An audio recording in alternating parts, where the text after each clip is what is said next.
Hello and welcome, everybody. Welcome and good morning to you. I hope you're having a fantastic Tuesday. Man, the saga continues, everybody. The saga of my bathroom, which just cannot seem to get finished, has continued. They had to tear out the wall and then they put back in the drywall, but they didn't finish the drywall, so now I gotta wait for the drywall to be finished. It just never seems to end on this bathroom, but we do have a working shower and we do have doors on the shower, so that's good. We just covered up that area with some plastic to protect it from getting wet, so at least I can use my shower, so that's awesome. So good morning, everybody. I got some awesome news for all of you who didn't see it on Twitter, on my Discord. Check out the new stuff that I've got right here. Boom! That's right, animated cheer motes. We've updated them. That's one of these projects that, you have in your list and you go, I'm going to get around to it. I'm going to get around to it. I'm going to get around to it. And I finally found an artist who is exceptionally good. One of the few times, by the way, that I've ever gone out and commissioned something to be done by another artist who nailed it on the first try, who absolutely destroyed it. Let me show it to you. Boom, right here. Look at him go. Pretty awesome. Of course, there's me tipping my hat, and I go along with my alerts as well. Norbert dancing. We got Norbert scared because that's the jump scare. Is the 1,000 bits there, and then of course him making it rain with caps, and then of course the dragon rage where you've of course become a dragon, which is pretty awesome. Now again, right here tells you a bit on how to access those cheer motes, so feel free to check them out in the chat right now. So you go ahead and click on that little triangle which goes to your bits, and then the second one in there you'll see a little version of Norbert there. You go ahead and click on Norbert, you can go ahead and see all of those, and of course you pick different ones, and then bam, it drops it on the stream based on, whether it's tip, hat, dance. You can see it right down there. Because I get that question all the time. Kismet, did you take out all of the ones that are at a certain amount, right? Like, 100, 1,000 bits. And no, they're still in there. They're in there. They correspond to the actual alert that goes along with it. And now my cheer motes also correspond to the alert that goes with it. So thank you again to the wonderful Lady Meows, which is pretty amazing. I'm going to go ahead and put her information in the chat. If you are looking for an exceptionally great artist, go ahead and check her out right there. You can follow that link right in there. Show her some love over there. Tell her Kismet sent you over there, because she did an absolute phenomenal job on those cheer modes. So that's been one of those things that, I'm going to get around to. I'm going to get around. I'm like, that's it. I'm going to find somebody. And I literally spent like 4 hours looking for somebody who does really good cheer modes, and she absolutely crushed it. Whoa, here comes the bits. Look, there they go. There he goes. He's dancing. You're the first person to do the biddies. Oh, look at him go. He's so cute. He's so cute. Good job, cutest wizard. Look at that. The little dancing Norbert. Dancing Norbert's got to be my favorite, everybody. He's so cute. It's so cute with his little dancingness. You can see it in the chat as well. He's in there dancing. Look at him. Look at him dancing in the chat. Isn't that cute? So again, big love to Lady Meows, who absolutely crushed that. I think. Looks great. Very well done. Yes. Again, make sure to show her some love over there. Again, she's done a lot of amazing work, and I was like, oh man, this is the person. This is the one. I can tell.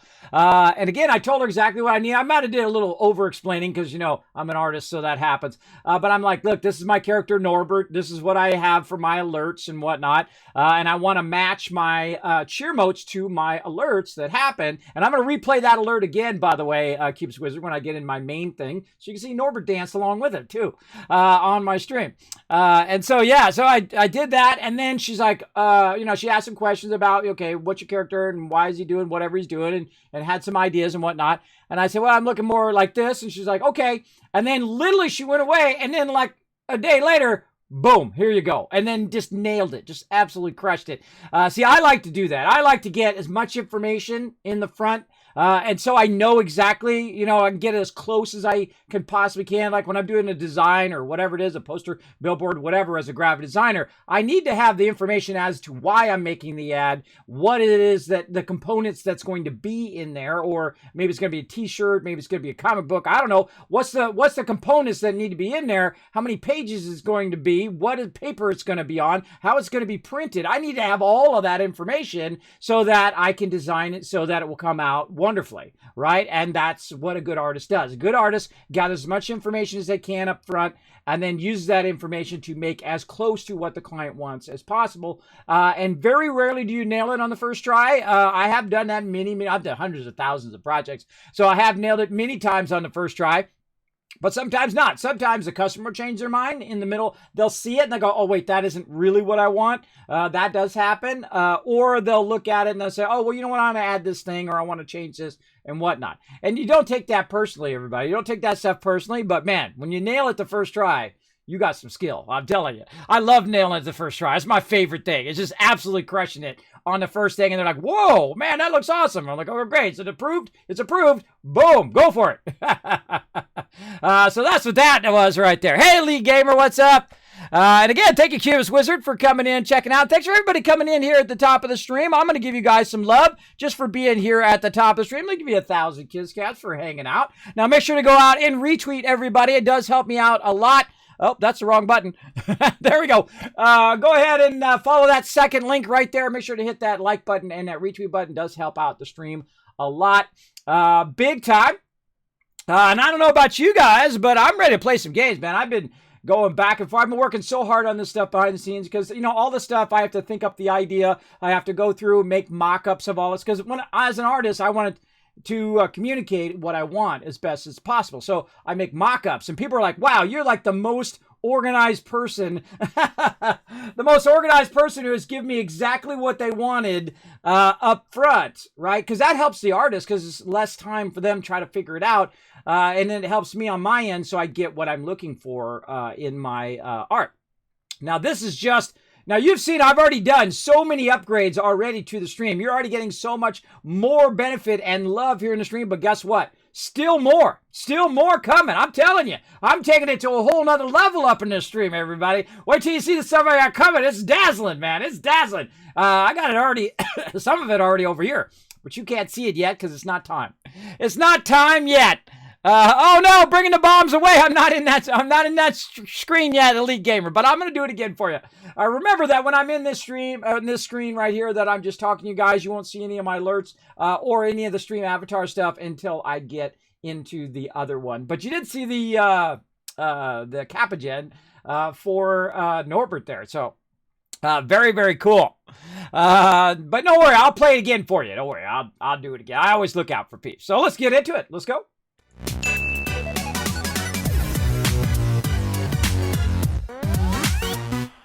All right, let's start the stream right by hydrating. Now, man, I've been missing playing games. I've been so busy knee-deep in artwork and stuff, making videos and whatnot. Though I have been playing one game, and I've been recording it for a series of mine that I have going on YouTube called... revisiting, right? So I'm revisiting games. Like one of those is Goddess, which is really one of my favorite games of all time. Incredibly fantastic game. As well as I'm revisiting another game called 2 Point Hospital, which I absolutely fell in love again with and been playing that through. Man, I am absolutely destroying that game now. That's so cool. See, it's like any game where you kind of click with the game all of a sudden and you get an idea of how it runs, right? I always had a problem with 2 Point Hospital because I didn't know which person to put in which room and what to do with what. And now that I kind of have a sense of it, then I'm just like, oh my God, this game is like 1,000 times more fun now. Once you get a sense of that. And I feel like most games are like that, right? Most games, you know, you try to figure out the game mechanics, and as you kind of click in with that game, it'll be a lot more fun, like Astroneer and other games. We're going to be playing some 76 this week, some new update. Man, so many updates. Massive updates to Astroneer, massive updates to Satisfactory, updates to No Man's Sky, updates to Fallout 76 coming. And of course, a lot of cool updates for Valheim. By the way, we did notice in the latest patch, perfect timing for our mega base, that actually it's going to use less stone. Now we can make even bigger base. Look out, man. If you missed out on Saturday, I had the greatest time with my crew, man. We just went all over the place. We wandered all over. We found an incredibly great spot to build our gigantic mega base in the plains where we can go ahead and collect tons and tons of materials and loot and find wood and all sorts of stuff. We found a really cool island next to our island. I was out adventuring and looking for it. My crew was looking around as well. I'm sure it won't be our last base, but it hopefully is going to be our most amazing. We're making it all out of stone. So make sure Friday, Saturday, come in and watch us do that as well. But today, we're going to be doing some battles. And we're going to be doing that other game, Stream Raiders. There we go. My brain stops. But first, let me go ahead and play this one again. Here we go. Watch this. Look at him dancing over there. Look at him dancing. Ah, so good. So good, everybody. So fantastic there. Really well done. Cheer motes done by, again, the Lady Muse. Very, very awesome. I'm going to do that bombs away for you again. Let's do it. There you go. That's for you, Elite Gamer. If you look at all the redemptions there, you will see that those are the ones in light purple have to do with my stream avatars. More stream avatars. Whoa! Whoa, look at all those bombs. More stream avatars coming along too. So make sure that you get as much of those stars, or in this case, as much of those loot bags as you can, because they're going to only be unlockable if you play along with the stream avatars. You'll be able to get new stream avatars and new gear and all sorts of new stuff down there. So let me go ahead and start you guys off with a super loot. Right down there. Remember, you can also do battles down there as well. There you go. Exclamation jump, everybody. Here comes that super loot. If you go exclamation jump in the chat. Oh, Rotisserie G off and running. You're going to get yourself tons of loot. Now, remember, the stream is about 10-second delayed. So you want to kind of wait until it's about, I'd say right about here if you're in the middle. And so on. And then give that sucker a jump. Rotisserie G is really good. Now, jump! Oh, so close. Now I can jump, but I don't want to. I don't want to steal your loot. Still got a chance coming back. Elite Gamer, go! So close. Again, remember, it's about 10-second delay because of Twitch has to compress my stream and then push it out to you guys. Oh, look at you guys go! Look at it. Rotisserie G has got that down. He's got it rocking and rolling there. Nice job. Shake your groove thing. Look at him dancing. Look at him dance. Now, again, those are custom done avatars. More custom avatars on the way. The person who does that, Noel, incredibly fantastic artist as well. Again, I like to not only help gamers here on Twitch, but also other artists as well, and enlist them to do awesome stuff for me. And you're like, Kismet, why'd you do all this stuff yourself? Well, I can only do so much, everybody. I only have so much time in the day, and I'm 50 years old, so I can't, do 20-hour days every day like I did in my 20s. I can't do that every day. I've tried. I simply can't do it at that level anymore. But I try as much as I can. I work very, very hard, 7 days a week. I'm one of the hardest working streamers here on Twitch. You will find that I do a lot of fun stuff. Now, we're going to go ahead and get back into the game here. We're going to go ahead and load in. I'm doing a single-player game right now, even though we do have a server in which we'll get back to. But I'm doing a single-player right now just to check out all the new stuff, hang out with you guys. And here we go. We've got a bit of controls here. They talk a bit about the new controls. And then let's go ahead and see where we left off. I don't even remember. It's been so long. It's been so long. Let's see. All right. This is where we're at right here. Oh, yeah, that's right. We put our automated...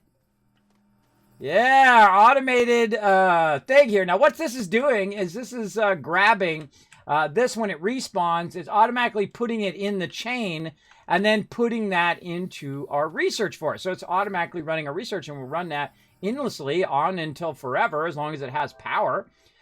We got that going. What else did we get going last time? Okay, we got our furnace going. Oh, and we found a medium power. Cool. And then we have our centrifuge. So we're starting off pretty well. Now, one of the things they did add to the game is, of course, missions. We've been doing a bunch of missions, just having the greatest time. I did start over again from scratch. Really fantastic starting spot, too, because we are very close to a forest. We're close to a mountain here, another forest there, and a nice flat area. You can see I've got my raised beacon, my high beacon, as I like to call it, which helps me find my way back. But they did add a whole bunch of new stuff to the game, including this thing. When you hold down R, you've got kind of a choose wheel here where you can choose your compass, your mission log, or your research catalog. In this case, we'll go ahead and do the compass. As you can see, it does show you some stuff. It shows you items in certain directions, like that way. You can see it's got purple. which is pointing me to a beacon, one of those big monoliths. They call it something else. I always just call it beacon. Then this one's pointing that way, which is got another marker. And then, of course, my green marker, it's pointing to that green marker that's right up there. The radar is awesome. Really, really well done. This whole entire game is phenomenal, everybody. I highly recommend it. Again, it's called Astroneer. One of my favorite games of all time now. Incredibly good. Only made better by the recent update. So let's go ahead and examine. What do we got? So we're tracking a bunch of different missions in here now. Now, this used to be just starter stuff, where you just drop and you get a bunch of starter stuff. But here, what it's doing, it's actually, as you go along, you're unlocking things along the way. So I'm really not unlocking all the technology and unlocking all the items. So that's why I wanted to play solo, so we're not just rushing through the game.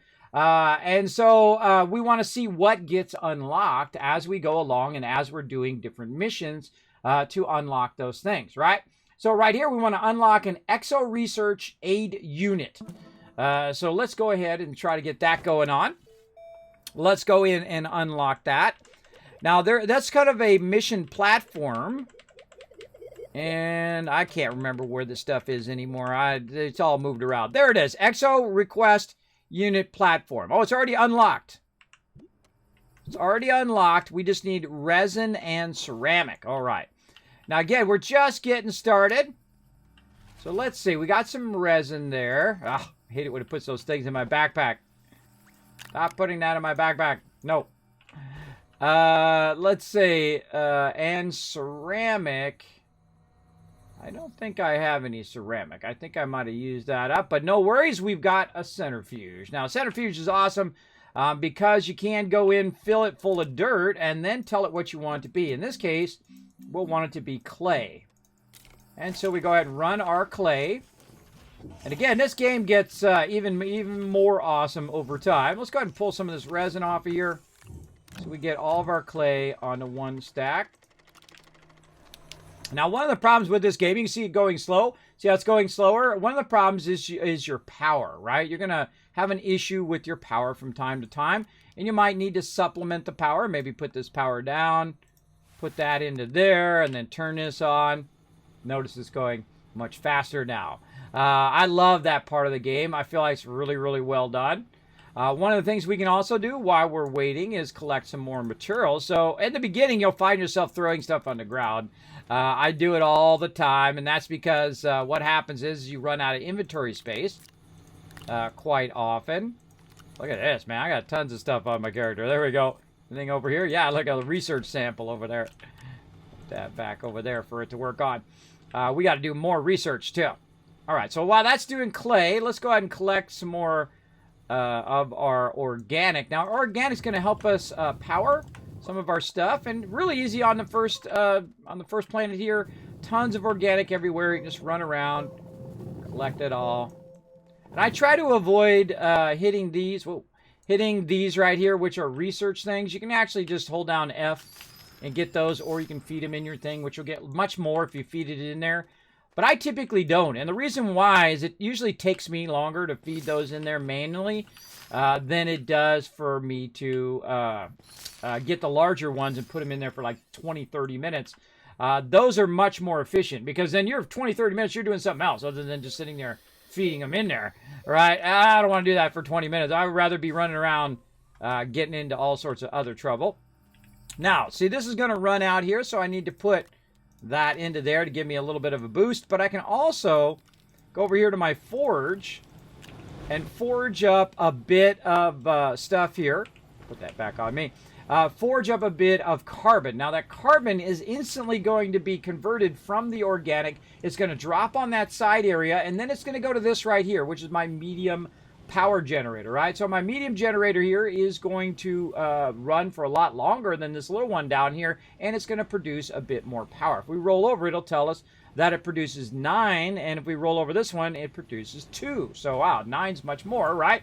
And there we go. Now look, not only did it actually power the rest of the stuff, but it made my forge go faster too, and also keeps my research going at full speed. Now your little thing here that you start with, your shelter, is enough to run at least your research endlessly, right? It'll just keep running it and running it and running it endlessly on forever. So you always got research. You always got that ability to get that going. Now we got that going there, and so we'll take our canister back, and now we're going to take this off of here, or we're going to disconnect it. Whichever you feel like doing, bro. Whatever you feel like doing there, get the day started. All right, we'll take that off of there, and then we'll move this over here. Now, it automatically knows that you put that on there, and it puts it into the forge, and then, of course, forges it up. And now it's going to make us some ceramic, because clay becomes ceramic. So this game is very much on tiers, so very much like a No Man's Sky or other game like that, where you grab the original material, you then convert that material into something else. In this case, you forge up your ceramic, and then we'll take that material, and we'll try to make our exo item that we need by using our printer over here. Now, I can't remember if it's in the small one or the medium one. I can't remember. I think it was medium, actually. And so we'll go ahead and try to print it. Where did our medium go? Over here. There it is. All right. And we'll go ahead and use our medium printer here. I don't want to put it on there, because if I put it on there, it's going to cause those to go over to the back there. So I'm going to go ahead and just use this temporarily. And rotate that. Nope. Rotate. Fingers. My fingers aren't working. There we go. Okay. So now we got to make this exo platform. Now, normally this exo platform is for events. So I'm very curious as to see what it's all about. Let's put that back in there. And why it's asking me to do it this early in the gameplay. But hey, we'll find out here in a second. Well, don't tell me anything about the game. I like to discover things as I go along, even though I have played through the entire game many times. But every time is a new adventure, I find. And this game has a huge replayability, too.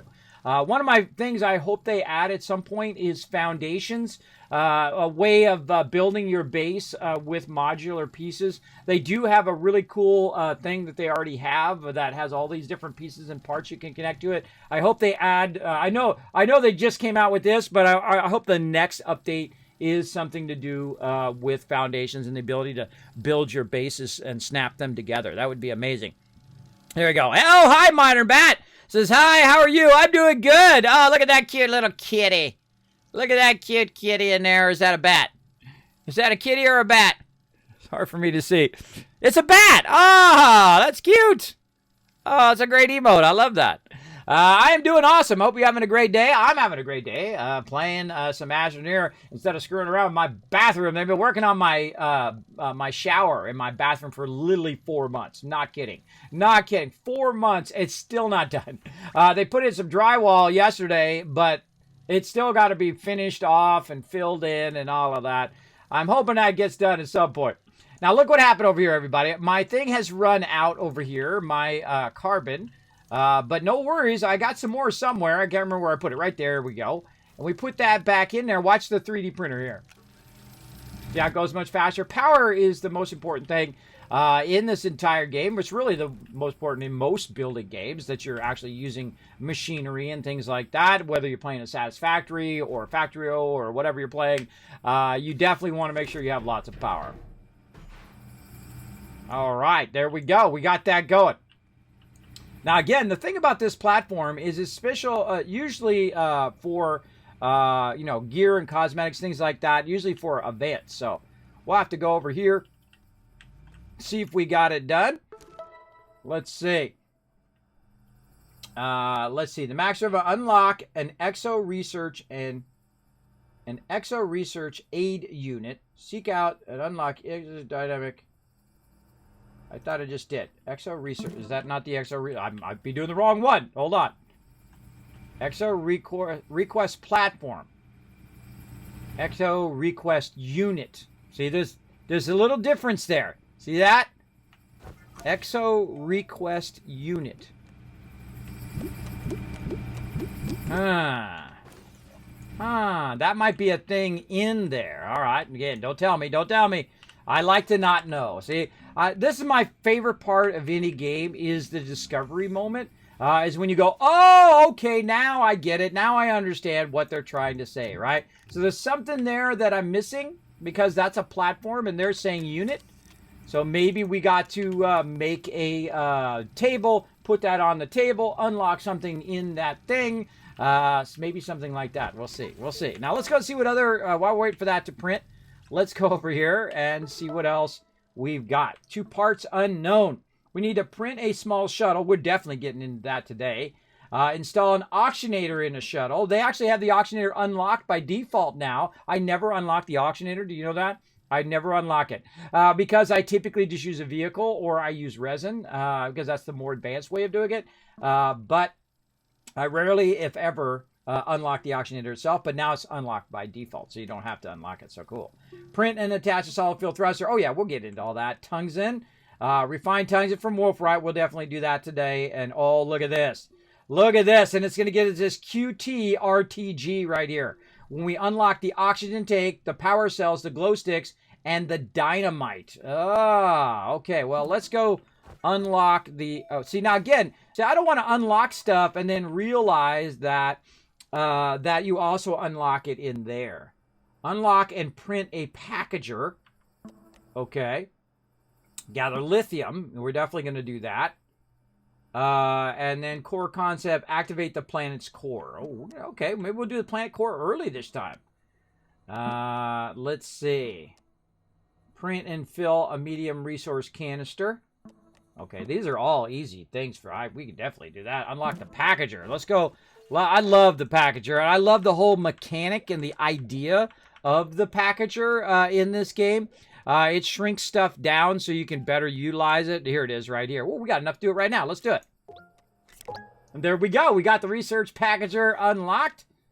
And then we want to go ahead and make a packager. Now, the packager uses a fairly rare resource in the very beginning. But see, if you got a mountain right here, then somewhere in that mountain, there's a high potential that it actually does have that graphite that you need to print the packager. But me, I just go right over here. My centrifuge is like my favorite thing because I just go collect some soil, put it in there, and then say, yo, make me some of what I need so I don't have to go chase it down wherever it's at. It's going to make me some graphite so we can use the packager. All right, here we go. We got ourselves a platform while we're doing that. And this platform we'll go ahead and put next to here. Like this, and we'll connect that in. Do we have these locked? We do have that locked. Let's lock this one by hitting F. Let's put this up here. And again, I haven't looked at this in a long time. Let's take a look. Let's see. Salvage throw. Oh, look at this. Salvage throwback. We got wired. We can get a hat. And then going green, we get a pallet. Oh my gosh, there is an actual like event going on. Exo Cares Initiative. Okay, so we've got to... get this going on. So how do we get that going? I can't remember anymore. Let's go ahead and click that. Okay, so we got to click that, and then that's going to bring down our rocket ship eventually.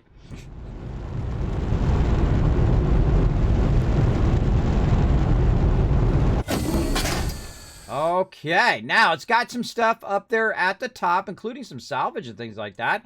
And so we want to go ahead and examine that. And it says salvage throwback. So throw some salvage in there. Wired. I think this is all salvage. It's all salvage in here.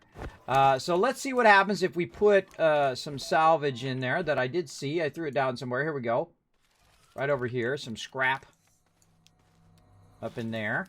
And you can automate all of this, by the way. A really cool thing about this game is you can automate this stuff. So there we go. All right, so I put some on there. Payload value is 50 right now. I need to get to 8,000, but the first goal is actually 1,500. So we'll go ahead and say, okay, 50, go.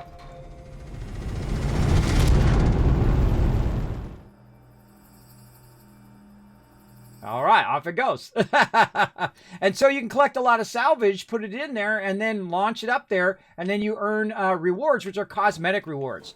Now, the cosmetic rewards are really fun. Like, I've got, I'm all bedazzled and stuff like that. I got it so I can show it to my kids, the Dazzle one. I'll show it to you over here. Oh, we got new stuff in the shop, too. New stuff in the shop. What do we got? Tailwind. We got a flag wave. We got more qubits. Oh, man, we got stuff everywhere. New suits. Oh, right here, the hypersuit. Oh, that's a cool... Oh, man, dude looks totally awesome. We got a flag wave. What else we got? Now, again, this is just a cosmetic thing. It's not a pay-to-win kind of thing in the game. I don't mind this at all. I think this is a great way for small devs, for peeps like me who like to have all the cool stuff. Oh, look at the chopper. He's got a chopper hat. I like that one there, which is like a halo, or I've also got the crown, which is really cool. Again, I love this kind of stuff. You got the broadcast beacons, which is from actually the update, which is really cool. I like all of that. I like all that. Again, I love this kind of stuff. This is my deal. He's got a fan on his face. I guess it keeps him cool. We got a new visor, too. What's the visor look like? Oh, 2 new visors. We got the shelter one. Oh, that's cool. And the high octane one. I like it. I like it. I dig it. But I also can get full suits and whatnot of that. And then, of course, I have... where's my glitter? There we go. Look at me. I'm bedazzled. I am bedazzled, everybody. Look at me sparkle. Look at that. I had to unlock that one. I had to show it to my kids because they're like, oh, that's so cool. Yeah, very, very cool. So you can get all sorts of fancy stuff. And now show some love, everybody. These guys work really, really hard on this game. And they don't charge for the updates and things like that. So, if you can afford it, drop $5, $10 on there just to show them some love. Maybe get some merch and stuff and whatnot. I try to support the smaller indie devs because, it's not like they got $250 million laying around in the bank to make these games. They put so much passion and love into it that I try to show up some love. So make sure to do it. Now, for right now, though, I'm going to stay a little unpedazzled while we're running through, just so my character is kind of basic for right now. But don't worry, we'll dazzle them up later on. We'll dazzle them up. All right, so we also got to collect some scrap and stuff like that as well. So we'll get into that. And then we made our exo platform, and let's go see if it checked off that one. It said to send a unit. The master of... Now, look at all these ones I've already done. See all of those? Those ones we've already done last time. There's a lot of them we got done. Really fun. The questing really does add a lot to the game. So unlock an Exo Research Aid Unit. I have a feeling that is what that is. You put a bunch of that in there, it's going to unlock one of those items, and then that item then is something that you unlock, and then you get that quest done. So that's going to take a little bit, but we'll get to that. We got to get some tongues in, and we got to, unlock the oxygen tank and the power cells. Let's go ahead and try that one. Let's go in and look for where that's at again. I don't know where. They moved all this around. I have no idea. Let's see. Small batteries. I have to search it down. All right. Oxygen tank is 2,000. And then, what's the other one? And the power cells. Power cells. Where are you hiding power cells? Down here, probably. Yep. Yeah, and the glow sticks. Okay, glow sticks we can do now. Let's do that. There we go. Updated glow sticks. There we go. Glow sticks are fun. I rarely ever use them. It's a great way to find your way back. Much like tethers. Except for they don't tether. They're just like, you putting in little markers to find stuff. And they last for a little while, and then eventually they will diminish. But a great way to get started. So, yeah, we need a lot more research. Now, probably a good idea if you are going to heavy focus on research to start doing that right now. Now, you can see I've got some wind power here. But I'm definitely going to need a lot more solar power, ways of storing that power. If you look right here on my base, you can see I've got a little mini battery. Getting a battery early on in game is incredibly useful because it will store that backlog of power and then use it later on when it needs it, like at nighttime and things like that. Of course, wind works at nighttime. Solar does not. I think that's pretty obvious one. But you can see I've got a bit of solar going right here on the back of that small printer there. And let's go in and see what it takes to make solar. And so I just was by there. There we go, right here. So we need copper to do a bunch of this solar stuff. And we can also eventually make bigger power because they added massive, bigger power. So they added a compass, they added missions, and of course, much larger power. Now, I have not got to the larger power yet. I will get to it eventually. I want that helicopter hat. I know, right, Richard Eugene? Isn't that awesome? That one took me a while, too. Oh, yeah, Rod Marriage. I'm sure it's going to take a bit. And that's okay. It's all part of the fun. All part of the fun, all part of the journey that we're going to take here in Astroneer. And I want you guys to come along with me. And we're going to get into it. Okay. So, see, I don't want to unlock that just in case you unlock that in a quest. But, you know what? Let's just do it. And then if we get a quest for it later on, oh, well, we'll be fine. See, I'm trying not to unlock anything that's going to basically stop my questing. But I kind of feel like at this point, it probably would have already given me that one to unlock that. I'm just guessing. So let's go ahead and make a nice solar one here. We have a bit of copper that I found just running around. There we go. Now, it's a good idea to have your character keep solar on your character itself, and then also to put that solar on your vehicle over here. So when you're working at the surface level like this, I would definitely put it on your vehicle because it's just going to passively charge your vehicle when you're not around, which is pretty useful. I see we got 2 generators on here. What's up with all these generators just laying around? So many generators. Got one there, and then I got another one back here. I don't know. I don't know what I'm doing with all these generators, but let's get them off of there. All right, and let's get this stuff off of here as well. And we'll get into organizing everything, but, you know, just to make it nice for all my ADHD watchers, and I know you're out there like me, I'll get those off the ground for you. Because that triggers the most of us who are like, it's on the ground, it's on the ground.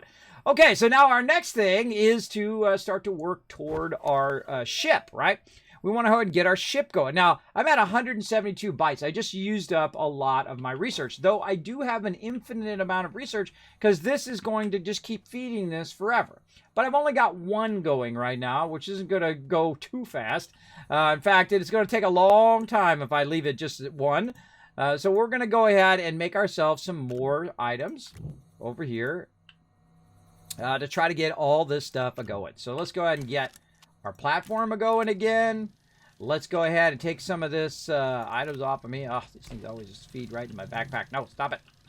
And then we're going to need more organic. So again, when you start by a forest like this, you are so stylish. Because watch this. Just so much organic, man. You're going to have these organics laying around on the ground everywhere, by the way, like that. Very, very quickly. Now, always be aware of your oxygen, because that's the #1 thing that's going to kill you in this game.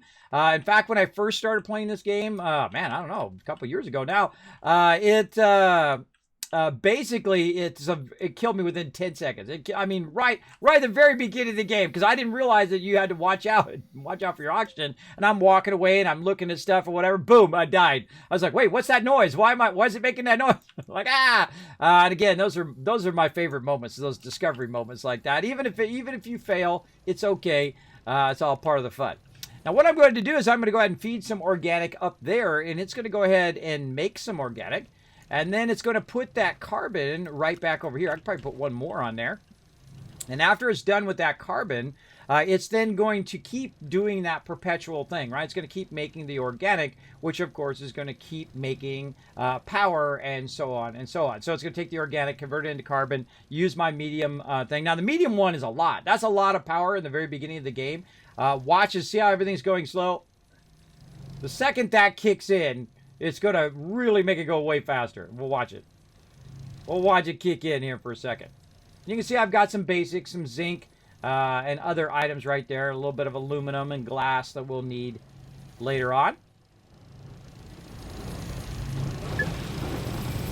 It's really awesome to find a medium one. Now, I didn't make that. I found it wandering around down there, getting my zinc and all of that. Now, let's go ahead and one of the things that you'll see me print a lot of, and that's these little medium items that hold all of our stuff. And we got our automation going pretty early this time. So we'll go ahead and grab some resin here. Oh, okay, we don't have enough room. Put more of that in there. Feed it in there, all in there. There we go. We'll grab this resin and we can click right here. And we're going to create another medium storage. And the reason why I want to create that medium storage is so that we have more room. Now, one of the things you can also do is just kind of micromanage your storages that you already have, right? Move that stuff around until you get an empty one like that. I do that quite often, micromanage all that. Put all the carbon over here, take this out, put that back over there. And then now I can just go ahead and just put a bunch of organic on there, if it lets me. There we go. A bunch of organic that's going to convert into carbon, and then that carbon is going to feed this power automatically. So great little cycle of power there that you want to get into, so you can just keep all this stuff going. There we go. Look at it. That's one of the things that drives me crazy. I wish you could turn that off, or it doesn't feed it into your backpack. Because you'll find that you spend a lot of time pulling stuff out of your backpack when you're running around. All right, so let's go ahead and get a second one going here. And so we're going to go ahead and put that right in there like this. There we go. All right, now we need another research chamber. So let's go over here and see what we need for the research chamber. Right there. We're going to need 1 resin and 1 compound. Now, again, one of the things I find you never have enough is resin. Resin, you're just constantly using it for everything, and that's okay. It's just a little bit more extra work. You got to go get some resin and whatnot. Now, I see some resin right over here, and this game has what's known as voxel shaping. Voxel shaping is awesome. Ah, look out, don't fall down there.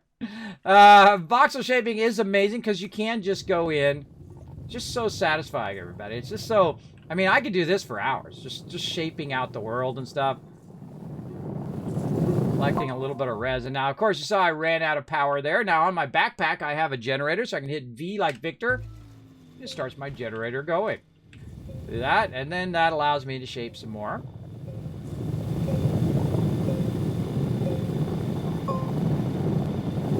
Now, a little symbol on top of the arrow is telling you there's more of that thing behind there.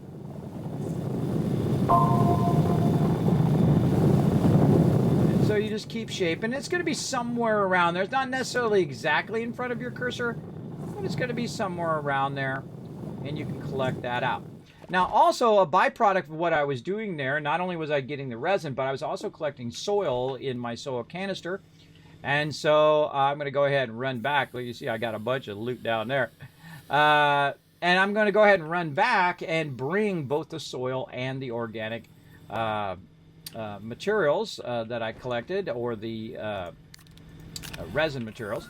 And then I'm going to take that soil, I'm going to feed it here into my centrifuge, and then I'm going to go ahead and tell it to make more resin from the soil that I just got, so I don't have to make that again. Now, again, I want to take this off of here. Make sure you put one of these on here so it has plenty of room. If you hit F, it'll actually flatten it. Makes it nice. And by the way, how do I know it's going to go there and not this side? The way I know that is the arrow direction. There's an arrow that's on the platform itself, and when it's facing toward you, it will always go toward the side platform. Also, they've prioritized it to where if you have a storage on there, it automatically goes to storage first versus the lower platform. Don't believe me? Watch this. It's good to understand that, because later on when you automate it, it's good to know which direction your stuff is going automatically. As you can see. There we go. That's all important stuff. I haven't started Stream Raiders yet. You're right. I forgot. I'm totally zoned. Oh my god, we only got 6 hours left too. My bad. Thanks for the reminder. Let's do it. To battle! I totally zoned. We only have like that. Now we got 5 hours and 12 minutes. My bad, everybody. My bad. See, I was so excited to play some Astroneer. I got all excited. I got all distracted. It happens, everybody. It happens. Let's go ahead and see what we got. I got a battle started up, so feel free to come join me, everybody. It's okay. It allows more people to come join us anyway on our first battle. All right, let's see what else we want. I want to place 3 warriors, and I'm still placing 5 mages. All right, let's start with a mage for sure. Now, this little side game we play called Stream Raiders. It is free to play. You can play it on mobile and on desktop. We all work together as a team. The whole entire chat works together. And then goes ahead and battles it out to get a bunch of loot. So come and join me for that. Everybody can follow the link right there in the chat. Find me, your Captain Kismet. Access to the battle board. Come and join us.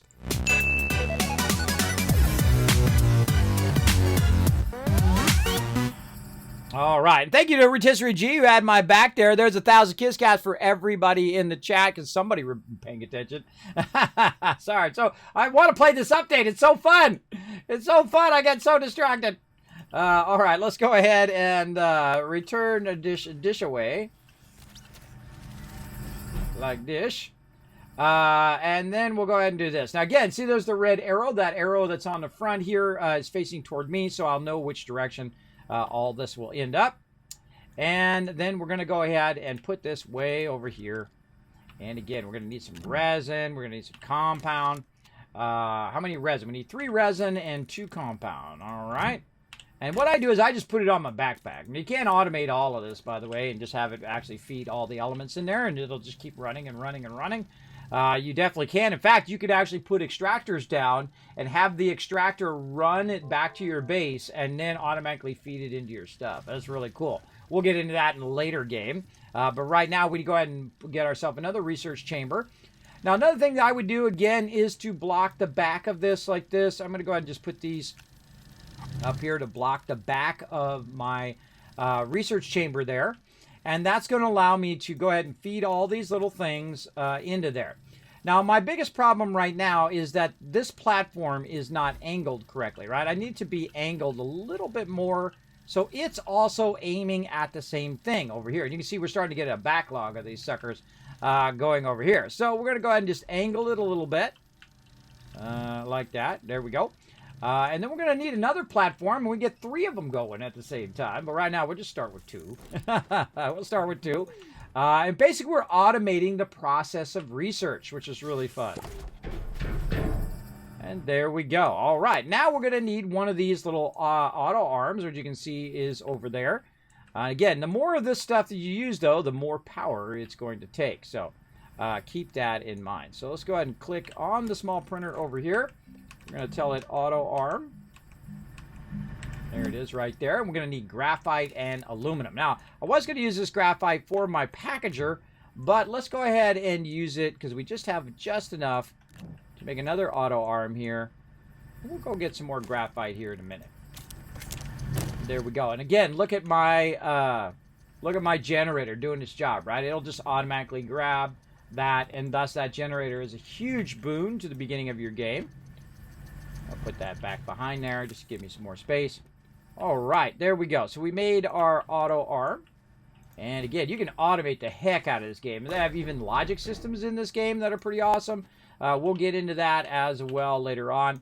Now, I'm going to put that auto arm there. I'm going to take one of these and put it in here to limit what it's going to pick up. It's only going to pick that up. And so I'm going to turn that on. It's going to grab it. It's going to feed it right in there for me automatically. But I do have to start it the first time. And then once you start it the first time, it will then automatically continuously run. And now I got double going. I say we go for triple. Let's go. Come on. Let's get another one fired up. Let's get another one going. Let's see. Let's do our stuff first here. Oh, we're out of compound. Oh, well. Where can we get our compound? Well, we saw right back here. Oh, let me get this. Let me get some of this resin off me. We saw right back here there was some compound where I had been collecting it. Oh, there's some right here, too. And we can go ahead and grab a bit of that. I find this very relaxing. This right here reminds me very much of Photoshop. When you go in and you when you're using what's known as a clone tool, when you're in there shaping and adjusting stuff, you know, removing blemishes, or you might take someone's head, put it on somebody else, that kind of thing. That's called the clone tool. Incredibly powerful tool. Or you might be painting or something like that in Photoshop or in whatever paint program you're painting in. Reminds me very much of that. Very, very fun mechanic in the game. All right, I grabbed some organics so that I could use it for my power. Turn that off for a second. We'll put some of this over here. There we go. Make some more of that. There we go. Now allow us to go back over here. Now, I do have some boosts on my shaper here. You don't have laser guns in this. You don't do space battles and all of that. But there are bad animals or plants in the game. They're actual plants. And so you got to watch out for those. They will kill you. I've been killed by every single one of them before. Absolutely. So you got to watch out and use your shaper to shape around them to save yourself from dying. And so I do have some drill mods and a boost mod, which we did via the questing. Instead of just unlocking it quickly, we did the questing instead. You can see we can go down here and we can grab a bunch of this. And then we'll go ahead and turn on our generator and shape some more. And again, we can automate all this extraction, which we will do in the later game. Also got to watch out for our oxygen. But I'm very close to my base, so I'm not that worried about it. And there we go. So we got that going. So let's go ahead and do another research chamber. Also, another good time right about now, I find, is to make another medium printer, because you're going to be doing a lot of printing on your medium printer, and eventually also your small printer. You want to make a couple of those as well, because you definitely want to have multiple things going at the same time. So I need a little bit more compound right there. So back we go again, get some more.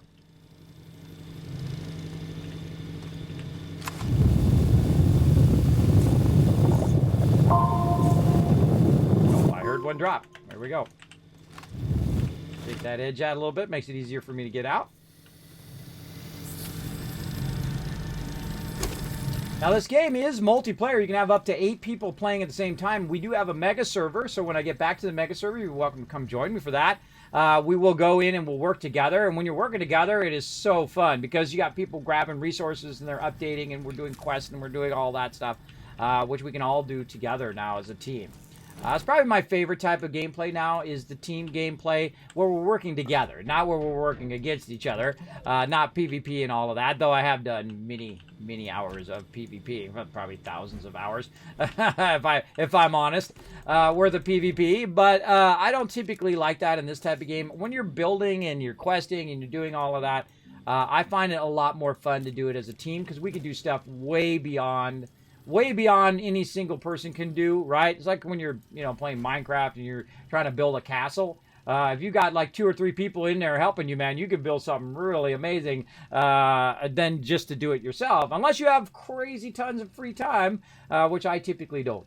I'm typically doing a lot of things at the same time, as opposed to taking care of the IRL as well. Definitely want to get it fired up. Okay, so there we go. We got that going. So now we got 2 of them going, so we're twice as efficient.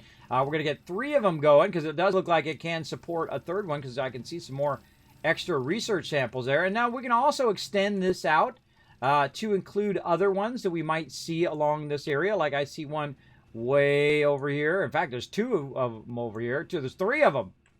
3 of them right here that we could have it grabbed from here, feed it to this one, feed it to that one, and then run that all the way back. And it's really good to use these platforms right here, these extended platforms that are pretty much for this purpose, where this one grabs it over here, it feeds it over to this one, then that one grabs it, and then feeds it up into there. So we're getting in there pretty well. Now on the third one, this does look like it's going to catch up. So on the third one, what I'm going to do is I'm going to use the regular research that I typically would do, the larger research, which runs for a good amount of time. And so this one's going to be kind of more of a manual one, so I won't need the auto arm for that right now, like this, and then we'll put that up there. Now, one of the things you can do is you can grab your little vehicle, which also acts as an oxygenator, so you're not going to run out of oxygen. You can go away from your base as far as you want to go. Oh, and grab these ones from over here, too. And you don't have to worry about your tethers or anything like that. You'll see me use the vehicle much more than using tethers.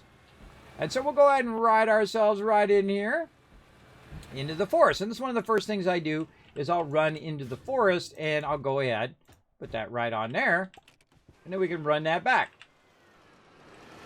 That wasn't too hard. Pretty easy, as a matter of fact. Barely an inconvenience. There's a awesome YouTube series which talks about movie ideas. Man, I forget the name of it. I'm sorry. I'd normally give them a shout out. But yeah, it talks about they come up with these ideas for movies, and they'll be like, well, what about this? And why don't they just do this thing, right? Why didn't Captain America just jump out of the plane before it crashes, right? Because reasons, right? Because storyline, that kind of thing. I don't know, but actually in one of the outtakes, by the way, is why didn't you just jump out of the plane, bro? I mean, he's Captain America. He could jump out of the plane, right? He could have jumped out when he was running in the thing. I don't know. That's what I would have done. Snippy Sniper coming in saying hello. Hello, Snippy Sniper. How you doing today? Thanks for coming in. Again, I'm going to manually feed that one in that one. And that's because it's going to run right here for about 5 minutes. It's going to give me 500 research. That's worth way more research than this. But then again, those two are automated. So I don't have to really worry about it backlogging as much now, because I'm going to use 2 of them instead of just 1, because it will backlog because it won't do it fast enough. Now, eventually what's going to happen, though, is I'm going to run out of power over here. And then I'm going to be in trouble. So I need to be thinking about where am I going with my power and all of that. So let's go ahead and take this stuff off of me here. I don't need to be traipsing around the universe with that on me. And we'll go ahead and put this extra soil canister there. We'll look on our thing here. I like to put the soil canister there early on so it blocks any extra resources from dropping in there, because I rarely look at that. So we'll drop that onto there. And let's go ahead and look for some copper. Now, copper, it took me actually like 6 hours to discover that copper actually is on the surface level of this particular planet. I actually was going down, looking, and I found it in the center of the planet as well. But it's actually on the surface level, and it's a real hit and miss too. You'll either hit a jackpot, or you'll hit barely any. Now, right over here, earlier we noticed there was some just over the hill here. That's why I know exactly where it's at, by the way, everybody. We had done that last time. That I remember. Again, see, sometimes it's just hit and miss. See, I just got just a little bit. And if you roll your cursor over, you can see there doesn't have any symbol by that arrow. And see there's a symbol there. And if I roll it around, now it might be way down. Oh, and there goes our power again. Oh, we need some organic. No worries. As long as we have a little bit of organic nearby, we can try to get enough. By the way, did you notice that I had no power and it still worked? Yeah, the shaper still works even if you have no power, for that very reason that you might die. There we go. Now, as we go around and we look in here, we can go ahead and roll our cursor around where we just shape that and see. Oh, wait a minute. There's a symbol there. Resin. Oh, there's resin under there. I'm not looking for resin, but if we keep cutting way down in there, there it is. There's a little bit of resin. But I'm not looking for resin. I was looking for copper. Now, when I was talking about bad guys, these are it right here. Watch out for these baddies. I want to shape them out, blast them into smithereens. They're like little Venus fly traps. They'll get you.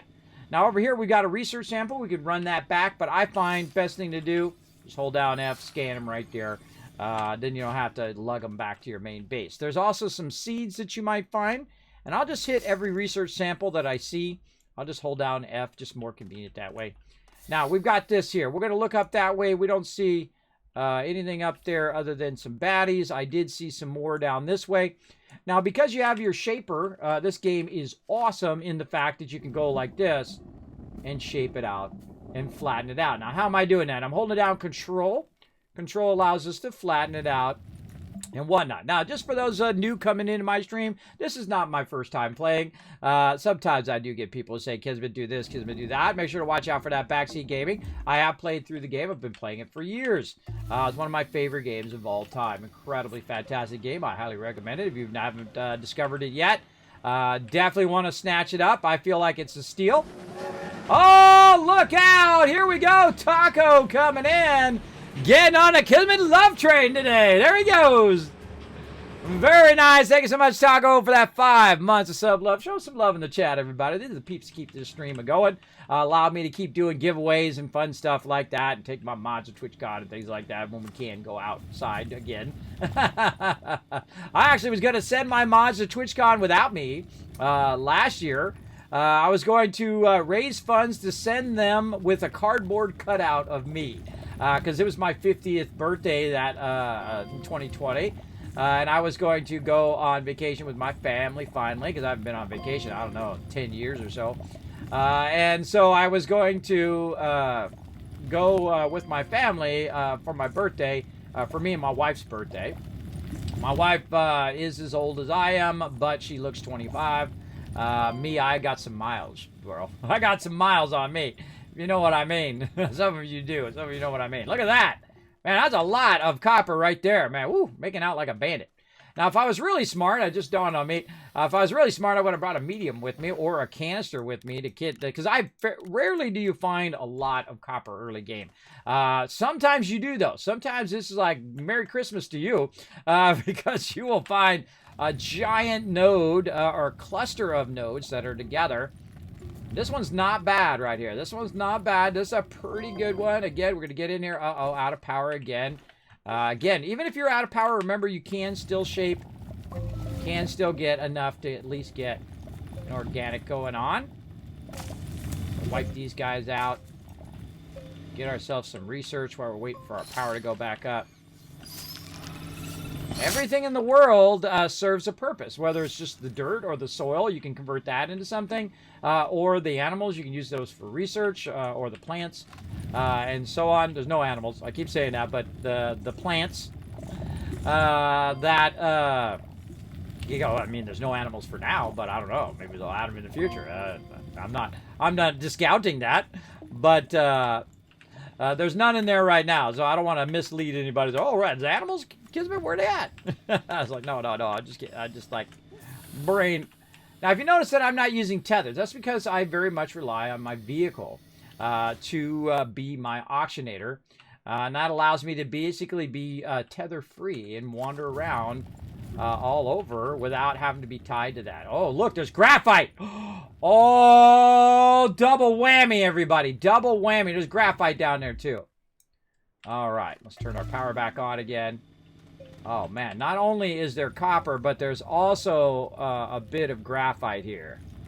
Wow, that is a double whammy of awesomeness. Now, if you can't find a lot of copper, don't get discouraged, everybody. It happens to everybody. If you can't find a good amount of copper when you're going along and you're in these mountains, of course, I find the larger the mountain, the higher chance of getting copper. The bigger the mountain is. But man, that is a pretty lucky spot when you find both graphite and copper mixed together. Pretty lucky. I'm just going to shape this stuff out of the top here, just make it a little easier. Alright, that's a pretty good spot.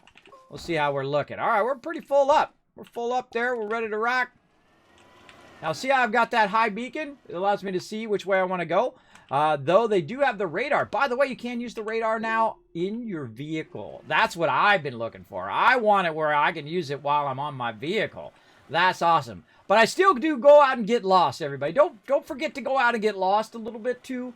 And try to find your way back without the radar. Whoa, look out! Oh, God. Fell into a hole. Try to find your way around without the radar as well. I feel like that's part of the game, and what makes it fun is to try to find your way around and find your way back. And then once you've done that, then you're good to go. Look at that, just feeding it in there. I love that automation. It's so cool. So cool. Okay, so now we need a bunch of this copper fired up. And we're really going to step up our power now. Good time to take a minute before we get into all that other stuff and get our power situation squared away. All right. And then we also have an extra graphite there to use our packager. So let's go ahead and make a packager. Try to get that quest done. Ah, see, I love it when you get a quest done. Shred, scrap, and trade. All right, we're on it. We're on it. We're on it. We're going to get all these quests done. Now, my main focus is going to be on the quests and going through the quests as I go through. I'm not going to be rushing to the end or going to the hardest planet and then unlocking all of the stuff. Because you can do that as well. And I've done that many times before where I already know where all the stuff is. And so I can go and I can get the highest in research and I can, bam, unlock it like right at the very beginning of the game.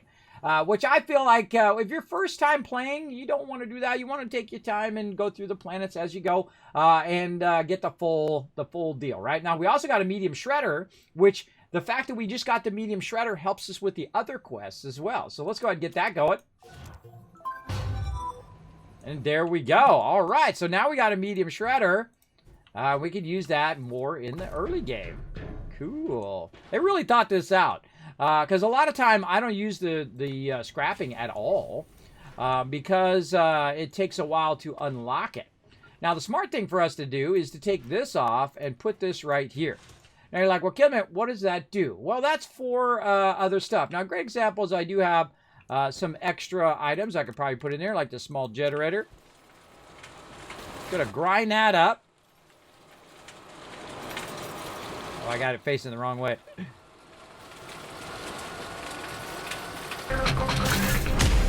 And there we go. Oh, look how we got a new follow there. We got a new Teamwork Tycoon. There we go. Turn it this way. What's going to do is, see, it makes a little bit of scrap in the front there. And so that's going to, every time you put something in there, it's going to kind of scrap it up a little bit. So we can go on a little scrap mission just to see what's nearby. Oh, well, you know, it's a good one that I can do that I usually have a ton of extra tethers. Let's put our tethers in there. What I want to see is, I want to see when that's done, does it automatically go up into the thing? Let's see if they've fixed that, because it didn't do that before. The actual scrapping mechanic is awesome, but it was not very automated where it would automatically put it up there on the top. And so we'll try to get rid of all these. See, I always have these, because what I'll do is I'll make some in the very beginning, and then I'll start finding like a crazy ton of them everywhere. And this is a great way to kind of clear the clutter from your base, is to get rid of these tethers. Now, tethers are really easy. It takes compound. Compound's on every single planet, and you can get it from every single spot as well. There we go. Ooh, that's a nice addition. Yeah, isn't it? I think so. They got a lot of really fantastic updates and additions to the game. If you haven't played through recently, I highly suggest firing up a new playthrough. As well as you've never played the game, I highly suggest just running over and picking it up. Right? Definitely. I'm playing on PC right now. It is on multiple platforms. You can grab it on your preferred platform, whatever it is you want. All right, here we go. I think we might be able to get... Is it finished? Oh, see, it stopped. Now, what it's telling me right there is, hey, Kismet, it is not automatically grabbing this and putting that up to the top. So we're going to have to automate that with an auto arm. But we'll go ahead and just manually take it out of there and put it right up there. And we'll also tell it to go ahead, even though we don't have that much stuff on there. We can actually fill it up first. But let's go ahead and launch that one. And there we go. We're 50 more toward our goal of that. Now, because that one's so small, it can only do the smaller items. And that's okay. We'll do a bunch of smaller items as well along the journey. Let's go back over here and let's see how we're doing over here first. Oh, look at this. Look at all this copper. All right, I'm going to grab all this copper. And when the sun comes up, everybody, we're going to be so crazy styling. Because I'm going to fire up some serious solar. Oh, did I make my work light? I already made my work light. All right, let's go ahead and fire up some serious solar. And we're going to make ourselves a nice little solar array that we want to put out as far as we can away from our other stuff, so that it's not obscuring the sun, so we get the maximum sun. I usually actually build an upper area. I'll shape out a bunch of dirt and a platform above my base, and I'll put it all up there so it's never obscured when the sun is coming through. Now, right now, obviously, the sun isn't there, and so if we had bigger batteries, we could also store more power. But the sun power is going to be your biggest power, right? It's going to generate the most power from the sun. But your wind power is your most convenient because it works both underground and above ground and when it's nighttime. But it only comes on and off every now and again. So we're going to go ahead and build out some serious solar power. And again, they got some big power in the game now that we're going to get into later on in the game. Don't worry, we'll get to it. We'll get to it. But for right now, we're going to go ahead and utilize that. That's going to be nice. That's going to be nice. And that should, of course, fill up our battery over here. And we're going to get that fired up. Now, I did notice, and someone pointed out in the chat, we actually have 2 batteries there. They pointed out in the chat that they did change the battery. So your small battery here now uses zinc instead of the lithium, which is what it used before. So it actually makes it easier for right on the very first planet to get the battery. Now, I actually liked it the harder way. I liked it where you had to go and get the lithium to make the battery, because this way in the very beginning, you're not OP. Like right now, if I make a bunch of batteries, I am pretty much OP. I am so OP at the very beginning of the game. Let's do it. Hey, they want me to be able to make batteries at the beginning of the game, then I'm going to make a crazy ton of them right there. Right there. And again, I feel like when you get to the battery stage, that's so much more, because when that solar power comes on, it's going to fill all these batteries. And zinc's fairly easy to get early game. You just go underground, the first level down, bam, you're going to be getting zinc. And it's coming out of your ears. And there we go. Now, again, you notice I use this for my batteries, and that's just so I can see what's going on with my batteries and what the status is.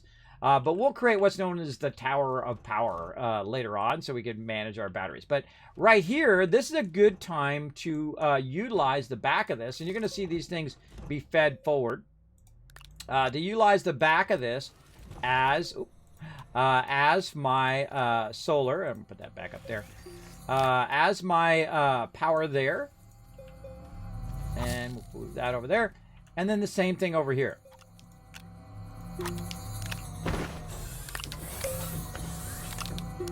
Right there. Did you notice that I didn't put one on my character? And the reason why, early on, I typically don't use the battery because the battery is not very effective early on. I usually find the generator more effective. But definitely later on, when you're doing really heavy shaping, you're using the wide mod and stuff like that. Second you use the wide mod, you're definitely going to need a battery because it's going to burn that real quick. Now, again, what does that do for me? Well, one, it blocks it so it's not accidentally feeding those research units past over to this side. But also what it's doing is it allows me to very quickly glance and see the status of my power. Am I at a deficit or I am at a surplus of power? Now, the second that sun comes up over that mountain, and makes me want to flatten that entire mountain, by the way. Flatten that mountain out.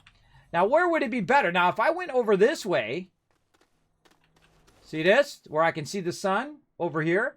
So if I took the solar and I run it out this way, I would actually get more use out of the solar in a single day, right? And so it means it would capture more power. Now, do I need to do that? Oh, absolutely. I absolutely need to do that because I'm in the shadow of a mountain right here. So let's go ahead and change our idea here. And we're going to go ahead and say, let's use this one. And we're going to use these like we would use extenders. Now, another thing that I would ask that they add to the game is the ability to see the bottom of these power. And I thought they were going to add it this time, but sadly they did not. And because what you're doing is you're doing a lot of orientation of those things so you can align them. At least I do a lot of that. And so we're going to grab all of these. I'm just going to shift left click. They're going to go into my backpack. And I'm going to lay them out toward that more edge of the mountain. Now, again, I could shape that whole mountain out. That would help a lot. But I'm going to go ahead and put my wind power first. All right, wind power first. And I'm going to really, see I can't see the orientation. Then I rotate it. After a while, you just get a sense of it. But it would be great to be able to see the bottom of that. That would be a real great update, little quality of life thing. Basically, you can see it in blue, kind of like when you're holding stuff. Often you can see it in blue, or if you look in the distance there, you can see that stuff's all blue. That would be great if the bottom of that was visible while you were rotating it.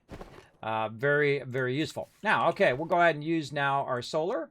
And some of these will still be in the shadow of the mountain, and that's okay.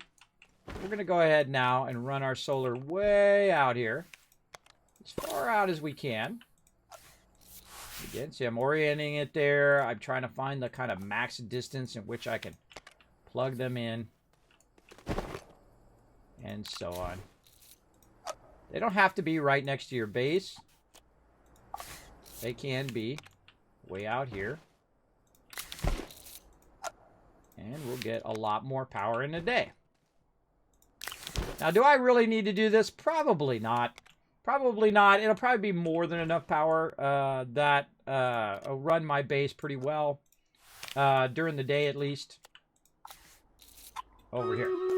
Now, they do have logic systems in here that you can go in and you can basically put in a system that says, hey, is it daytime? Yes. Okay, cool. Use the solar power. Is it nighttime? Oh, it's nighttime? Okay, use the generator power. You can actually set that up. We'll get into that eventually, but right now we're just doing early stuff.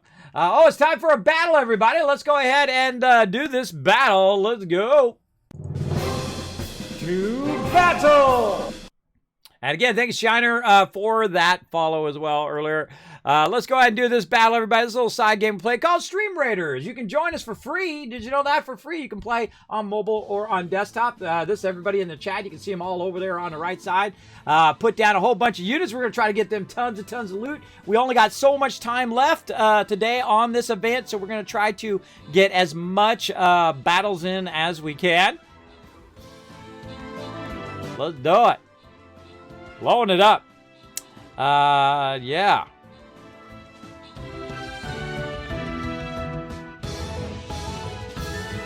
Boom! Look at my mage. Boom! Take that, sucker. All right, and another win, man. We bring in lots of wins in this channel, that's for sure. Icy Diamonds, Vass Shun, we got C9 Chris, all getting some love, and Dax Platinum, overall MVP with the 12 kills. Congrats with that. Oh, we got some Cyberfall tokens over there. I think we're going to make it to 37. Normally we get up to like 40 or above, but sadly, due to my incompetent people who are working on my bathroom, they have sucked up all of our battle time. Sorry about that, everybody. It does happen. I try my best to bring as many battles and much love to you guys here in the stream. I'm going to go ahead and use my warrior this time. Because that's going to work on my quest. I love these side quests you can get into as well. So come and join me, everybody. Follow that link in the chat. Find me, your Captain Kismet. Put down as many units as you can. The more units put down, the more rewards that everybody has a chance of getting. All right? Come join us.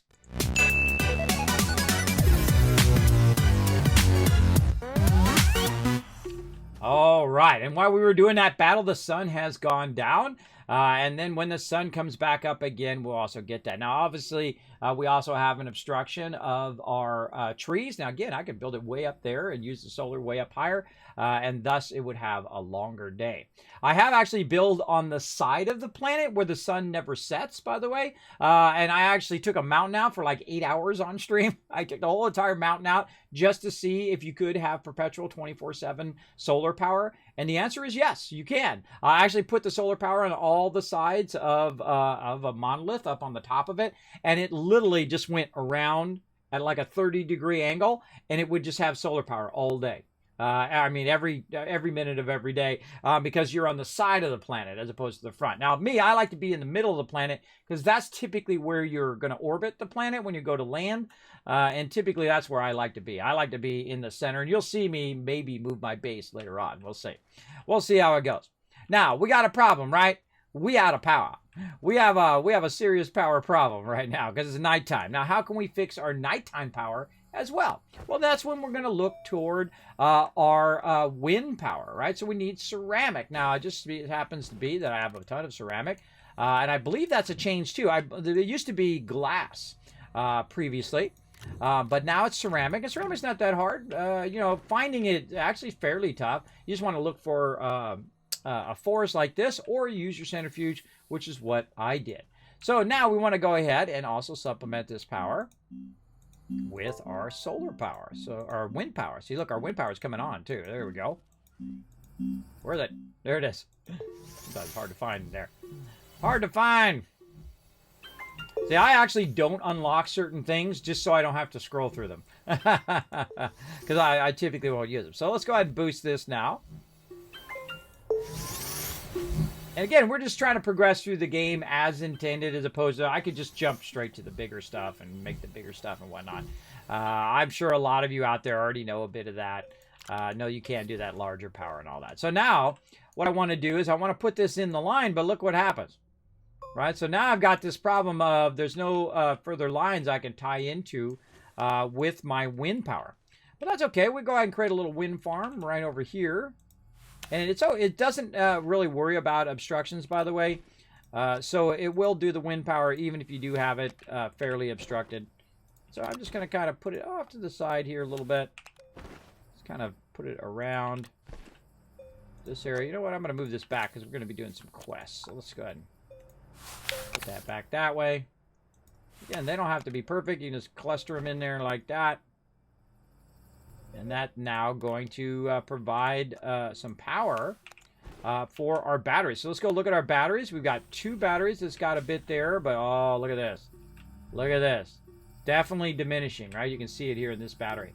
That's diminishing down. It's going to run out at some point. But what's going to happen is that wind's going to come back on again and then fill those batteries back up again, even more so than it did before because we now have more wind power. And I really am a bigger fan of wind, the wind power, than of the solar power, especially early game. And so let's go ahead and grab our thing. We got a canister over here. Let's go ahead and clear that canister. Or just drop it in the back there.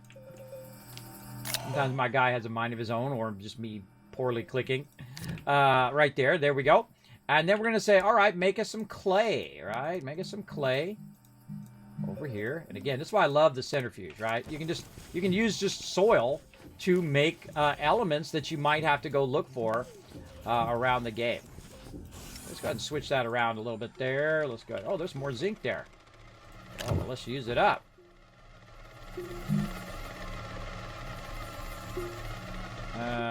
What do we do? Batteries. Brain. Brain work! All right. Now, that'd be a good battery to keep on to us now. We'll keep that for us on our actual backpack. Now, by the way, it'll actually charge that when you are tethered to your main power. It'll actually charge your battery as a priority. You are a priority for the charge versus other things charging. All right, here comes our clay. We do have more copper over here. We make more solar power.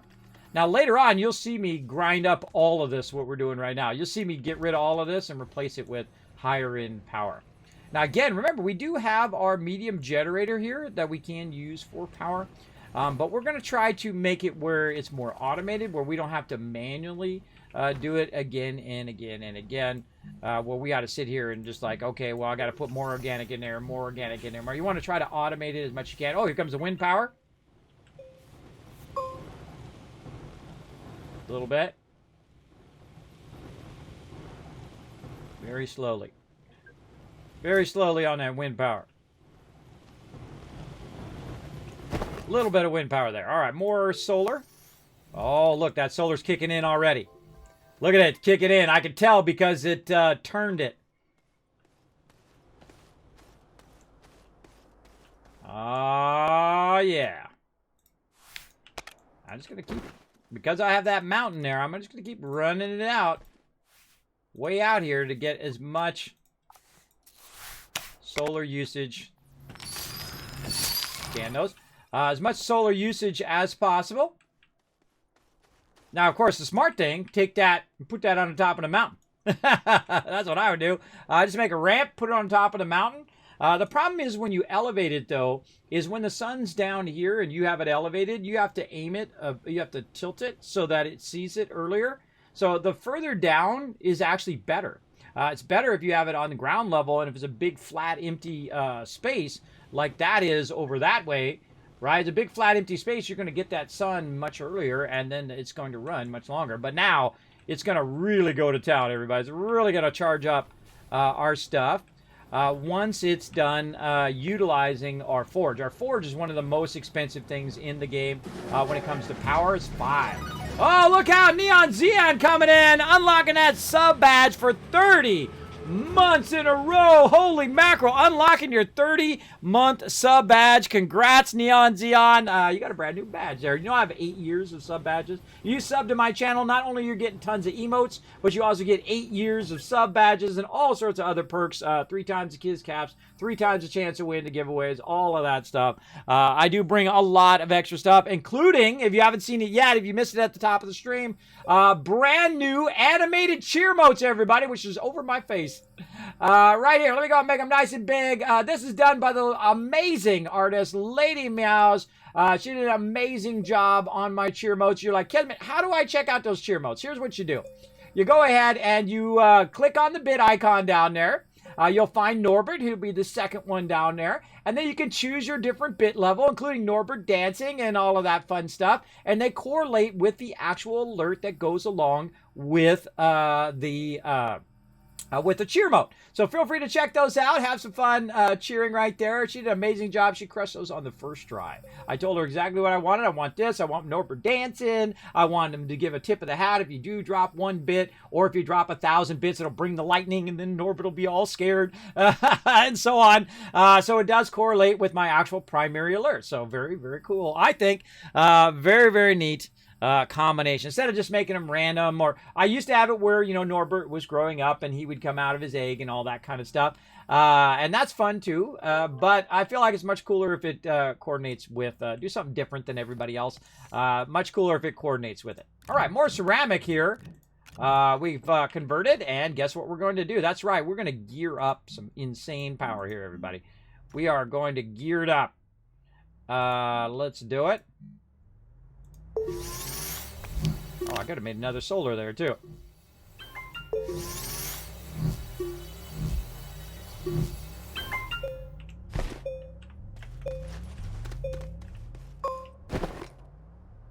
This is a good time in the game to really start to gear it up. Where'd the other one go? Here. Now we're going to clean all this up later, and I'm making a mess on purpose. And a lot of you know how to do that, I'm sure, if you played the game before. But we're going to clean all that up and make that really super awesome and efficient. But for right now, we're just going to make a bit of a mess, just so you guys can see the before and after kind of thing. Now, that's a good amount of power here. Again, our goal is to fill all the batteries during the daytime with our solar power, and then use our wind power to supplement at nighttime along with our batteries. And that's what we're trying to set up right here. And again, it's worth the time to, you know, unlock that and make as many of these as you can early game. And then later we'll really compare it to the big power, right? The big monster power in which we'll use. I'm sure it'll be a night and day comparison in there. And we're also doing all the quests. We're not going to skip ahead or none of that stuff. We're going to take our time and go on the full journey of unlocking everything. And there we go. And we got another solar or two, so we'll go ahead and run way out here. We're extending it out beyond the side of the mountain here, and we're just having some fun. We'll redo all of this later. But again, just having some fun running that out. So the second that comes up over that mountain edge, boom, it's going to get this in one here. For sure, for sure. Maybe even move it out a little bit further. There we go. Very nice. That is some good boost to our power. Now, that's going to automate that power. That's going to keep all of my stuff powered. And you can see, look at my batteries. My batteries are fully powered now over there. Oh, look at this.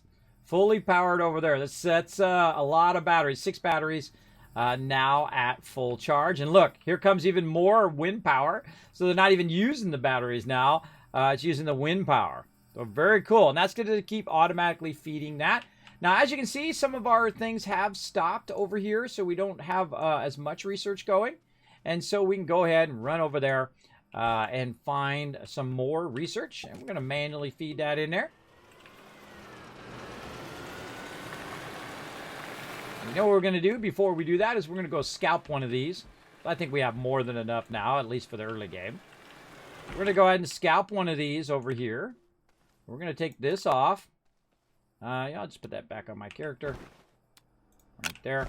I'm going to scalp one of these and put it on my vehicle. Now my vehicle has both solar and wind power. The wind power being the best of the two, because even when I'm underground, I will still be able to... Oh, and there it goes. I'll still be able to generate power no matter what. So my vehicle will always have the ability to auto-generate its own power. Now, see these over here? These are actually better than the other ones that I'm tapping into. And we'll come and tap into these.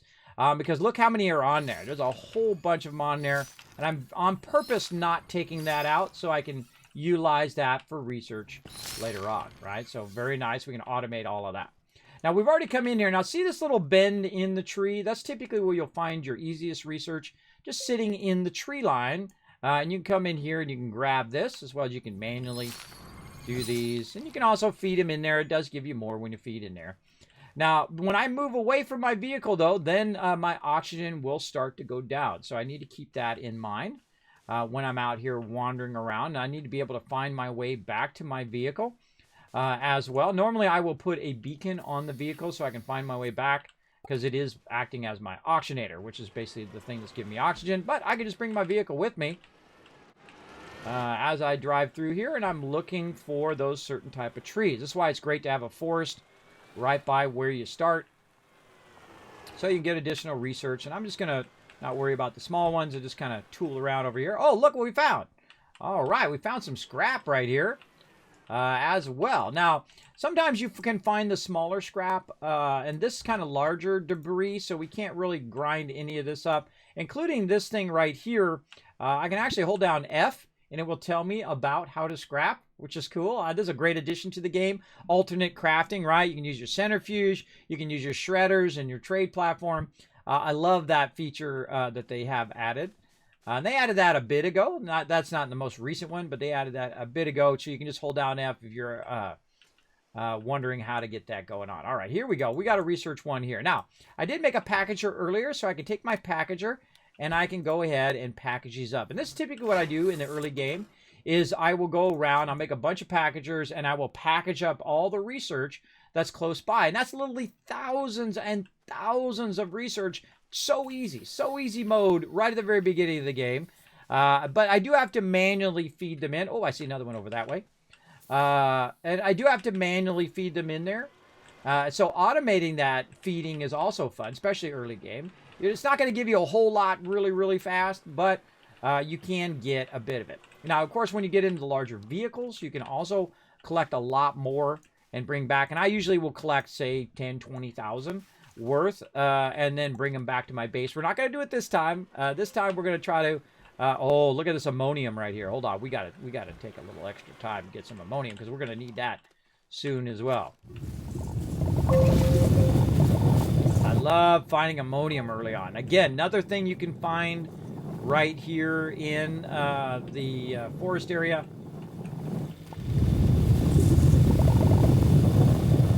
Oh yeah. Now here's one of the things I suggest to do.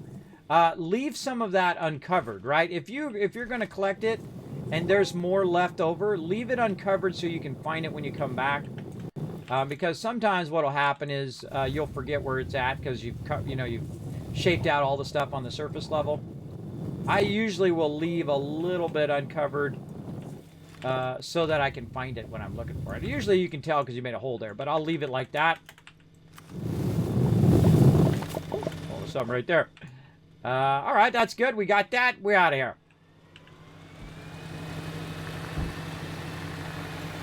And it actually charged my vehicle, by the way, while I was sitting there, both with wind and now with solar power. So I don't have to keep, putting the generator on there and keep charging it up and all of that. Really nice. And so we'll take this. Now, look, all my research has come to a stop here. Right? It's all come to a stop. And I'm going to go ahead and then feed it into these last two here. And just kind of go back and forth. So we'll pull our packaged item out of our backpack. We'll unpackage it here. And we'll put that in there. And that's now going to be worth 1,000 research, right? So I let that run in the next 5 minutes or so. That's going to give me 1,000 research. I have more than enough to run my research now. In fact, I have so much surplus power that all my batteries are full, and it's still feeding me power from all the solar and all the wind. And that is really an awesome place to be, because now I don't have to collect organic and keep feeding it in there and keep getting my medium generators going and all of that stuff. It's actually eliminated the need for me to do that, though that is very fun to do in the early game, which I already did. There we go. Put that into there. All right, anything on my side? Ah, see, I knew it. I knew it. Now, I've actually got a little trick. I just put that right there, and it'll automatically grab it and then feed it into that third one while it's waiting to respawn onto this one. And again, the more of these you get going, especially in the forest area there, the better, because you're going to have that constantly running. Now, it's probably a better idea for me to go ahead and now shift this in the other direction. So I'm going to go ahead and turn this off. I'll try anyway. There we go. I'm going to put this back here for that to grab it. And then I'm going to go ahead and say, okay, I'm going to reshift this away from this one, and we're going to go try to use the other one now. So let's go ahead and take this, run it over this way. And let's see how often... Whoa, put it in the ground there. That's always a dangerous thing, because sometimes it'll glitch through the ground. So let's go ahead and put it, say, right there. What we're trying to do is get it to surround that. There we go. That looks pretty good. And we're going to bring it up over the mountain. Now, another thing we can do is go in here and flatten it, but it has a risk of accidentally hitting that. So I'm not going to bother with flattening it from that direction, but I will flatten it over here.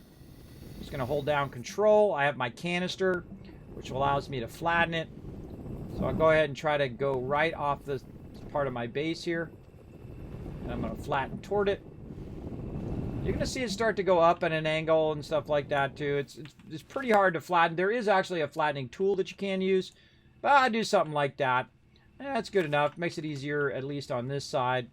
I really wish they had foundations. When you put your foundations down, it automatically flattens the ground and all of that. I feel like that would be an absolutely amazing update to this game. Is to have those foundations, much like you do in other games like Satisfactory and things like that. It really does add to the enjoyment of the game, even though I do love the shaping and all of that. It just, after a while, the shaping becomes really difficult because the ground is actually rounded. And so as there we go. As I shape here, it's going to either go up or it's going to start going down into the ground.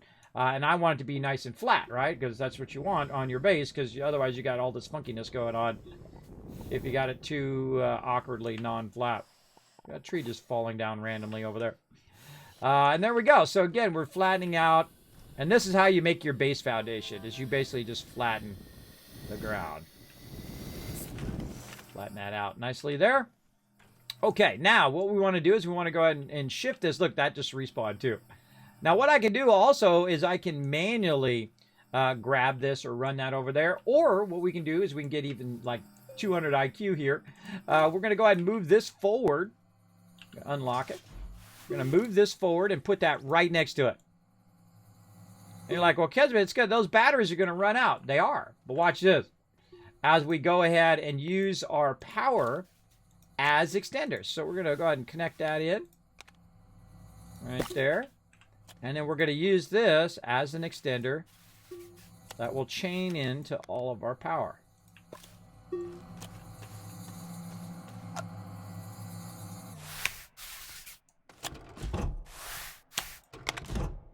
Again, I wish you could see the bottom of it because you can line it up straight. And I can go through and line it up straight, but you can't see the bottom when you're trying to rotate it and trying to put your connectors together.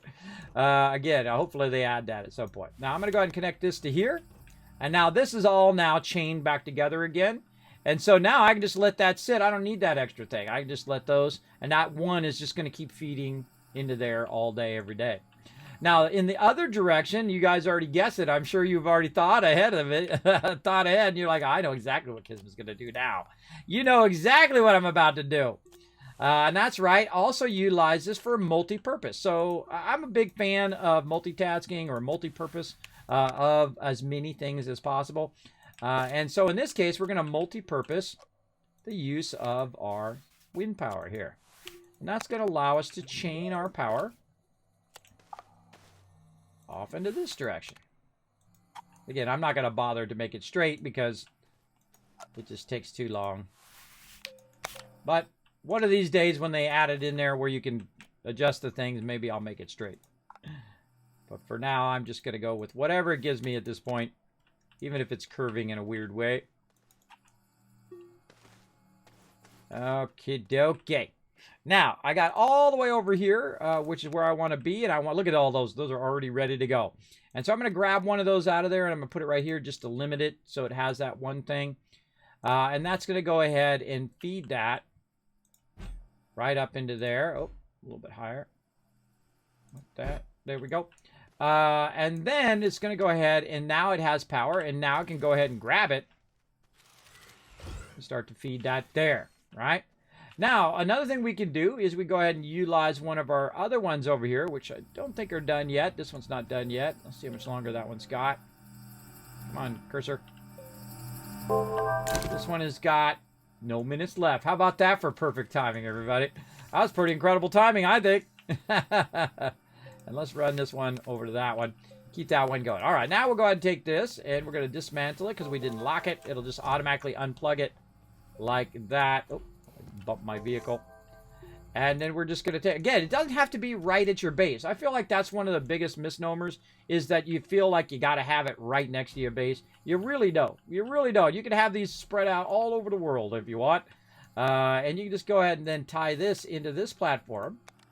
And then now this is going to go. Now the problem is that this is set to the research sample, which is not what we want. Right? We want it set to this research sample. They are two different research samples, and so it won't grab it. Now I could just set it to grab everything, but that's annoying after a while because it'll just start grabbing random things and it can't feed it in there and so on. And there we go. So now that is now going to be pulling this one, and then that one is going to pull that one, and we're good to go. So we can also grab this.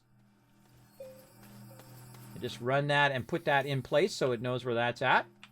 Now, I usually find you want about 2 research per, and they won't always be running at the same time, but what's going to happen is if you have one of those respawning, that this is going to just backlog after a while. You just won't be able to feed enough through in there fast enough to keep it going, especially if your power is constantly low. Now, another thing to think about is your production. Oh, there we go. Thank you so much. I appreciate the love. Let's see. Italy, I am going to guess that's about as close as I get it. What's up, the last splash? Thanks for hanging out. I always end up ditching my vehicles and they get stuck. Yeah, it does happen. It does happen quite often, especially on the small one. I know the feeling. What's the new platform the auto arm is on? Oh, yeah, the new platform. Oh, that's awesome. This is specifically designed for the auto arm.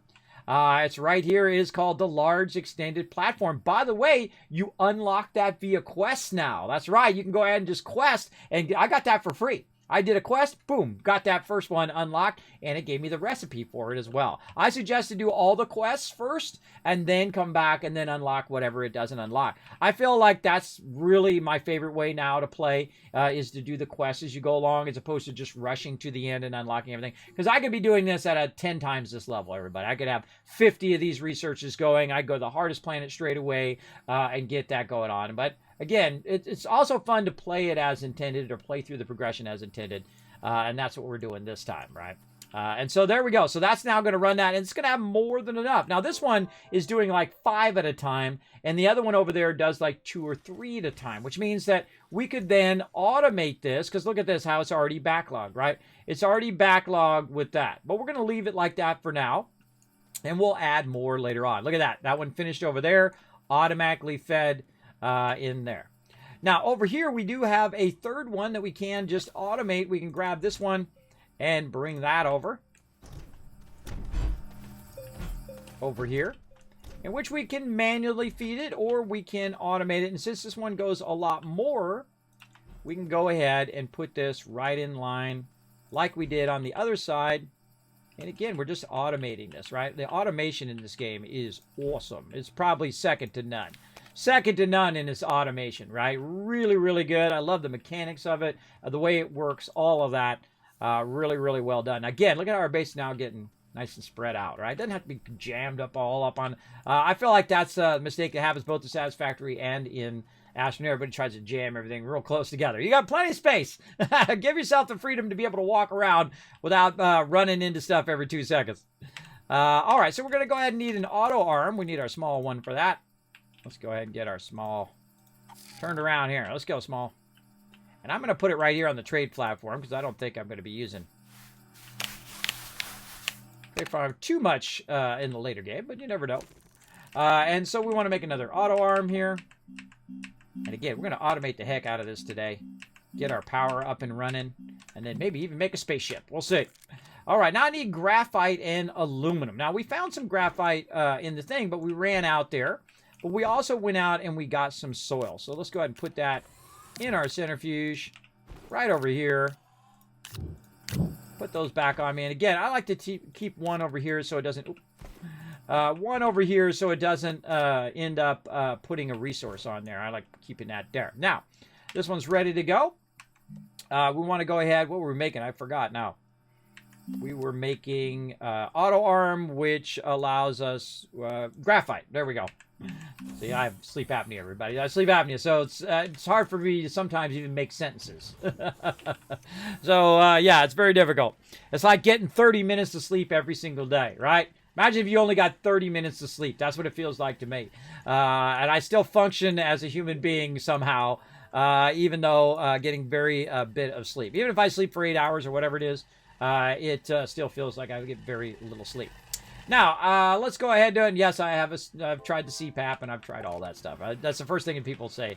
I've tried all that. I have what's known as a mandible device, which keeps my jaw forward so I don't suffocate and die in my sleep. I know, that's my everyday, everybody. Look at this. Look at this little hole in the ground. Where'd this hole come from? We made this hole.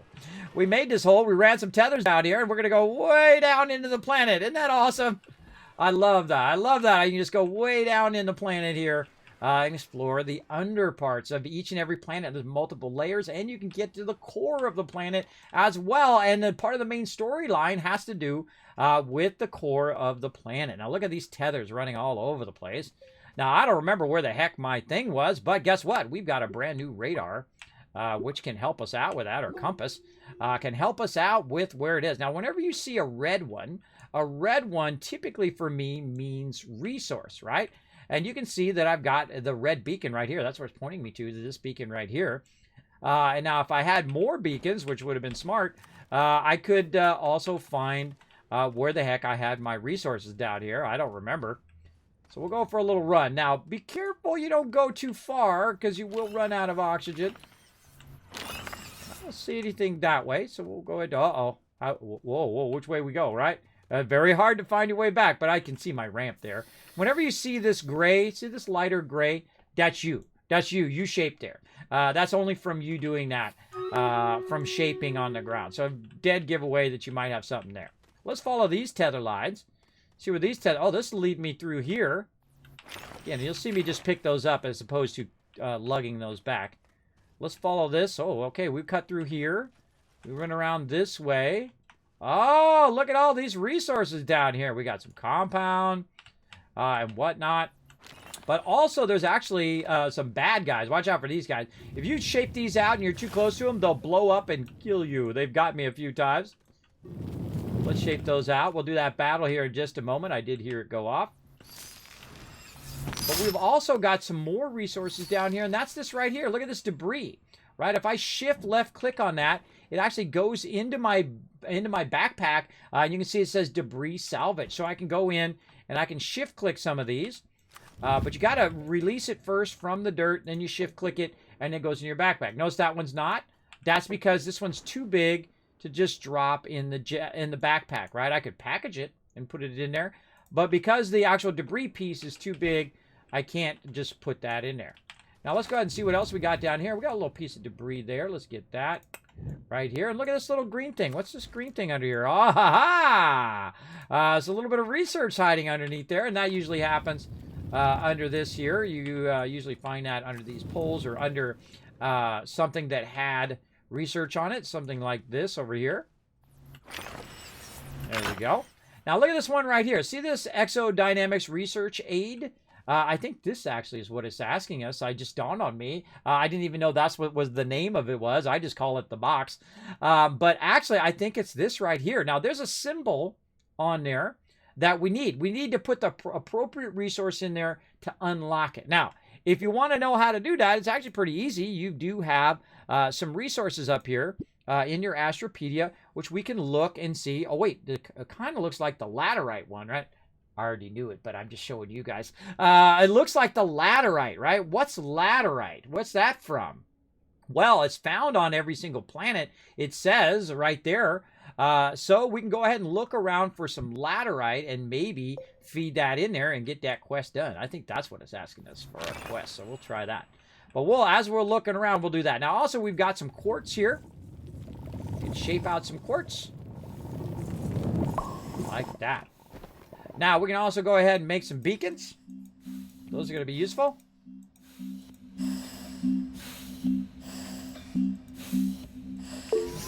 They're like, Kid, we're going to run out of oxygen. No, I'll be fine because I've got my tethers that I have run out here. Tethers are great for finding your way forward and backwards if you get lost and whatnot. Same thing with beacons and so on. So I'm going to actually put a beacon down. Now, it'd be nice if you could name your beacons as well. That'd be a great addition in the future as well.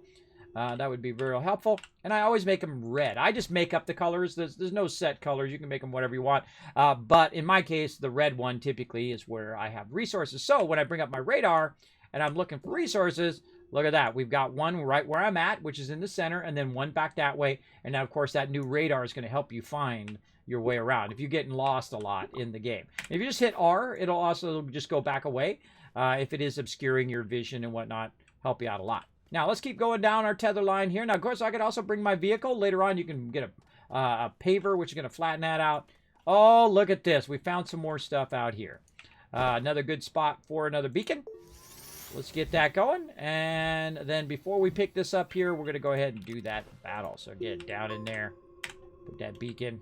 Help me find my way around. Also, by the way, the beacon allows you to see from real far. Does see the line? That white line way off in the distance, help you find your way back via the beacons. Okay, now we'll take a look at what this blue coin-like stacky stuff is here in just a moment after we do some Stream Raiders. To battle! All right, time to go to battle. Look at all these peeps. Holy mackerel. Look at them all in there. See, look at all these sexy peeps on the side over here getting it fired up. Let's do it. Let's get it fired up. What's up, Reaper? Thanks for being here. Thanks for hanging out. River Dog backing me up today. By the way, everybody, make his job nice and easy. My awesome mod. Follow those chat rules. I appreciate it. Need to spin this game up again for after work. Well, there you go, Taco. If I inspired you to play some Astroneer, then I'm doing it right. I definitely suggest to fire it up for sure. I feel like you're going to start playing. You're going to get home from work. You're going to start playing, and before you know it, it's going to be like 10 o'clock at nighttime. Or maybe 4 o'clock in the morning. Watch out. Watch out. I set a timer. I have to set a timer sometimes, everybody. I use my phone to set a timer because I'll start playing things like Astroneer or whatnot. And if I don't set a timer... Like, see, in normal time, there's like normal time, and then there's like game time or computer time or artist time if you're an artist. When you get into the zone and you're doing something like you're playing a game, and you basically, like my wife says, hey, dinner's ready. I say, okay, I'll be there in, 5 minutes or so. But if it's 5 minutes game time, that's like 3 hours. For every minute in real time, it's like an hour in gaming time. And so I've done that a few times where I would say, okay, I'll be there in a minute and I'll be working on art or video or whatever. And then I'll look up and I realize it's literally an hour later. For me, it felt like a minute or two went by. But when you're playing a game, it's very easy to have that happen. So watch out for that, everybody. Watch out for that. I suggest to set a timer for sure. Let's see. Open a captain chest. You know what does a great job of that is Satisfactory. Satisfactory will warn you every hour or 2 hours, saying, hey, bro, take a break, man. Because some people do play Satisfactory and Astroneer and whatnot for 20, 30 hours straight. I've done it. I've done it for sure. A lot of games like that, especially games like 7 Days to Die. I could do that with Valheim easily. Yeah, actually, all the games I play, I could do that with. All right, let's give some love out here. Reaper, Last Splash, and Matt all getting some love, some extra stuff there. And Fox Tegan, MVP with the 8 assists there. And again, we only got so much time. We got 4 hours and 4 minutes, so we're going to try to go for the gold as much as we can. I feel like we'll hit this, maybe swing up and then down. Try to dodge that mystery one. You know what? Let's do some mystery ones. You never know. Might get ourselves some epic loot. Let's see. I got to use my warrior again. Let's just hope this one's not too hard. Where you at, warrior? There we go. I'm feeling middle high side this time. Oop. You didn't quite get in there. All right. Get in there, you. All right, there we go. I got to place him 3 times to get that reward. All right, back to it.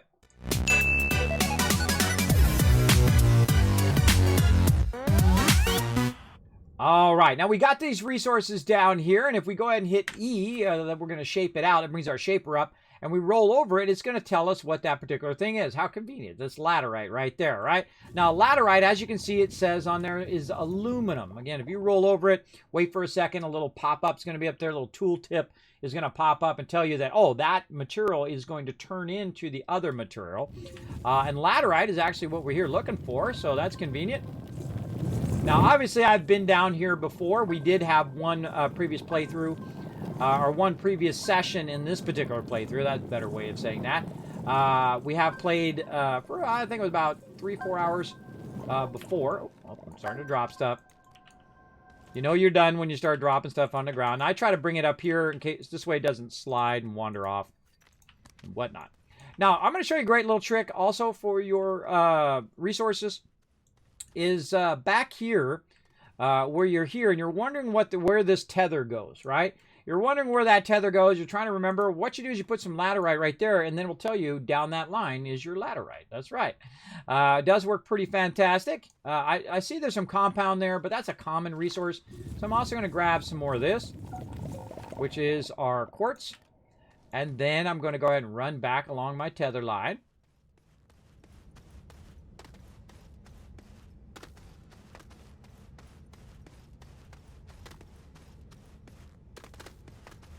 And this is just a reminder, because I totally did not remember what was down that tether line.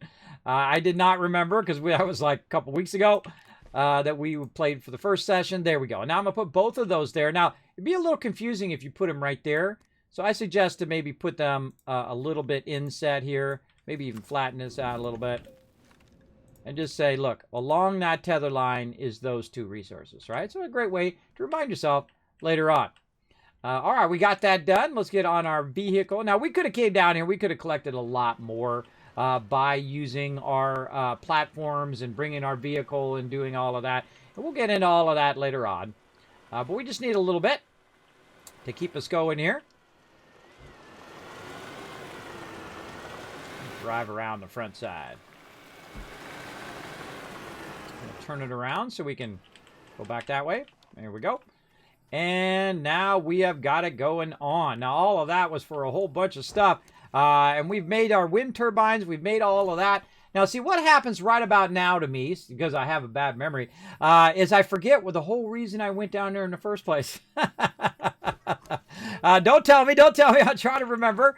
I got to, exercise my thought process, try to remember. I think we were trying to do an auto arm, if I'm correct. Let's see. I think that's what we were doing. Yes. Okay. That's what it was. Yes. We needed aluminum for our auto arm, and we were making graphite. So I kind of remembered. But I literally forgot what the heck I was doing. And that does happen a lot in a lot of different games, is you'll literally forget what you were up to. Now, I've got some debris here. And since we unlocked this through the quest, this is going to be real useful early on. We just go ahead and grind that up right in there. Awesome. Awesome. All right, there is our aluminum. And here is our graphite, which we converted using our centrifuge. And then we can now make our auto arm. Yay. There was much rejoicing. Yay. A little Monty Python there. To battle. Exactly. Get that battle going on. Look at you getting some loot today, Last Splash. See, now you're glad you can join us for some battles. Remember, that is free to play, everybody. Free to play. Come and join us. I'll put a link in the chat. You can go ahead and follow that link. Find me or Captain Kismet and come and join us. We're going to have lots of fun trying to get as much out of this event as possible because it's going to finish here in about 4 hours. We're going to try to get as much in there as we can. Now, actually, it would have been smarter if I didn't unpackage it. Sometimes I just automatically unpackage it. Better if you don't unpackage it, leave it in your backpack. It's not very far for me to go here, but best to leave it packaged and then run over here and unpackage it over here. There we go. All right, do we got any extras? We do, so we'll go ahead and grab this. We'll tell it very specifically just to grab that. And now, double whammy, everybody. Look at this. Look at that double whammy going. Nice. Nice. That is so sweet. We got our power styling. We got our research automated. We are just so styling in this particular playthrough. Now, we also need to go ahead and utilize some of this laterite, and I've left the laterite on my character right here to go back and try to unlock that item that we wanted to unlock utilizing that research unit. And I didn't even know that was the name of it. I rarely ever remember the names of things too much, especially that's a unit right there. Oh, there we go. And we'll go over here. Now, one of the things, if you are going to create this and you're going to be coming in and out of here a lot, is to start to pave out yourself a nice little road. Now, me, what I'm going to do is try to find a kind of an in-between spot, a spot in which my ramp meets the ground level here. And you can see I can shape it down here and then kind of better shape that in and flatten it out. And so my ramp and my thing here will better meet up. Now, one of the things that can happen, though, is your tethers can get disturbed. Watch out for that. Then the whole rest of your tether line is no longer functioning properly, and then you're in big trouble. You're in big trouble. You go down that tether line, or if someone else is playing with you and they disrupt the tether line, you'd be in trouble. That also shows where my entrance and exit is. Right there. That's a pretty sharp entrance.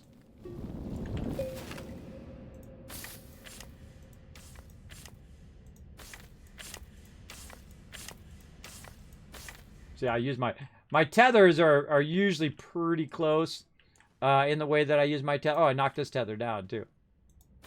Now, also what happens sometimes when your vehicle's there is that your vehicle obscures the tethers as well. Right there, right? So you have to get your tether a little bit closer. But another thing I want to do is I want to use the terrain, the flatness of the terrain that's already existing. And then I'm just going to go ahead and shape it along with the terrain itself. And so we're going to try to maximize our deal here. And go along with that terrain, kind of flatten it out. Now, you can automate this later on through your vehicles. which is very, very awesome. It's one of my favorite things in the game. Incredibly, incredibly good. Now, when you're doing your tether lines, I suggest to take your vehicle and kind of move it off to the side. Like this. That's going to make that a bit easier. And now we'll go ahead and try to redo it. Now, there's something that goes off that way, but I'm going to go ahead and steal one of these tethers just so I can extend this a little bit easier and have that tie together easier. Now, I'm also going to go ahead and start putting the tethers on the side like that. So when you're shaping the ground, it's not going to do it. You can also put it on the ceiling up here. That's going to keep those up off the ground. And so my tether lines will still have that ability. Now, I can see that this is kind of going up a bit right here. It's going to go up and down and whatnot. I'm going to go ahead and pull this tether from over here. I don't think we're really tethering down that direction. We're more tethering in this direction. Again, look at, there's some research right there I can snag out of there. Put that right there. One of my favorite things in the game is this right here. When you're shaping out an edge and you're kind of revealing what's behind there. Right? You never know. There might be resources or something in there, and you're really opening it up so you have a big cavern of the ability to see where all your resources are in that cavern. You can also shape under these things to get rid of this. And we're going to go ahead, create ourselves a nice little road through here. Holding down Control. Widen the sides. This is really fun to do. I don't know why I sometimes hold down the mouse button extra hard, thinking that it's going to shape faster or something. Anybody do that? Put a 1 in the chat if you do that sometimes. You hold down like the space bar, or do you hold down like the mouse button really hard for no reason? You realize that you're doing it for no... It's not like a piano, like when you press it harder, it does it. You know, it's not like that. You don't have to hold it down so hard. I do it all the time. I catch myself doing it. I was just doing it right there. That's what made me think of it. I was holding down the mouse button way too hard. What? Completely unnecessarily. Was completely not necessary, but still, you know, it's just like a natural instinct, I guess. Maybe it's from playing the piano. I don't know. Maybe that's what it's from. All right. Again, we're going to create ourselves a nice little access way here.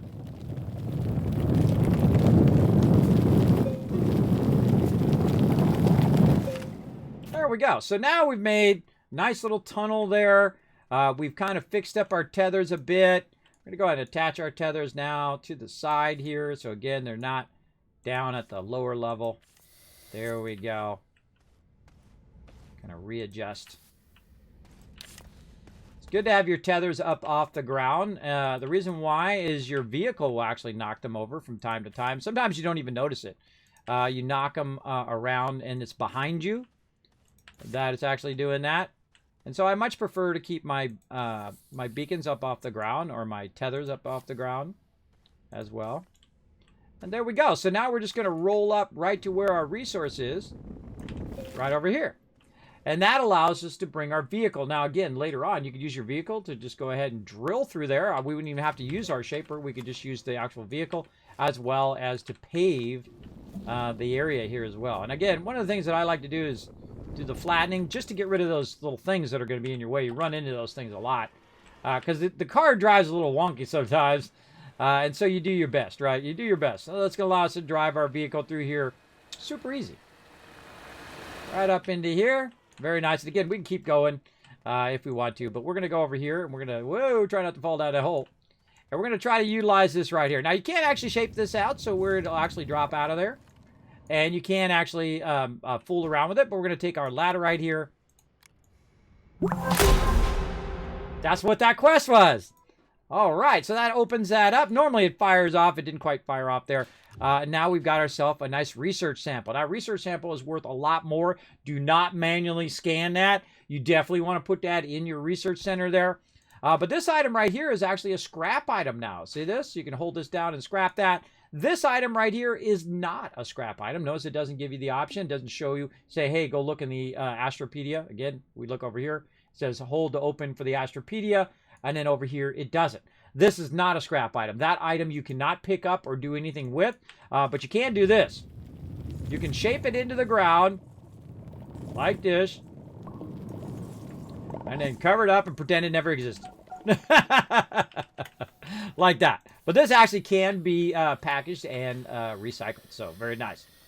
So we got that. Now we also have a research item right here. So we can go ahead and put that on the back of our vehicle like that. Or we could package it up, put it on the back of our backpack. And now we're going to go ahead and lug that back to our base. So let's go. See how much nicer it is with the tethers up off the ground. They're not in your way. Now right here, this part right here, this part needs to be matched up a little bit better. And so we're going to go ahead and take our tethers again, put them up here higher, up out of the way. And then this one, go ahead and put it way up here. There we go. Up out of the way. And then also when I'm going up the ramp, it'd be nice to kind of move this one off to the side now. Like that. And then it gives me kind of a clearer way. And as we go up the ramp here, we'll adjust that. But this part right here needs to be kind of matched up a little bit better. So we'll bring it way out like this. And then we want to put a bit of an angle on it. So we're going to hold down again, control. And you're going to have this problem right here, right? Where the two angles don't match. Oh, hold on.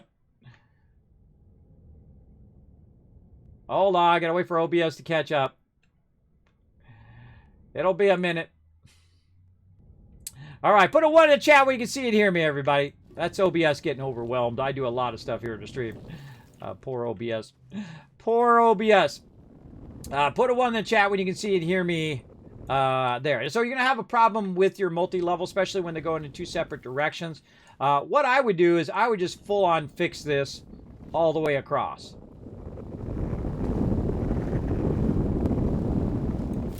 Somewhat like this.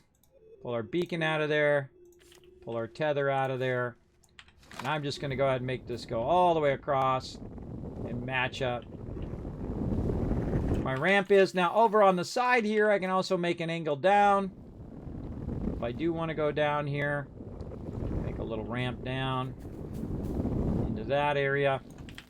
Again, this takes some practice for sure, getting understanding how to do all these ramps. And this is a pretty steep ramp here too.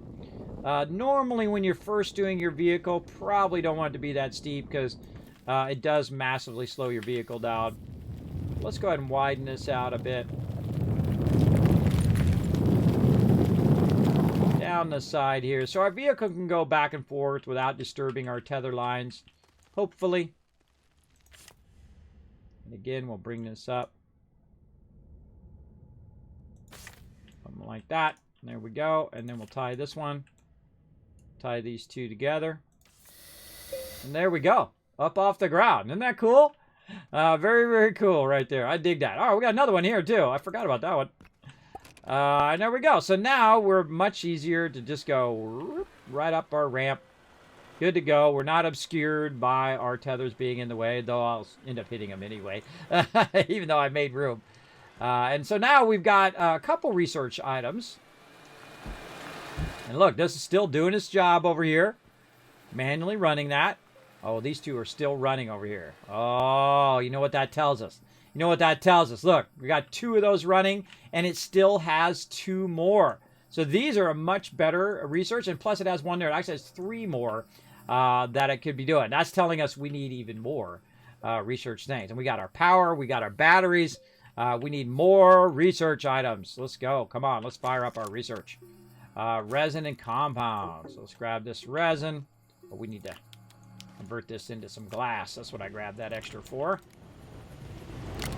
Make some glass out of that. Over here. Now, notice I don't put it on the thing. I usually put it on the thing and let it auto feed in there. I find it's easier to feed it that way. That's just me.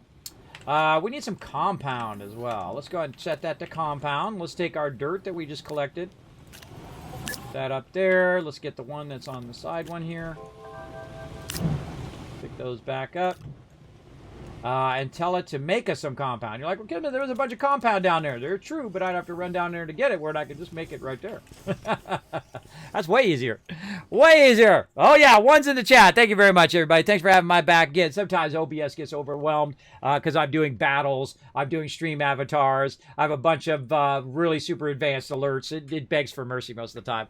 Even though I do have it on another computer, by the way. I have an actual separate computer that I use for just streaming. And then the gaming play is on my gaming PC.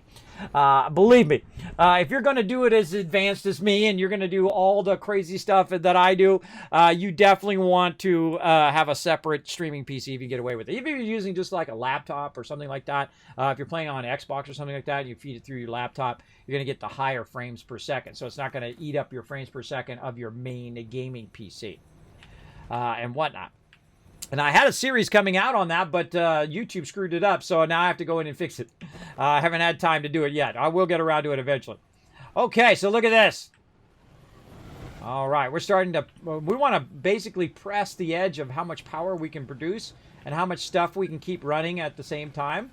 And so that's kind of what we're doing right now. Do you see it slow down? The reason why it slowed down is because it used up all the battery power. Did you know I put the battery power by that on purpose?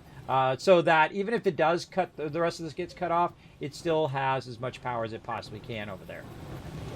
And of course, this thing is eating up 5 units per second, right? So that's eating up 5 power just in itself. And when that forge stops, you'll see everything else runs much faster.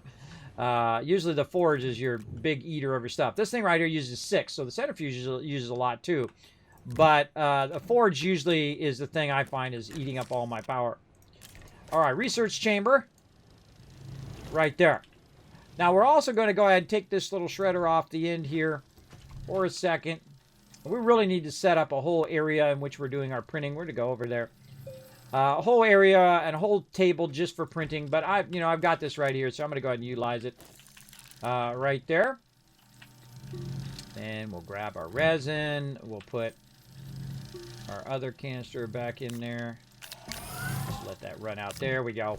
And then we'll make some more resin. Now, I can only make 1 resin there because I don't have enough stuff there. But while that's running, let's see, we got 1 resin on us here. And remember, we do have some we can go down here and collect. And we're going to go ahead and make ourselves a nice little ramp.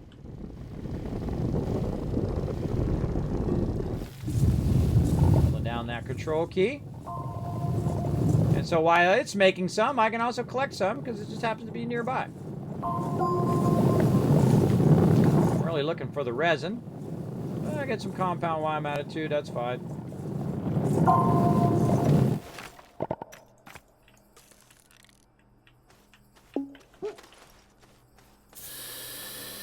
Okay.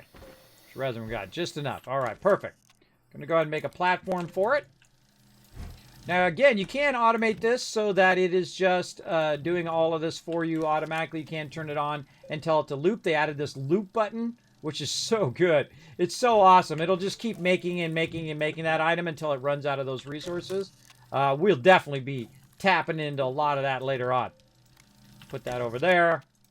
And let's run that. And again, and just grab it out of your backpack. Now, I got double stuff going. Isn't that cool?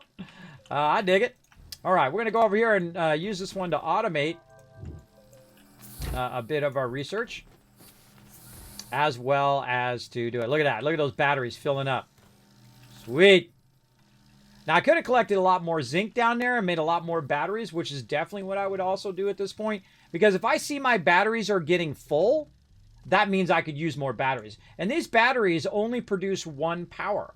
Right? So all of this stuff requires a lot of power. So you got to have enough batteries to where the batteries are equaling the amount of power that these things need. So even if the batteries are full, it won't matter because they won't run at full speed unless, see, this takes 2 batteries per research to keep it running at full speed, right? So if the battery's at full, it'll run that on its own, which is why I have the 2 batteries there, because 2 batteries equals 1 research, right? And so on. You want to do that on all the rest of them and look at the balance of your power that you're doing. All right, over here, over here. Now, while I was shaping that out, guess what? More soil I got. Put that right up in there. Very nice. Take those out, and then more resin. Yeah, look at that. All right, now, more of this. More of this. Over here we go. Now, this one I'm going to go ahead and just put in the back for right now. I'm going to keep my research kind of off to the side here. And we'll backfeed that into there. We'll take our research. Oh, I got it backwards. Let's turn it this way. I like to have those arrows facing certain directions based on where I'm going to be standing when I'm using it. And let's put this in here. And let that run. There we go. Very nice. Another research, which we'll use here in a minute. And our resin now done. Look at us getting so many multiple things going at the same time. Right? This is what we want to see. We want to see this getting fired up. Now, another thing we can do right over here is we can take this out. We can take this one. We can put it right here. And it's it knows how to automatically grab that stuff. We can put it on loop and go. So now what it's going to do is just keep making me, as long as it has resin, it's going to keep making me those platforms. So we're going to go ahead and put this resin right up in here. Or actually, here's a better idea. Let's go ahead and take this over there. Let's take, oh, wait, this one's empty. This one's empty. This one's empty here. Put that resin in there. Grab this resin that we have sneakily back here, which I didn't even see was back there anymore. Nope. And then over here, I like to turn it so the resources are facing toward me so I can see which side has the resources. And there we go. So that's going to automatically make another one of those when it's done. Now, over here on the other side, I'm going to go ahead and utilize this. And I'm going to put this over here. And then I'm going to tell it to do the same thing. Loop over there. There we go. Now, it's going to need a lot more resin than what I've got, that's for sure. So we need to get over here. We need to find some dirt to put in there so we can make more resin, or we can go collect some more resin over there. Now, I prefer doing the dirt because the dirt is going to go way faster overall. And I just happen to have this mountain that I'm going to slowly shape out over time until this whole entire mountain most likely will be gone. I'll use my vehicle later on, but right now we're going to manually do it.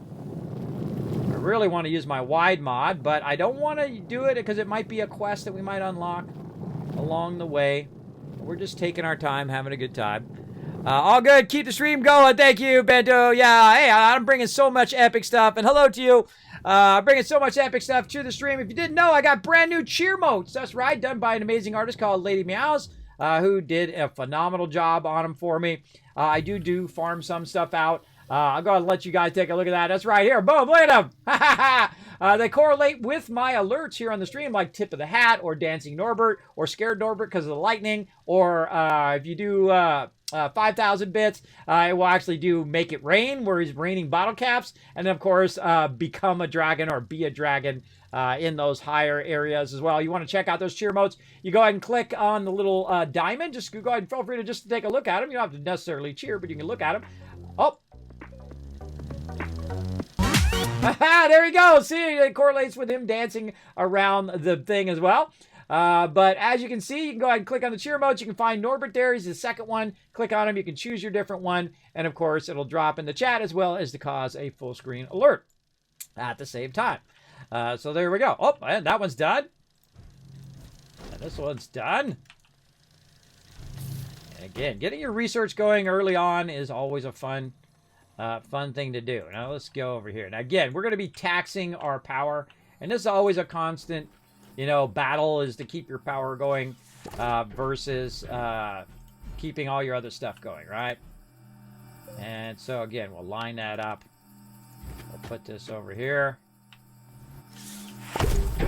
And I'm going to tell it just to auto run before I even put anything in there. And then what we're going to do is need to run way back over here. And that made the perfect amount. Now, what you want to do, by the way, is you want to stop this. Otherwise, it's going to grab some of your resources. And maybe you didn't want to make that thing again. Watch out for that. All right, graphite and aluminum. We made more aluminum over here. And then more over here. Now, another thing I can do, now I don't need this. I'm going to take that off of there. And I'm going to grab this. I'm going to put it right there. And notice it automatically also grabbed my aluminum off of there. Put that over there. And now I need some graphite. So I went and grabbed a bit of dirt.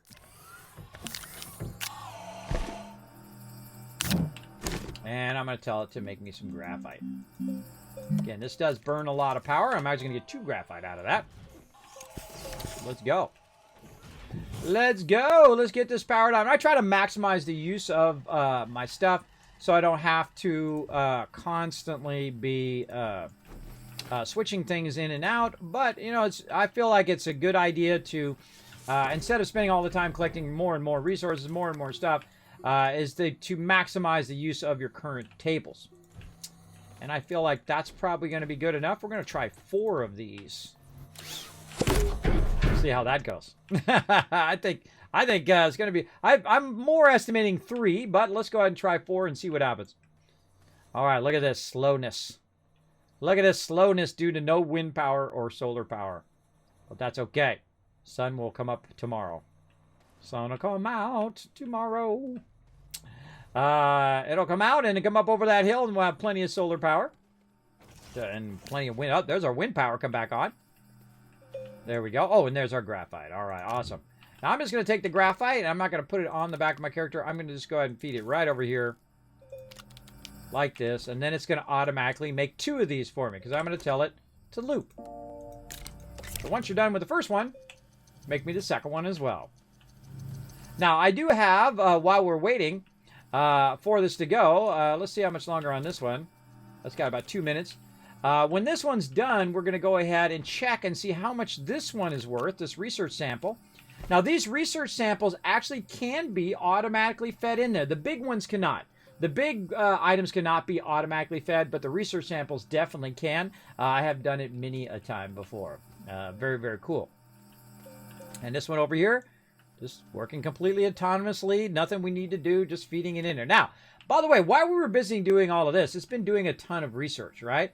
And so when we go and look now, we have 6,000 research. Remember, we had 0 left. We had 0 when we started. Now we have 6,000. So we could unlock a bunch of stuff, but I'm not going to because I want to go through the quest and unlock things through the quest as we go. But we definitely crushed that, and we got our 2 auto arms done over here that we need.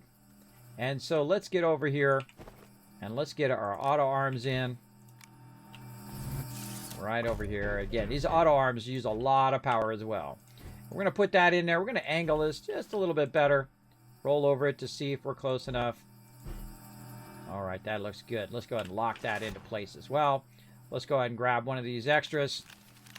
Move it up here. And look at that. Look at that. More than enough. Then over here, same thing. Again, the ones in the forest are awesome. Now remember, the green side is the picking up side, and the blue side of the circle that you see is the part in which it is going to send it to. So again, we're going to go ahead and turn that auto arm on over there. We're going to go ahead and turn this on over here. Like that. And, oh, this one over here. See what's happening in the back here? It's overfeeding those. And so we want to go ahead. And this is a great little test. Which one's going to get it first? That one. I like doing a little test like that to see which one's going to get what first. And we need to get some more zinc so we can get more batteries for that. But I'm going to find something just to set on the back there. Let's go ahead and put our generator on the back there. Just to keep that from going on the back of it. There we go. We'll just set that back there. Eventually, we'll use the back of that, again, for batteries. And there we go. Let's go ahead and fed into there. Now, this one's been fed over on the far side here. So we want to go ahead and see, like, put it on the back instead of putting it in the thing. Again, we want to make sure that we have that blocked. We have this blocked by those 2 things there. What can we use? I don't know. How about some wind power back there, right? So it's going to add some supplemental power. Maybe a little solar power as well. Let's grab the solar power off of this. Right here. Now, one of the things that's going to happen, see what happens is feeding stuff into my backpack. I wish you could turn that off because that does drive you crazy after a while. Put that in there. And put that right there. And see, that one's grabbing it. But what I want to do, eventually it'll balance itself out. I want that one to go ahead and start up. Eventually it'll balance itself out because some of those will be full in the moment in which it grabs it. And so now we have 4 of them running. Automated, by the way. And also, it's automatically powering it over here with the solar and the wind. We can use generators back here, or my favorite, use the batteries and make a bunch of extra power so that when it does run out, it'll have plenty of power. Now, over here, we're going to go ahead and take a look at our research sample. And our research sample right here is 1,300. That's right, 1,300 is going to run about the same time as our other research, about 5 minutes. And so basically we're almost getting 3 times as much from that one little unit than we would get from getting the ones from the trees. So man, we are styling on our research. Look at it go. Look at it go. 350, not too bad for early on. Later on, you could really get massive, so much that you can unlock every single thing in the game. For sure, for sure. And we got our power squared away. We got our solar going. We got our wind going. Let's do another battle. To battle! All right, I'm going to go ahead and put my spell down there. Time for another battle. Let's fire it up. Now, again, if you do have a comment or question for me, my name is Kismet. You can put Kismet in the chat. You don't even need to use the @ symbol, by the way. You just type Kismet in there. It'll highlight red. Know you're talking directly to me. There you go. Hey, Hair Luna, what's up? Bringing the love today. Look at Riverdog bringing the dancing Norbert right there. Let me go ahead and play that again. I missed it. Let's do it again.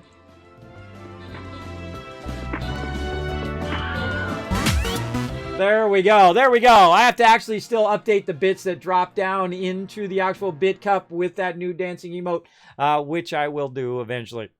Open the captain's chest. Grant some rewards. Blue Chronos, Matt, and the last splash all getting some love. And Matt coming in overall MVP with the 11 kills there. Nice job. All right, back to the map. Let's go ahead. Oh, look at that. Got another tier down. Another tier unlocked. Again, we're going to try to get you guys as much loot as we can today. How much time? We got 3 hours and 30 minutes. Let's keep it going. Let me go ahead and get my... I don't think my mage is up yet. No, 138 on that. One more. Oh, I hate to do a warrior on... Oh, it's not too bad. Not too bad. I think we can do it.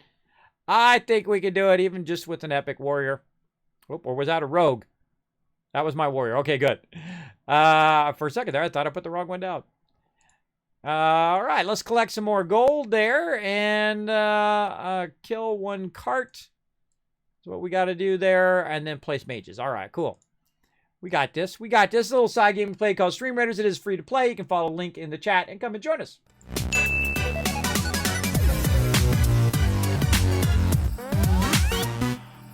All right, we're making big strides today, everybody. Big strides. Let's keep it going.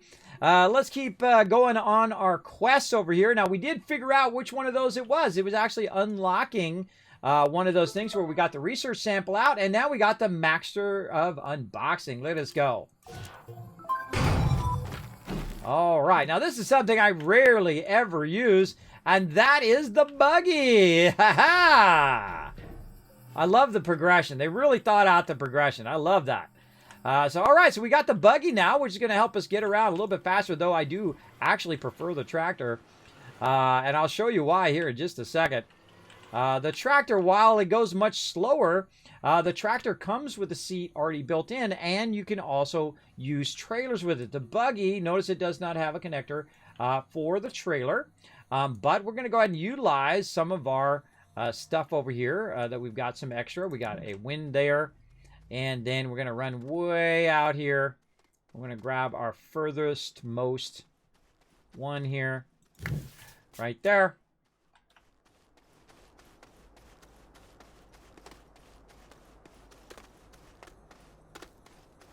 And run that all the way back to our buggy here. So if you're just out exploring, the buggy is really phenomenal for that. And so, nope. Didn't mean to do that. Sometimes I have bad clicking skills. Uh-oh. Can I not get it out of there? Uh-oh, I can't highlight it. Uh-oh, did I find a bug? No, I bet you get it. Oh, there we go. All right. I managed to get it. It's obviously very tricky to get it out of there. And here comes our wind power. So we go ahead and get our wind power plugged in there. And you're going to see the battery on the back is going to start to charge up. And look, that's it. But again, the problem is you can't drive the vehicle. And you're like, well, how do you, what the heck? Why did they give you a vehicle you can't drive? Well, that's because you have to make the seat that goes in the vehicle. So we have to take the extra time to do that, but that's okay. You'll be making a bunch of these later anyway. I'd be making a bunch of seats. So we're going to go through. We're going to see it's right there, rover seat. Not too bad. Just takes a couple compound. We actually have an extra compound there and one on our backpack. And we'll go ahead make that rover seat. Great for when you're just tooling around and want to go make some vehicles. Now, again, we're still having a problem with power over here. Occasionally, our power will now dip to a point in which we don't have enough power. So we could definitely use that generator. We could use that. But every now and again, you'll see the wind will kick in. And then I don't have to worry about it, right? I don't have to go collect organic anymore. I can just, just be patient. Wait for the wind to kick in or wait for solar to come up, and then you good. And And later on, we'll get a lot more storage for our stuff. So again, we can put that right in there. By the way, you don't have to put this forward, by the way. You can put it right up. Kismet Love Train coming in. Sube with a 7 months in a row. Show him some love. Blowing it up. Bringing in that Kismet Love Train. Thank you so much. This game is so fun. I agree. It is incredibly addicting and super fun. And it's one of those games where you start playing and time goes by like that. We've been playing how long? 2 hours and 40 minutes, and it feels like just a few minutes have gone by. That's how you know. Now, you don't have to put it like that, by the way. You can't put it reverse, right? And then this is forward. It's up to you. It's your vehicle. You can make whichever way is the front, whichever way you want. Now, of course, most people would probably take it and put it the other way, like this. And there you go. So that's in the back. It's up to you. It's your game. I can even turn it sideways if I want. That's going to be more awkward because it's not really going to... Right? So it's telling me that that way is the front, right? Now, what happens if I put it on the other way, right? If I take it and I rotate it the other way, it still goes forward, right? The only time it's going to go backwards, the only time that's going to be the front, is when you turn it completely around. Turn it completely around so it's facing this way. Then it will actually change the orientation of which way is forward. Or when you're holding down W, which way is forward, right? You don't have to, conform to everybody else's expectations. You can do whatever you want. So there you go. Cool. And the buggy, again, I rarely ever use the buggy because I'm usually going out and collecting stuff. But let's go for a little ride in our buggy. A little victory ride. Another thing that the buggy does is it has suspension. And so when you're going through stuff and around stuff and over stuff, it is way better than the tractor.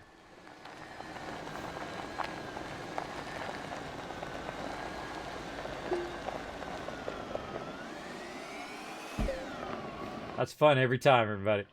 Every single time. Now, a good thing to go look for is things like this just sitting around.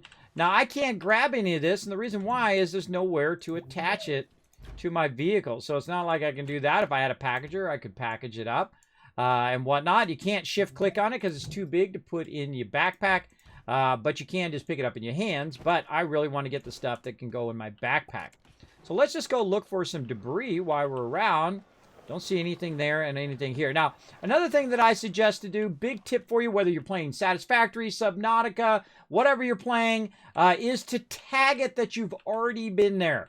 Right now, the way I do it is I go ahead and hold down the Alt key, and I try to shape my way up. Now, I can't do it right now because I don't have any dirt, so I'm going to grab a bit of dirt over here, a bit of soil in my canister. And then what I'll do is I'll make basically just a mound of dirt. Like that. And so when I'm driving around next time and I look over this way and go, oh, there's debris over there. Oh, wait, I've already been there because I know because I made myself a marker, which tells me I've already been there. Really, really useful. Now, we're going to try to get lost. We're going to go get lost right now. We're just going to wander around. Now, I feel like getting lost is fun. I do it all the time. And then try to find my way back. It's like a challenge, right? Now, because you have your radar now, it's going to be less of a challenge if you don't want to be stuck in the... Oh, man, we had only brought some laterite. We could have got that one like we got the one earlier. But that's okay. We're just going to literally go in a random direction. I'm not going to look behind me. I'm not going to look at where I... Oh, look at this clay out here. Oh, that's nice. Not looking for it, though. We're just going to tool around. Now, look, we already been over here. How do we know? Because the blue beam is not going up there, and we already powered that one up. But let's just go for a little tool around in our thing. It's a great vehicle. It's just that I can't bring a whole bunch of stuff back with me. That's its biggest drawback, but it does jam. It does go across real fast. The suspension is great. And if you're just looking for debris like this, it's really good for that. And so what we're going to do is just shape out from underneath it to get it undone. We're going to get this here. Look at this. We found a research sample there. Very nice. And we're going to left click to get rid of that. Then we're going to shift left click all of this other stuff to try to get that. Hear that? That's telling you can't pick that up. Whoa, what's that? Spooky shadow. That's the sun going that way. So now I've got a whole bunch of debris in my pocket, in my backpack, and then also research sample. And this stuff, you can actually shape this stuff out, and then also burn that up later when we have the larger one. You're like, Kismet, you're oxygen, bro. Well, remember that vehicles act as an oxygenator as well as if it has power on it, will actually power your guy up as well. So let's keep going. Let's go get lost. As lost as we possibly can. And again, we're just looking for debris, and this thing really moves on, man. It really moves out compared to that tractor. Now, this is Kismet's law of gaming. Whenever you're looking for something, can't find it. But when you're not looking for it, you're tripping over it like you can't believe it. Like just debris everywhere. Or resources everywhere, or whatever it is you're looking for, you will find a lot of it. Oh, look at this. Free solar. Yeah, I love me some free solar. Thank you very much. Less resource I do. I click on this. Can't pick it up because it's too big, but I can go ahead and free this stuff from the ground. Shift left click that. Into the backpack it goes. All right, a little bit of debris there. Again, we can come back with our tractor. See, if I have my tractor, I can put that on the back of my tractor and then carry it back with the tractor. But still, we're just out wandering around. Now, this is also great if you're hanging out with your buddies because they can go ahead and use this to go ahead and grab various scrap and stuff. Normally, I don't use the scrapping too much early on. And the reason why is I feel like it does take a lot more time to do the scrapping versus just unlocking. Oh, look at all this. Look at this. Oh, that's a good copper node right there. That's a probably pretty good one. Now, really, it depends on how much is underground, too. Well, that's a good copper node. Very tempted to get that copper, but we're on a mission. Get some debris, because we also got another quest that we need to do for that debris. Look at this. Ooh. What mysteries lurk inside this thing right here? Let's go find out.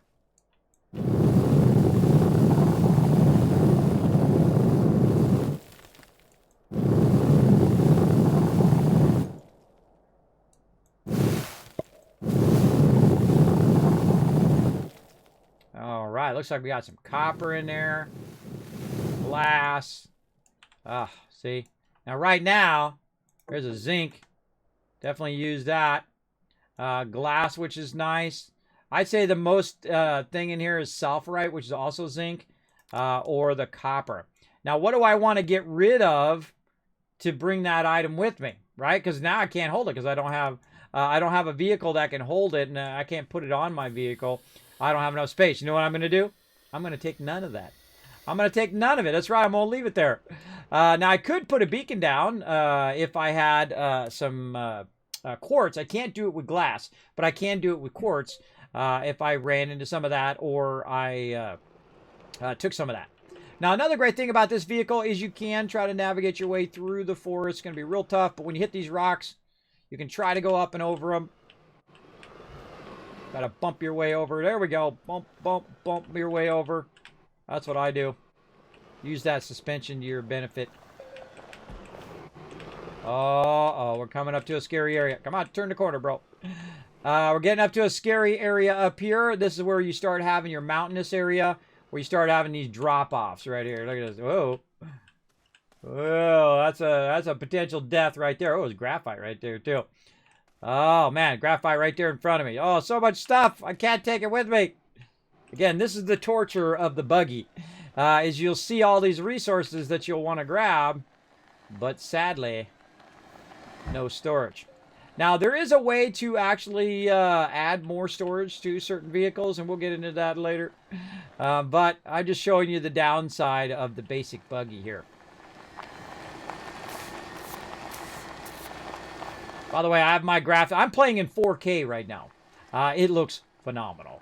It looks amazing, and I can see stuff way off in the very far distance. I have a pretty beefy machine, so it allows me to do that.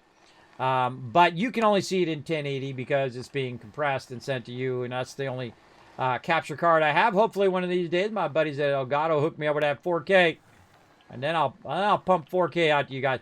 Problem with 4K is it does require a lot of space, right? Especially if you're recording 4K or if I'm streaming to you guys.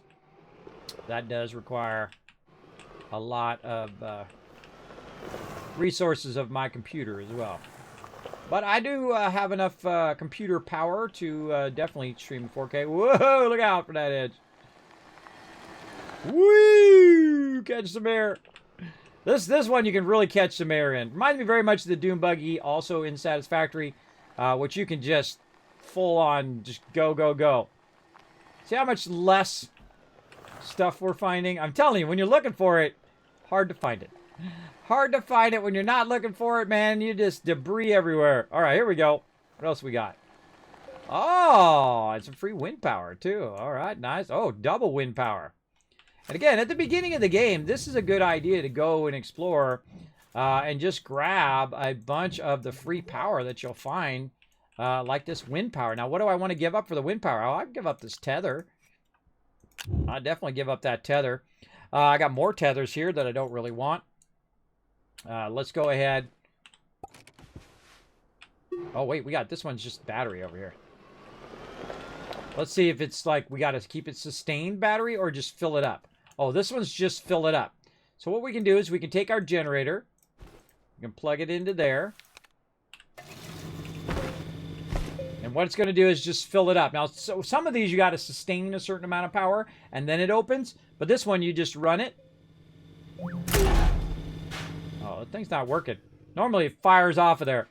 It's not working anymore. I don't know. They got to work on that. So there we go. Research sample.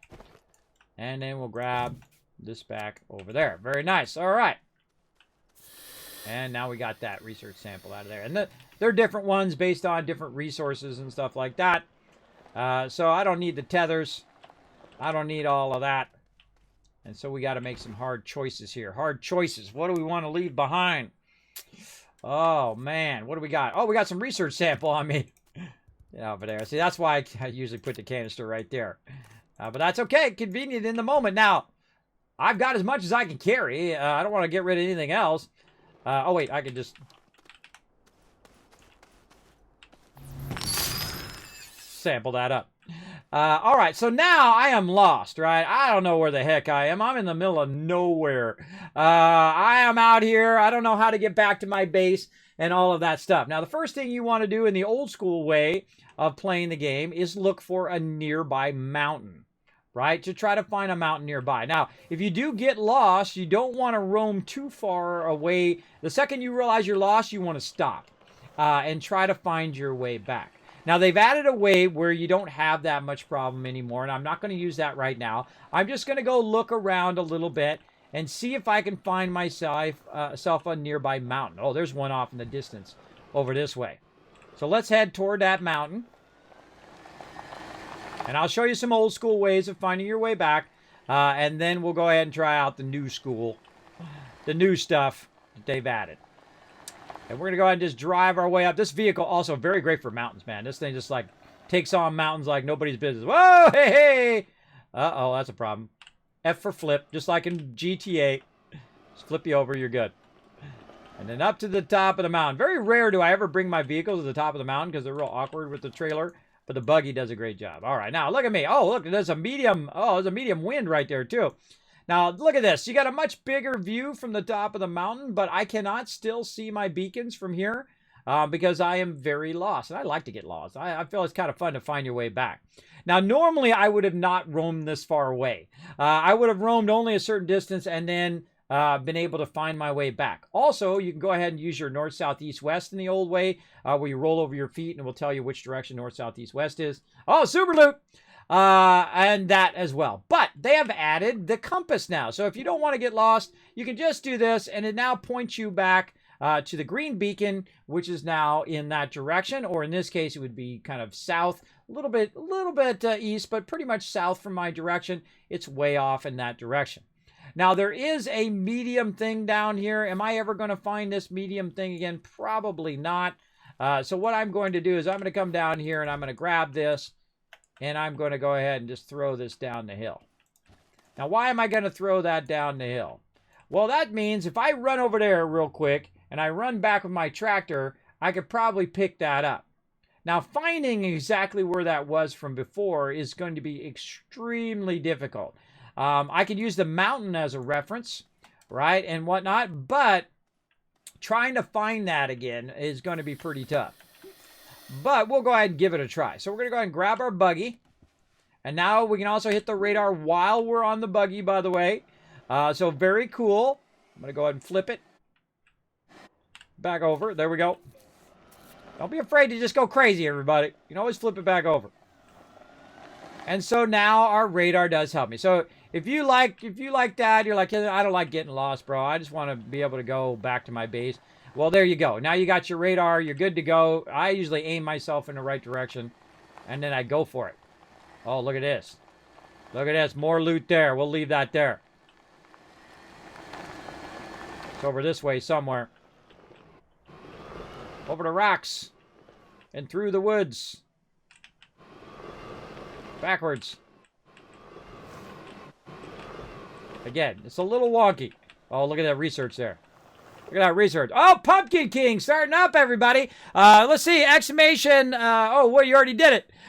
Make sure that you watch the chat there, everybody, so you can join the battle. We got Riverdog, Hair Luna, and Reaper also starting up the boss battle for stream avatars. More stream avatars coming. More boss battles. More everything. More for all of you who hang out in my stream.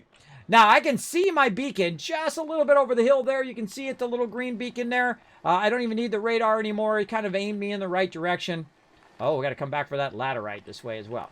But another thing that we did learn, that is in the north direction, right? So we're going to remember that. Back north, there is a bunch of stuff that way. Oh, look at this. Look at this. See, we already looked at that because I had that thing there, which told me I was already been there.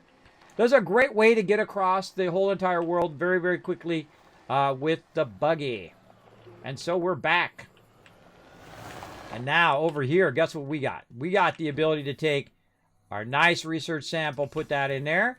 And I see this one is stopped over here. These ones are stopped. We burned all those up.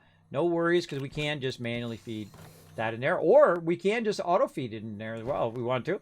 Now we've also got some scrap that we collected. So let's go over here and get the scrap going. Thank you so much also for that follow. Appreciate that. Normally, thank you for becoming a brand new Teamwork Tycoon here in the Kismet channel. And whatnot. And again, I love all the updates, everybody. Again, go get lost a little bit. And, you know, if you get too lost, you're like, I'm too lost, bro. I just want to use my radar. Then use your radar. But it's good to learn those techniques of how to get back in case you do get lost. Or definitely if you get underground. Underground, even with beacons, you can get lost, I find. So definitely want to keep that going. Now, again, I got my old tractor over here, and we're going to go ahead and put this back onto the tractor there so it can stay nice and powered up, and so on. We'll put this on the back of here. There we go.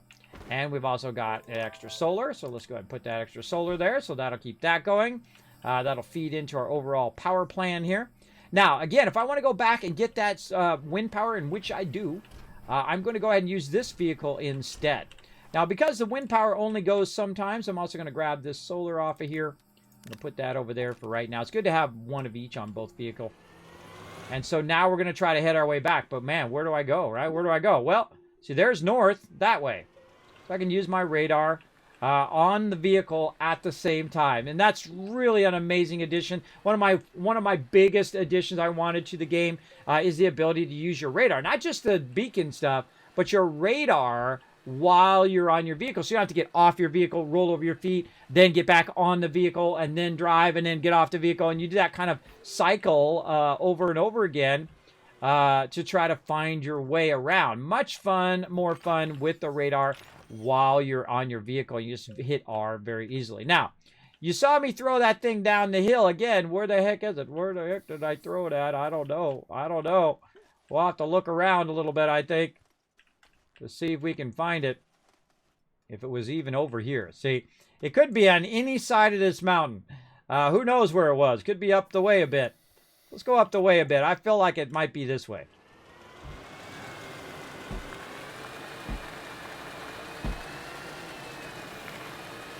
Again, see how much slower this vehicle goes? But it does have storage. I could have also made more trailers on it. You can have a bunch of trailers on here. Again, this is not my first playthrough, everybody. Those who are new, just wandering in. I'm just explaining stuff as I go along. Oh, look at this. More debris. Is that a battery? Oh, gosh. That's a jackpot right there. It used to be more of a jackpot before because you had to literally go to another planet to get the lithium for those batteries. But they did change it now to zinc. I don't think I'm a fan of that change. I think it was better having the challenge of going and finding your lithium before you had batteries. That's me. I like to have the challenge of that. I feel like it's a great reward for finally finding the lithium and then converting it, and then you can start making batteries. I prefer it the way it was before, but then again, that's my style of play. If they feel it's better being zinc, then oh well. I'll be fine. All right, again, we were somewhere around here.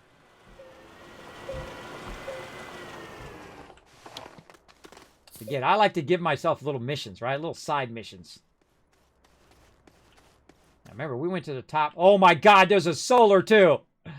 Oh, man, look at this. Oh, now we have the tough decision, everybody. We got to make the tough call here. Oh, we got to, do we want the solar or do we want the wind? When you see something, you should grab it right away. But there is a trick I can use if I do find that, wind again. We'll go look. Again, how do you find your way back to where you were, right? How do you know? Now, what I could have done is I could have shaped out that area and made a big like symbol up there in the actual ground, and that would help me find it a bit better. But again, we'll go ahead and use our radar. We'll head north. Is this even the mountain? Is this even the mountain we went to before? Maybe this is a different mountain that we went past. The heck if we know. The heck if we know. Maybe it was way off in the distance, way, way out here. And this is not even the mountain that has to do with what we're looking for. Again, it's good to put your beacons down so you can find your way back. But, you know, that's solar. I will take that every day of the week. More Pumpkin King coming in. Another battle firing up. Again, feel free to come and join us. It is free. Free to play on our stream avatars. You're like, Kismet, I want to make a corgi and I want to make a cool baby dragon. Well, you can right down below the stream. It is free down there. You can go down to your little stream avatars panel, customize your stream avatar. You put hats on them and glasses, all sorts of fun stuff, and get that going. All right, let's head back toward our base using our cool new radar. I usually turn it off when I am driving, just so it's not visually obstructing my view. That's out there somewhere, everybody. I don't know where it's at, but we found a solar, so we're bringing that solar back for sure. Now, of course, as you get larger and larger vehicles... hold on a second. Oh, my ghost riding. Oh, man, I took that laterite back with me. I took the laterite off my backpack. I had it right there. I would have been styled. I'm going to try to remember to grab that laterite and bring it with me. And we'll get some more research there. And then we're going to get back to our quest here in just a moment. Again, look how much slower this vehicle goes. But it allows me to take that solar and bring that back to my base. And I love going around, especially if you're playing in a team. You have one person who's working on the base, another person maybe grabbing resources, and another person going around just grabbing all the awesome scrap and the free power and the free everything that you're going to find. This is a really, really good addition. Right over here, and then we'll grab dish. And this is a good one to put right over here. I know exactly where I'm going to put it. Right here where I add this. Yeah, now look at our power. Oh, still going down though. Still going down. We're using a lot of power here. Let's take a look. Now remember, we were at about 6,000 earlier. Now we're at 11,000. Research. I'm showing you some of my best techniques on how to automate all your research and just crush it, just absolutely destroy. Remember, this is only the second playthrough or the second day on our this brand new playthrough. Absolutely crushing it big time. Now, here's a great use of the buggy. Let's go ahead and find that laterite. What did I do with it? Hopefully, I didn't convert it. Did I leave it behind? I might have left it behind. I think I used it all up. I used up all my laterite. Oh, I did. Oh, no, I put all that stuff back. That's right. I put it back. I didn't bring any of it because I didn't have enough inventory space. But there you go. Okay, so we got that. We go look for that one all day long, but I'm not going to bother. I'm going to move on, do our quests over here. Let's get back to that. I feel like we made out more like a bandit with that. Okay, now we also want to unlock all of our stuff here for our advanced explorer kit. And so we want to work on our oxygen tank and power cells. Now, we have a lot of research here, so we could definitely get that going on now. So let's go ahead and look for our power cells. There they are. They only take 800. Got that done. One more step done. And then the other thing, which I've already forgotten. That's my attention span, about that long, everybody. Oxygen tank. Definitely want to unlock that. That's one of my first things I like to unlock is the oxygen tank. It allows you to go longer without suffocating, if I get in the right thing. And they move these around, and now I can't find anything anymore. All right, that's 2,000. That's a big chunk of research there. And we need some glass. And that's why I have some glass right over here for that very reason, is so I can make a nice oxygen tank. Now, a great little trick of oxygen tanks, by the way, I don't think I've shown this one in a while, is you can actually make 2 oxygen tanks. Like so. And it's going to actually, you can run around with the 2 oxygen tanks, which can allow you to go for a really long distance. But what I would do is I would do something more like this. I would grab one of your mediums here, put this on the front of your vehicle, which will allow you to collect a lot more stuff when you're out and about, including utilizing your solar. I would put this onto here, and then keep an extra oxygen tank on here. So if you run back, you can go ahead and just swap the oxygen tank as opposed to waiting for it to fill. So it'll just keep it filled all the time, right? So you have a constantly filled oxygen tank on your vehicle while you're tooling around everywhere.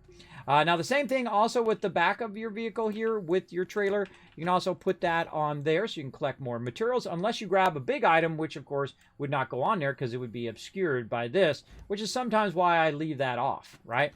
And so on. So that's good. Now, we have a lot of research, so we could just speed forward in the game and get the big cars and all that stuff, but let's not rush it.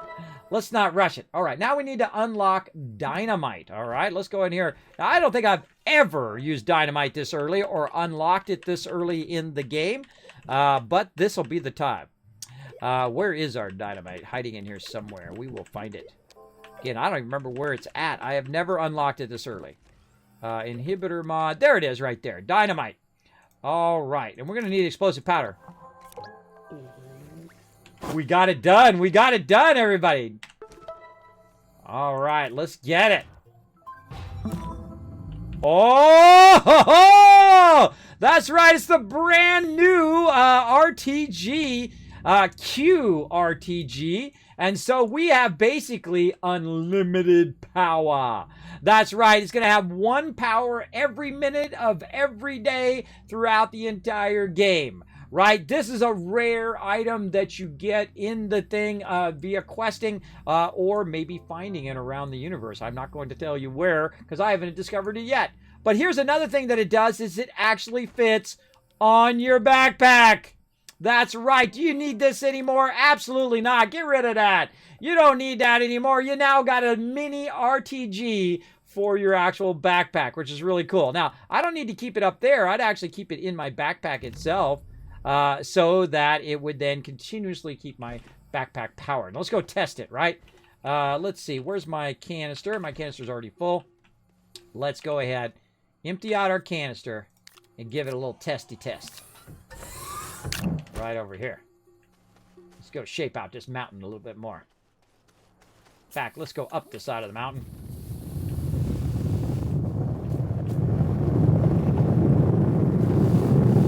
Start at the top. Now I'm going to collect so much dirt that you'll see me take this entire mountain out at some point.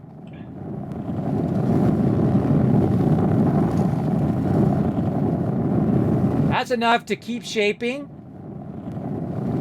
forever at this level. I don't have the wide mod on though. If I had the wide mod, I have a feeling it would diminish. But look at that.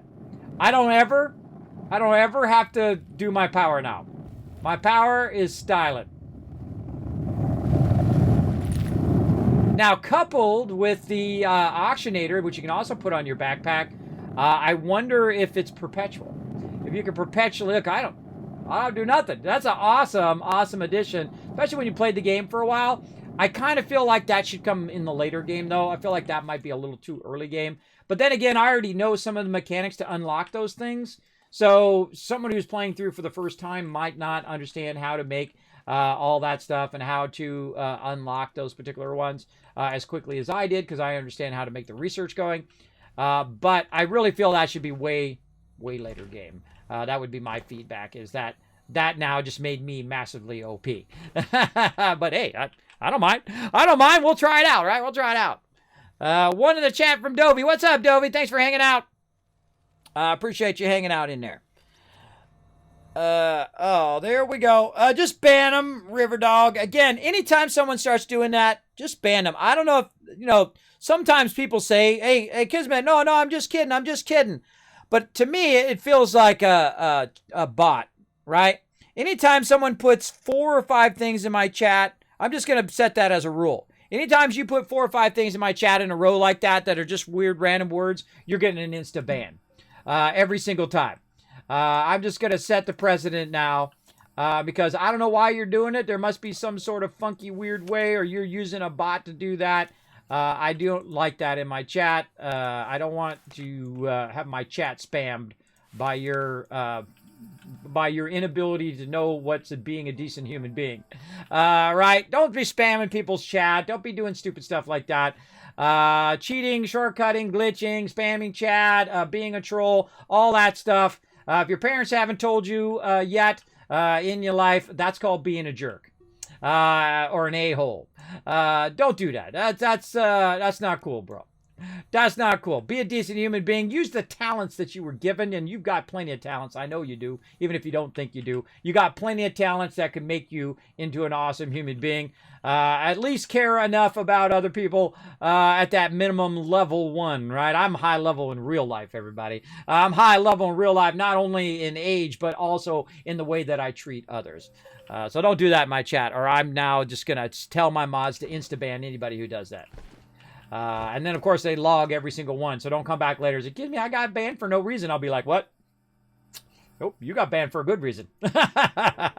We log every single ban. We've been doing it for 6 years. Log every single one I've ever done. All right, so that RTG is awesome. Again, feels a little OP early game, but such is the way it goes. But then again, I'm just naturally OP. That's what, that'd make a great shirt. Naturally OP.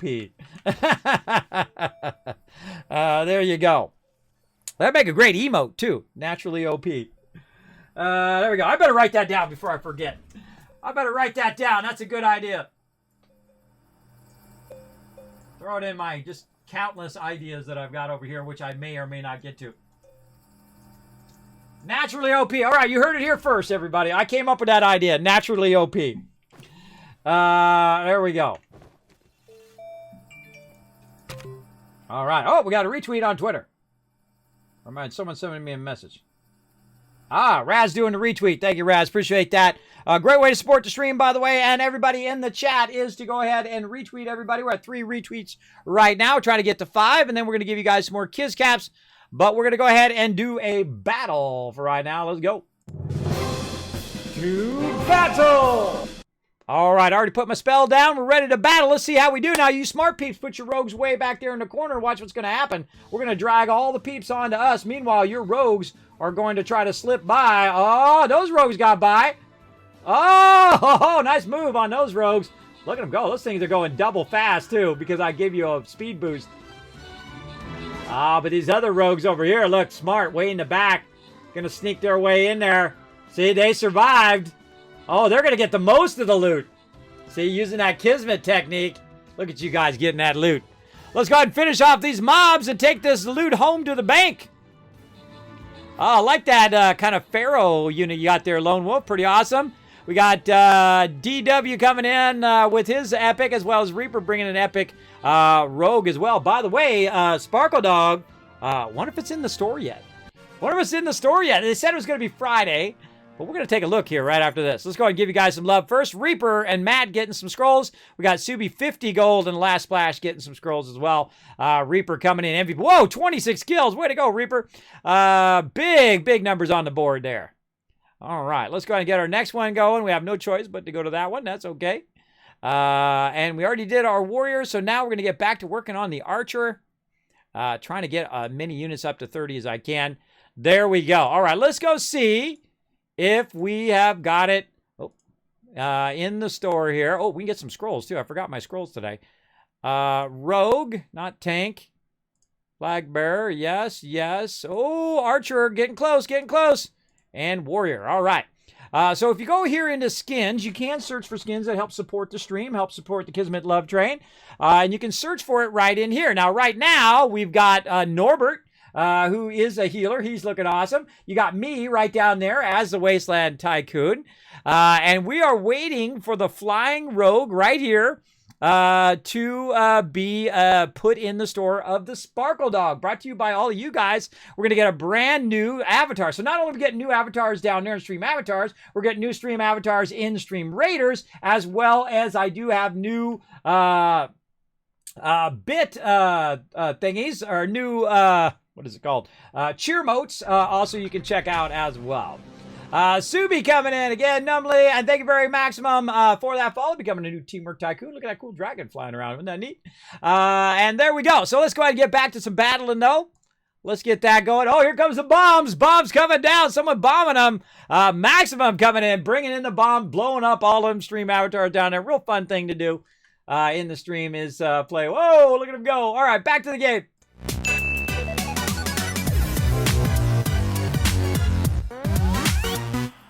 And of course, buying those skins does get us closer to one more skin, where we're going to unlock a brand new one. And then we'll probably do Saltbot next when we get that going on as well.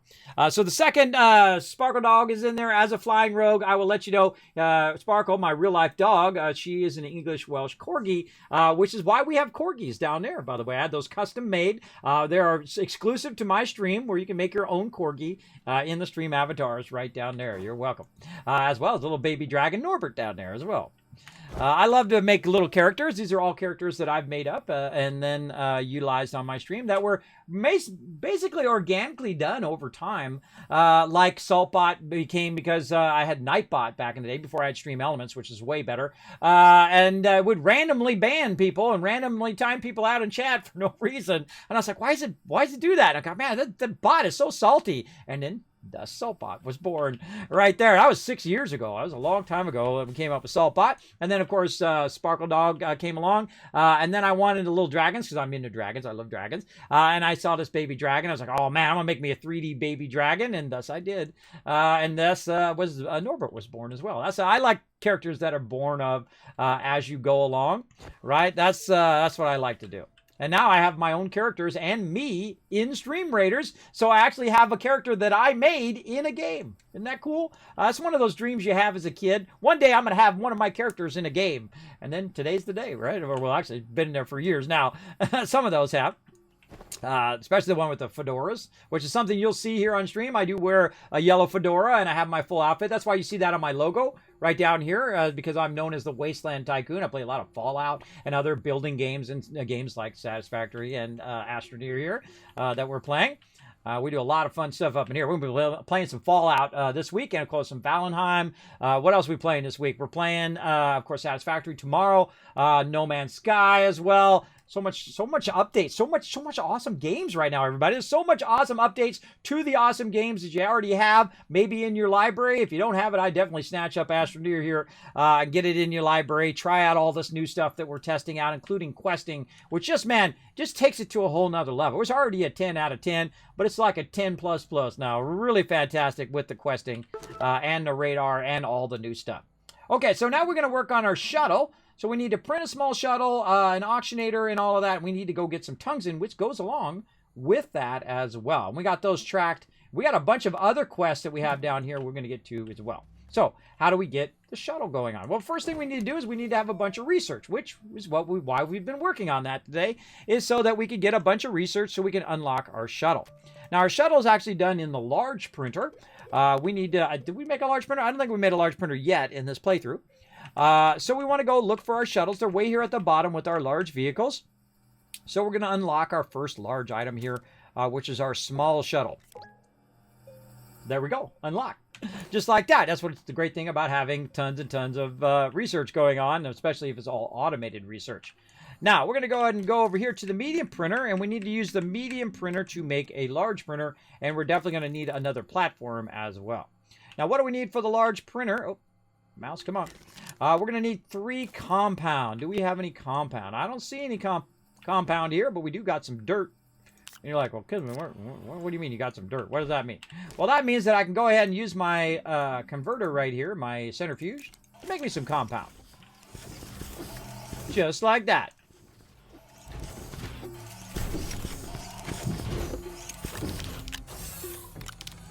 Combine those together so it'll put all the compound on there. Now again, doesn't matter how much power you got, everybody. It doesn't matter. The more you scale up your base, the more power it's going to try to use, and so on. Now I can take this off of me, and I can set it right over here. And that'll give it a little boost of power, but it's only one, right? I feel like this is great for your backpack, but overall in your base, not really that big of a boost. It's only one, right? Where these right here, this is 1.5, and so on. But the solar over here, these little mini solar ones are, come on, mouse, there we go, are 1 as well, which kind of match what you've already got. Right? Kind of match that RTG. So it's really not that much of an OP, but it is when you're shaping. It definitely will keep your power up. Now, another thing it also does is give you unlimited oxygen. And you're like, well, Kismet, that's not an oxygenator. How can it give you unlimited oxygen? Well, in the game, instead of using tethers, what you can do is you can use resin. And so if you have resin and you have power, you have unlimited oxygen, right? So if you have enough power to be able to power back up your thing right here, using that mini, you can go in and you can use your, flip through all these ones I've got unlocked now. You can go ahead and use this to make oxygen filters. Now watch it use the power up, and watch it fill the power back up again. That means you have unlimited oxygen as well, as a byproduct of that. Now they do have an oxygenator, a mini oxygenator that you can get as well. But again, now I can just roam. As long as I can find resin, I can roam as far as I want away from my base. I have unlimited distance at which I can go. Now, also what you can do is you can do the same thing. Even if you don't have that, you can use your generator. Your generator, you can just grab a bunch of organic. The organic will run in the generator, which will keep your power up. And then you can go ahead and collect resin, which of course will allow you to make oxygen. So that is the more advanced way of doing it than to use tethers. Very rarely do I use tethers. I use them very early game just to show them off. And then after that, I start using the more advanced techniques of oxygenators and things like that. That's just the way I like to do it. There we go. Now we got it fired up. Look at that. Just keeping them running. Keeping them running over there. And that's firing up all of that. All right, so we'll go ahead and grab this resin here. And we want to make our large printer from our compound over here. And again, I'm just going to go ahead and line that up. Take this. Put that up there. Shoot that off.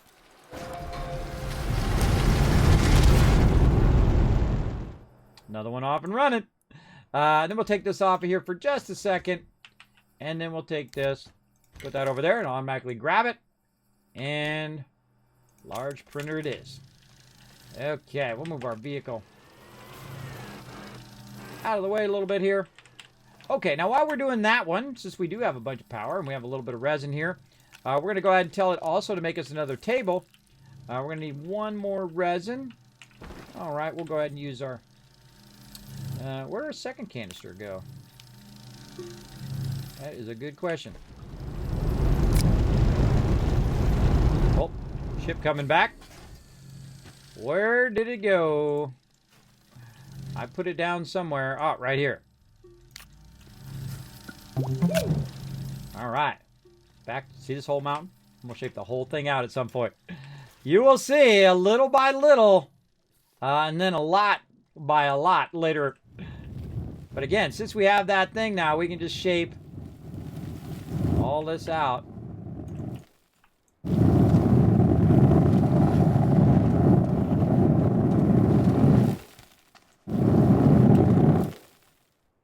A nice little flat angle there. And hey, if we're going to shape it out, we might as well do something fun with it.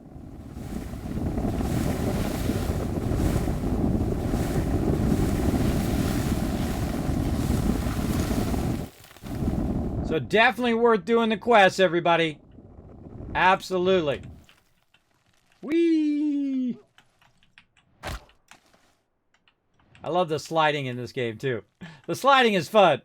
Very, very fun. All right, now while we were busy doing that, getting some more stuff for our thing here. Now, we could obviously bring a lot of soil canisters with us and do a whole bunch of them at the same time. I typically don't. I typically just bring a couple. It's not like I need to have 10,000 tons of research. Now, I've also got some more batteries here. We can go ahead and stack these batteries somewhere. Let's go find a good place for these batteries. Let's say over here.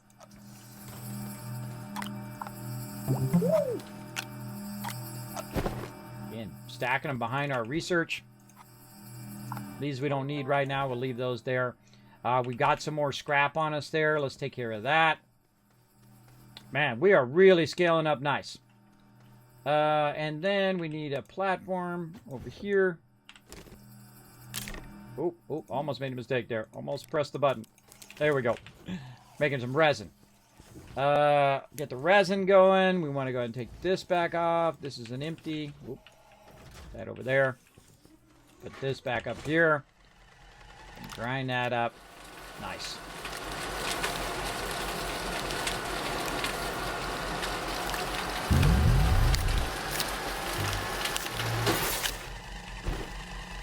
All right. Got all that going. Waiting for some resin here.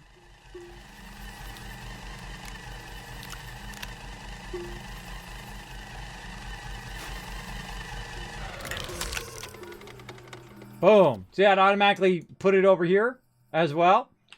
Great thing to do on your centrifuge is to make the thing that you're going to make the thing from, right?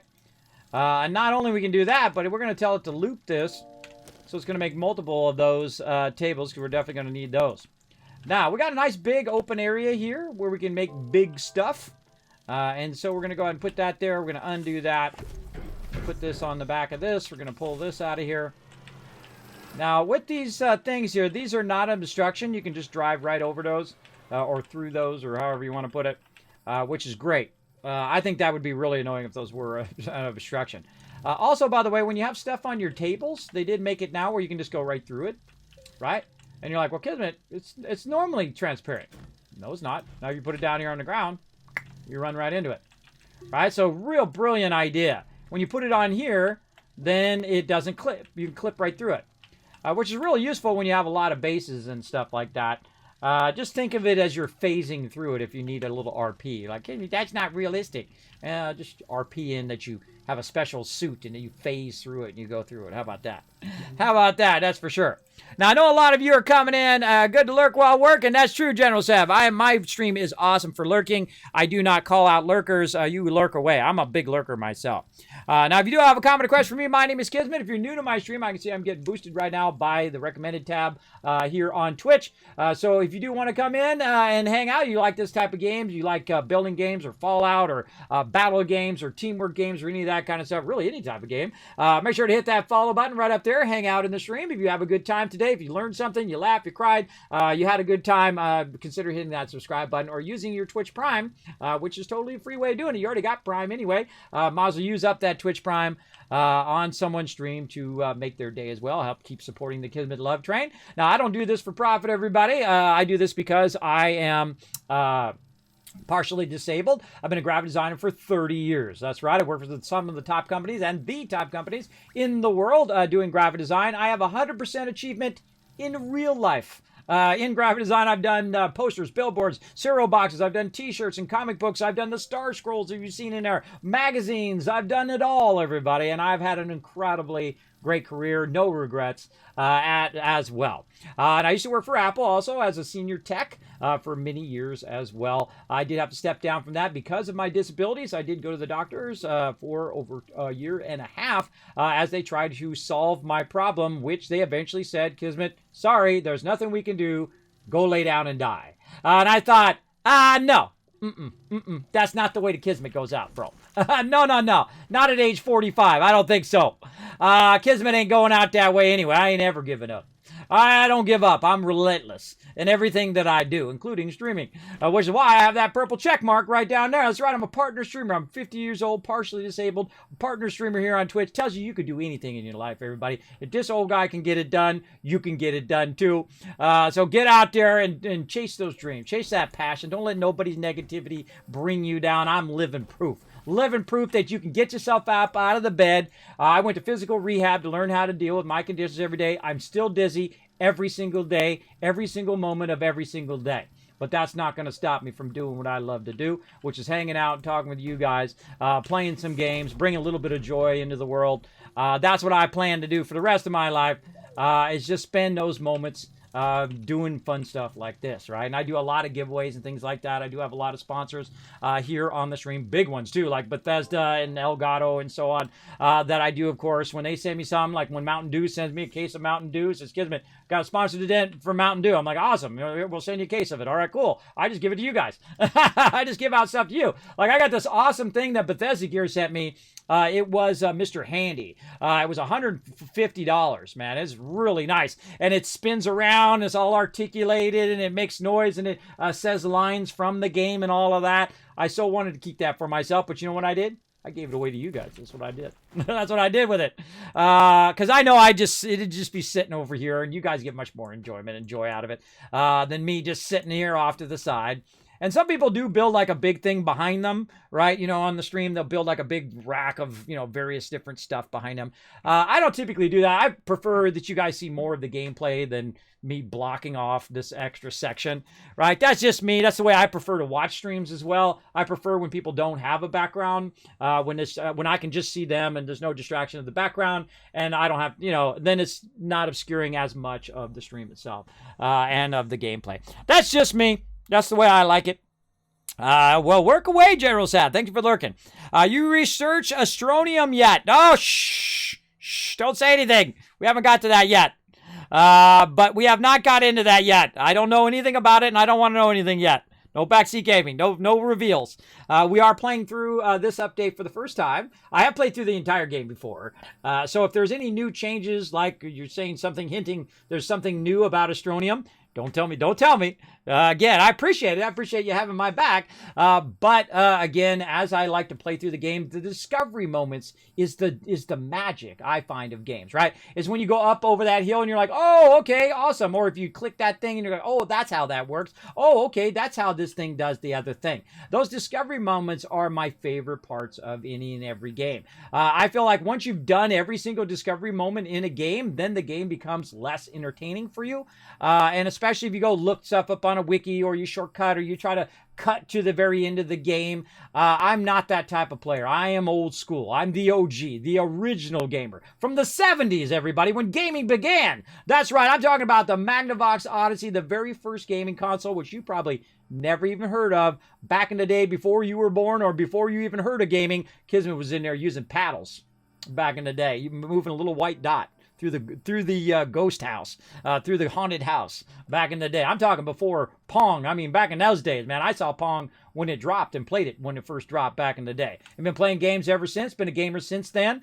Probably since Ultima 4 was probably the first time I considered myself to be an actual gamer. You know it. You know it. The moment when you click in with something, you're like, oh, this is awesome, man. This is the greatest. Right? And then back in those days also, you know, everybody like, oh, you're a gamer? You know, they give you that negativity, right? Thank you, Lion, for the follow. They give you all that negativity. Oh, you like games? Isn't that for kids? I'm like, no, it's not. And it'll become like the #1 entertainment in the world. You mark my words. It'll become the #1 entertainment in the world. And guess what it is today? Today, right now, 2021.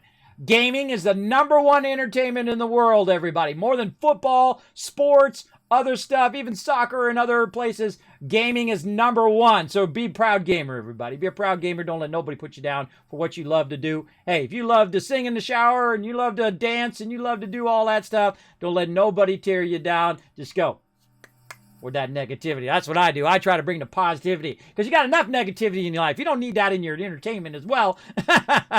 You want to have a little bit of having fun, watching what's going on, watch the stuff go off the rails, because stuff goes off the rails in my stream all the time. You watch. It'll just, it'll happen for sure. Okay, we're making a shuttle, everybody. We're making a shuttle. Okay, so we're going over here, and we're going to try to make a shuttle. Oh, we need some more aluminum. Let's hope we got some laying around. If not, we can go pick some more up. Let's look around here. Let's see. We got any there? I don't see any there. Anything hiding over on this side? This game is also very beautiful in 4K, by the way. It is incredible. If you've got the computing power and the monitor and everything to make that happen, I do have a 4K monitor in which I'm playing on. You can only see it at 1080, though, because I don't have a capture card yet that does 4K. But if Elgato wants to one day send me a 4K capture card, I will definitely show it off here on stream. That is for sure. I keep holding it out. Holding out hope. There we go. So let's see. We got that going. We got our printer going. We need our aluminum. So yeah, don't have our aluminum. But what do we feel like using? The buggy. Oh, see, now we gotta have choices here, right? The buggy or the tractor. I would say tractor. You'll see I use the tractor a lot more, because it's going to allow us to get a bunch of resources. Now, I made a little tunnel over here that goes literally straight down. Here we go. Boom. Now, because we came in here earlier and we brought our tethers up onto the side like this, you can't attach them to the roof or whatnot, and we left a little thing here. You can see those extra resources that tell us, hey, Kismet, this way is these particular resources down the line. I'm like, okay, well, let's go see if we can find some. All right. I can see my tether line goes up and keeps going here. And right here, oh, gotta get out. Get out of the vehicle. There we go. Press the right button. We can see we've got a bit of quartz over there and compound there. I typically don't mark compound. Compound's a pretty even thing. We'll get this. There we go. All right, try to hold down control. I don't have enough dirt on me here. Hold on. About some of that so we can get this started. There we go. Now, once you get it started, by the way, it'll start picking up the dirt as you go. But what it's going to also do is it might start elevating and bringing you up. So you have to kind of sometimes, you know, kind of adjust for that and just kind of bring it down to that lower level. Again, this reminds me very much of Photoshop and painting or using a paintbrush. It's phenomenal. It's really, really good. Really fun to do, to go in here and just make yourself a nice little thing. Now, later on, of course, I played through the game all the way through multiple times, everybody. Multiple times. I've played this game for years. Incredibly great game. Oh, there's some graphite or something there.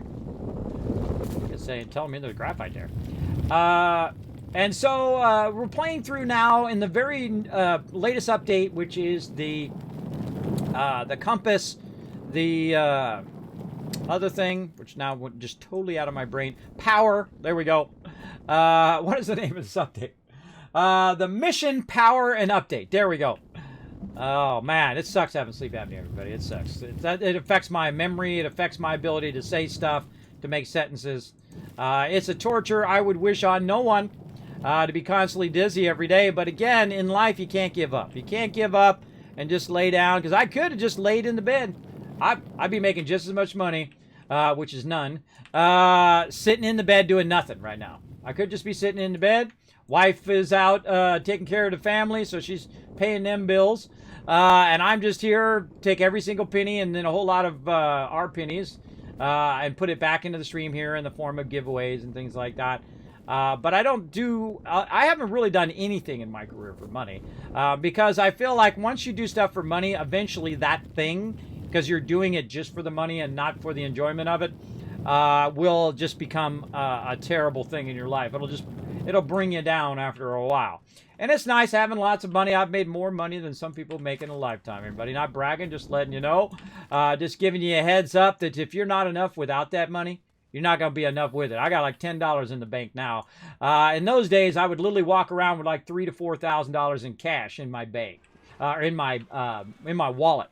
And so I had tons of cash. I go buy $4,000 TVs. I just buy stuff on a whim. And it's nice having your bills and all that stuff paid.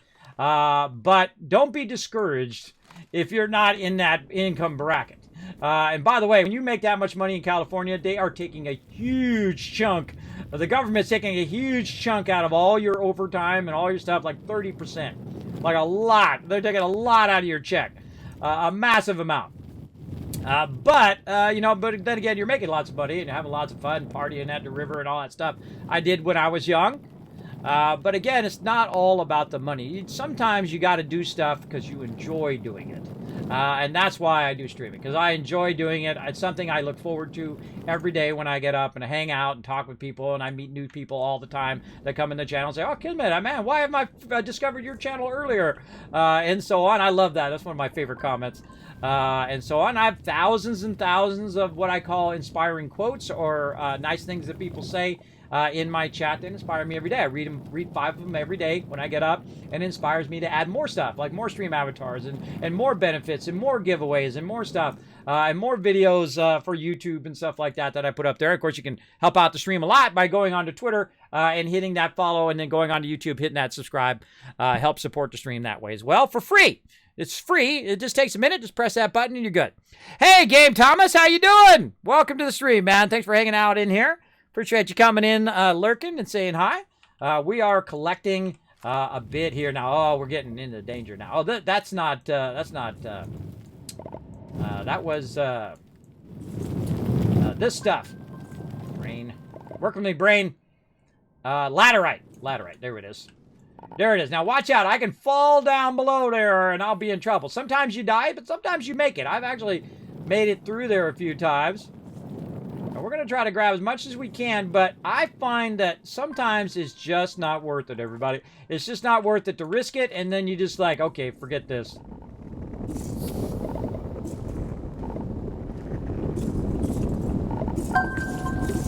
Cover that bag up. Plenty of laterite around. Also good for your buddies. Ooh, watch out for those guys. Also good for your buddies who are running around, who might be backing you up or whatnot, and helping you find resources. Good to cover up these holes once you dig them, because they might be coming along. They don't know they're there, and whoop, right down in there they go. Right? And we do have a mega server. I actually have server number 1. The very first Astroneer private server. From my buddy is over at Nitrado. And you're like, Kismet, I want to get myself a private server. Well, guess what? How about I hook you up and give you 10% off? That's right. Over there at Nitrado. So it's the only time it's okay to drop someone's name. Just drop my name. Follow that link. Get yourself a server over there for Astroneer or for Valheim or whatever. We have mega servers for a whole bunch of different stuff, including Ark and Minecraft and all of that. You can really hook yourself up and then invite your friends over to play with you. So there you go. But you can also play with us. I'm gonna play through the normal way first in a solo play game, and then we're going to fire up a new game on the server in which we can all play together. But right now, playing a solo game. This way, we don't rush too fast and whatnot, and get all the quests unlocked, and then I don't see the quests that are getting unlocked and all of that. That sometimes does happen in multiplayer. I do like to play through and see all of the stuff as I go through. I'm just old school that way. Like that. Oh, we got some other stuff on us here that I really didn't want to pick up, but you know what? Since we got it, we'll throw it over here. Get that off of us there. There we go. Shift left click. And we're looking good. What do we got over there? Got some there. Maybe a little bit more in this direction.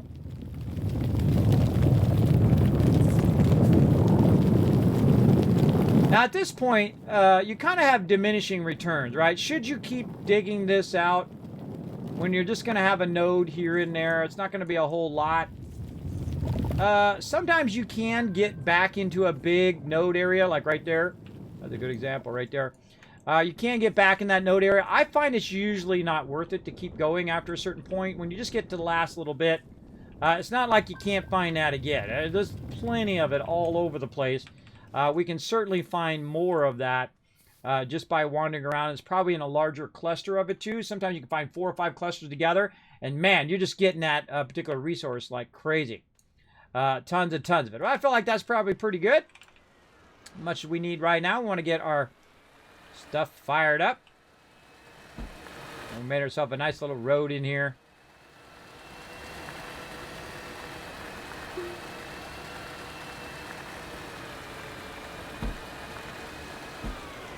Back up we go. Of course, the more steep that is, the slower your vehicle goes up that. That's the way it is in most games.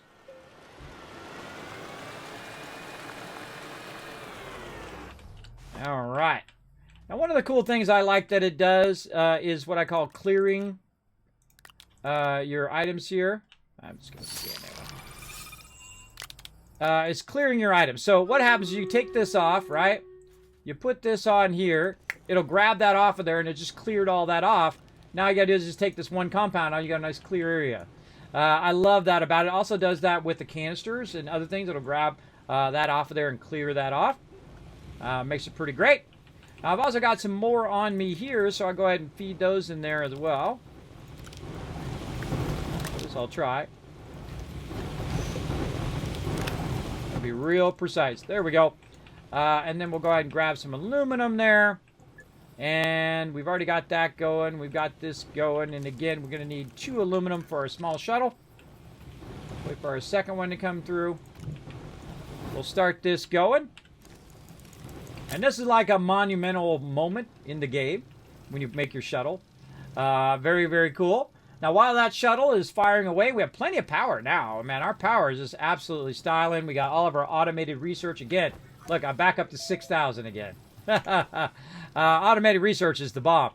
Now we want to also unlock our ability to get to other planets using our booster. And there's a couple type of boosters, and we'll do that battle here in just a second. I want to get through this part first. Is we want to get to our booster.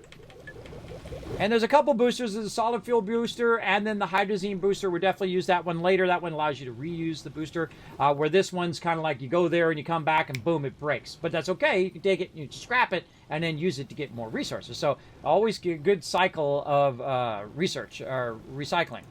All right, so there we go. So we got that going. Unlock that, and that's part of one of our quests that we're doing as well.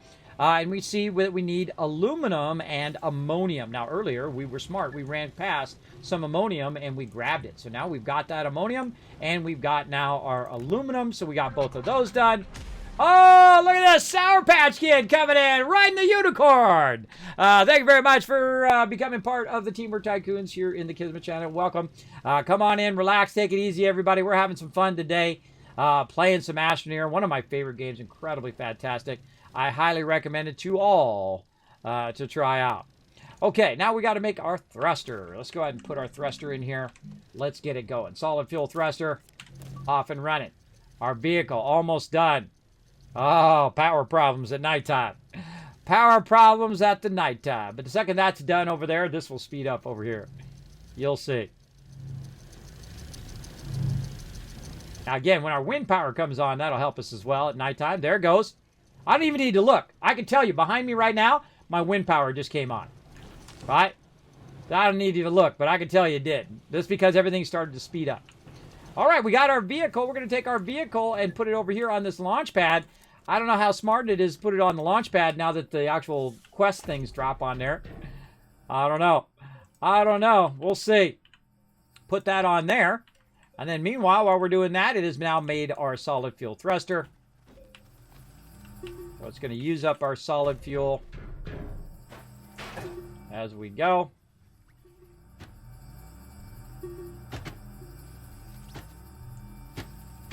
Attach that to the bottom. All right, now the other thing that, oh, there we go, updated. We need to make an auctionator. Now, I rarely, if ever, unlock the auctionator anymore because I rarely ever use it.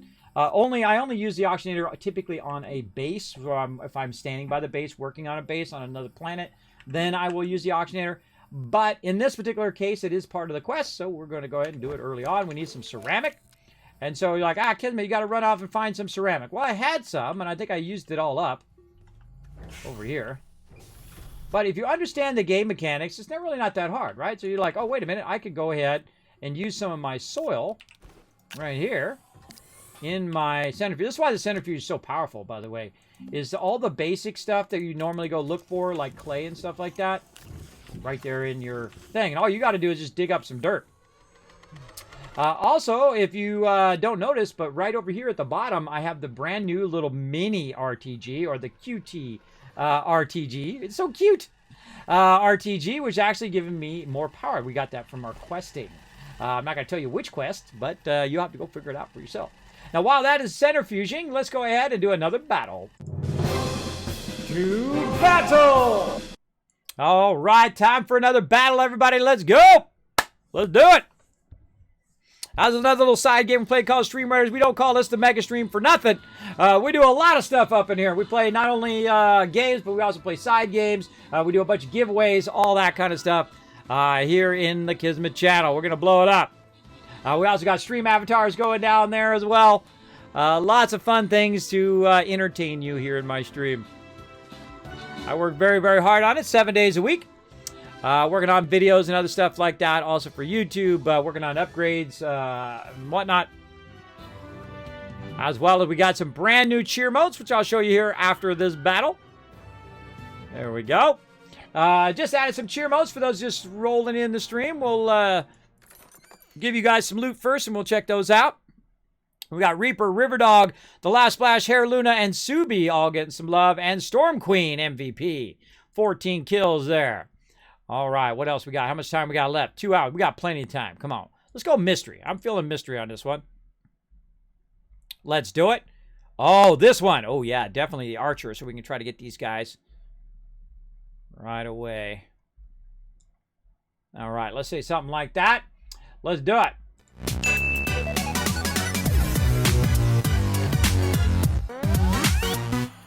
All right, now I had an amazing artist called Lady Meow come in and make me awesome cheer modes. Check them out, everybody. Aren't they amazing? We got tip of the hat there. We got Norbert dancing. We got the scared Norbert because that's a jump scare, as well as making it rain with all the bottle caps coming in there, and of course becoming a dragon, which is that highest tier, 5,000 bits as well. If you drop them on the stream, this is how you can find them. You just want to check them out, or if you do want to drop them on the stream to help support the stream, you can click on the little bit icon there. You can find Norbert. That'll be the second one there, and then you can choose the different cheer motes, and then of course it'll drop in chat, and you go ahead and put it in there, and it will correspond with my actual full screen alerts that go along with it, like the dancing Norbert or the lightning or whatever on the stream, which is really fun to pair those all together as well. There you go. There you go. So pretty fun. Now, Renault, that's never required to donate or drop bits or do any of that stuff on my stream. I just appreciate you being here. I don't feel entitled. Sometimes, you know, you get some people around here and they feel entitled, like, you're leeching off my stream. And, it makes me think, who are those person's parents? They should have taught you at least that, to be a decent human.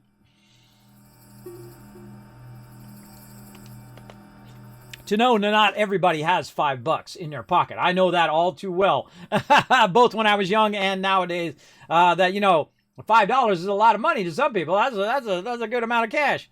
And I appreciate everybody does support the stream and does show the love. Know that every penny does go right back in the stream in the form of giveaways or whatever else in the case of TwitchCon and stuff like that. All right, so we got that shuttle done. Now we don't need this one anymore, so we just put that back there for right now. Put that extra aluminum back over here. So now we've got our vehicle, we've got that, but we still need to get our auctionator going on. We need our ceramic over here. So we'll take this, we'll put that over there. That's going to smelt down that ceramic. We'll probably take this whole thing off here and just go ahead and swap it with this one. There we go. Grab that extra canister on me there. And what else we got? We still got some extra laterite on me here. Get that off of there. All right, and there's that ceramic. Now I'm going to make it nice and easy for me to make that auctionator. Now, what I prefer to do, instead of using the auctionator, is I prefer, especially early game, is to use this for storage. Like that.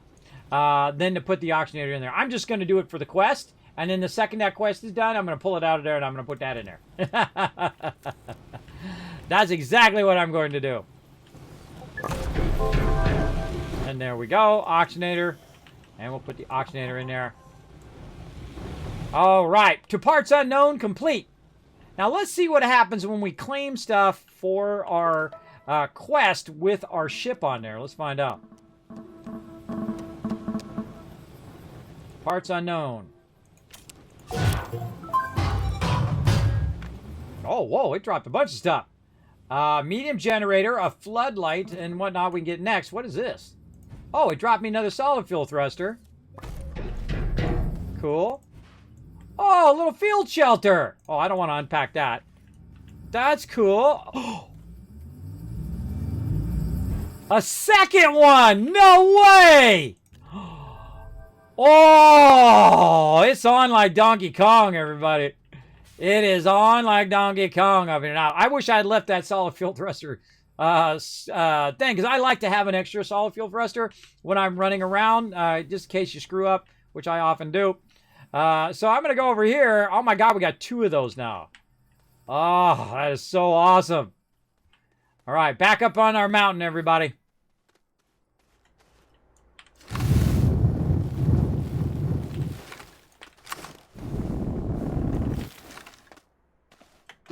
Kevin, what are you doing on top of this? What are you doing up here on this mountain? I'm just taking dirt out. I take dirt out in different directions. Sometimes I'll do it underground. Sometimes I'll do it, but underground's really good because then you're just like opening up the underground area. And sometimes I'll just start, I'll just choose a mountain and just start shaping out that entire mountain.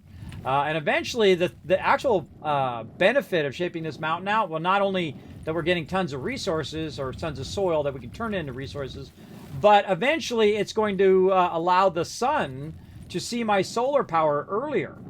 And I've done this before in previous playthroughs where I literally spent 8 hours shaping out a mountain so it would stop blocking my solar.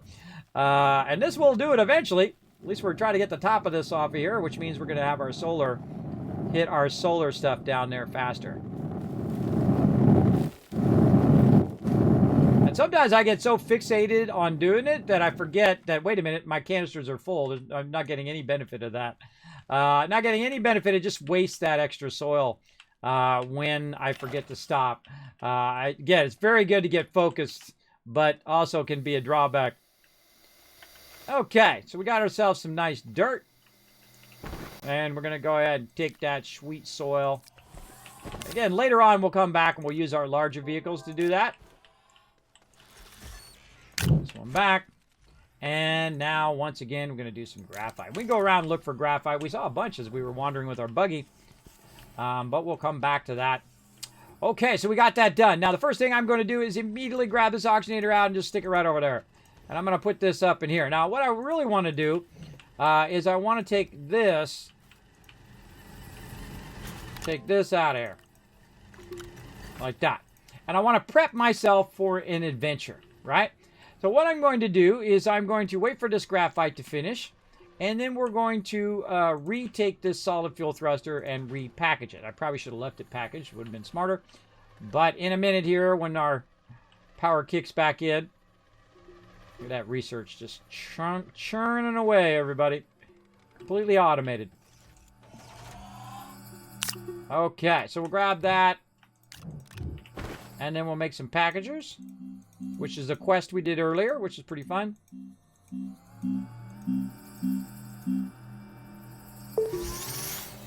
I love those little mini RTGs. Too cool. All right, so we're going to package that. And then we're going to turn right around, and we're going to go ahead and run over here. Which one do I want to do? I think we want to do tractor.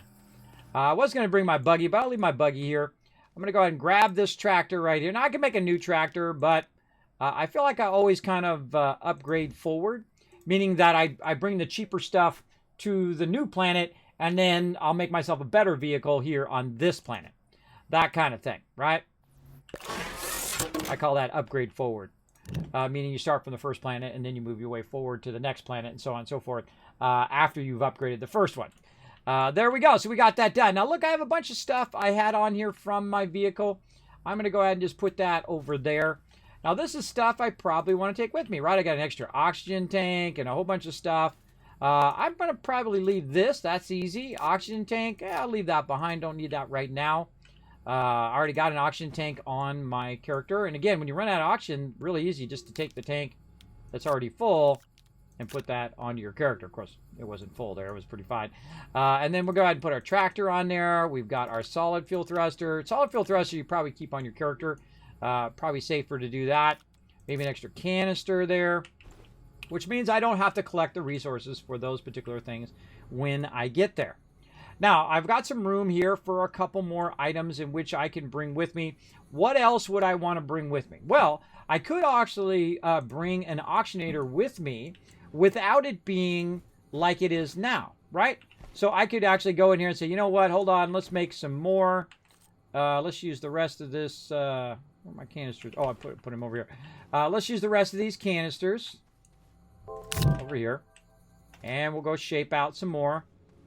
Make some more graphite. Now, obviously, this is way more tedious, making the graphite over and over again. You have to collect the dirt, and then you make the graphite, make the dirt, graphite. It's much easier to go collect the graphite at some point and just have a ton of it. And thus, you don't have to do this every time, though this is actually serving a purpose in the long run. I'm trying to purposely avoid the compound. Don't need any compound right now.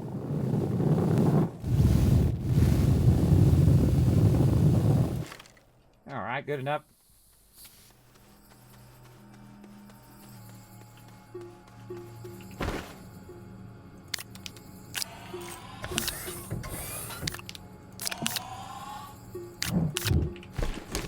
All right, I only need one graphite. We'll go with that.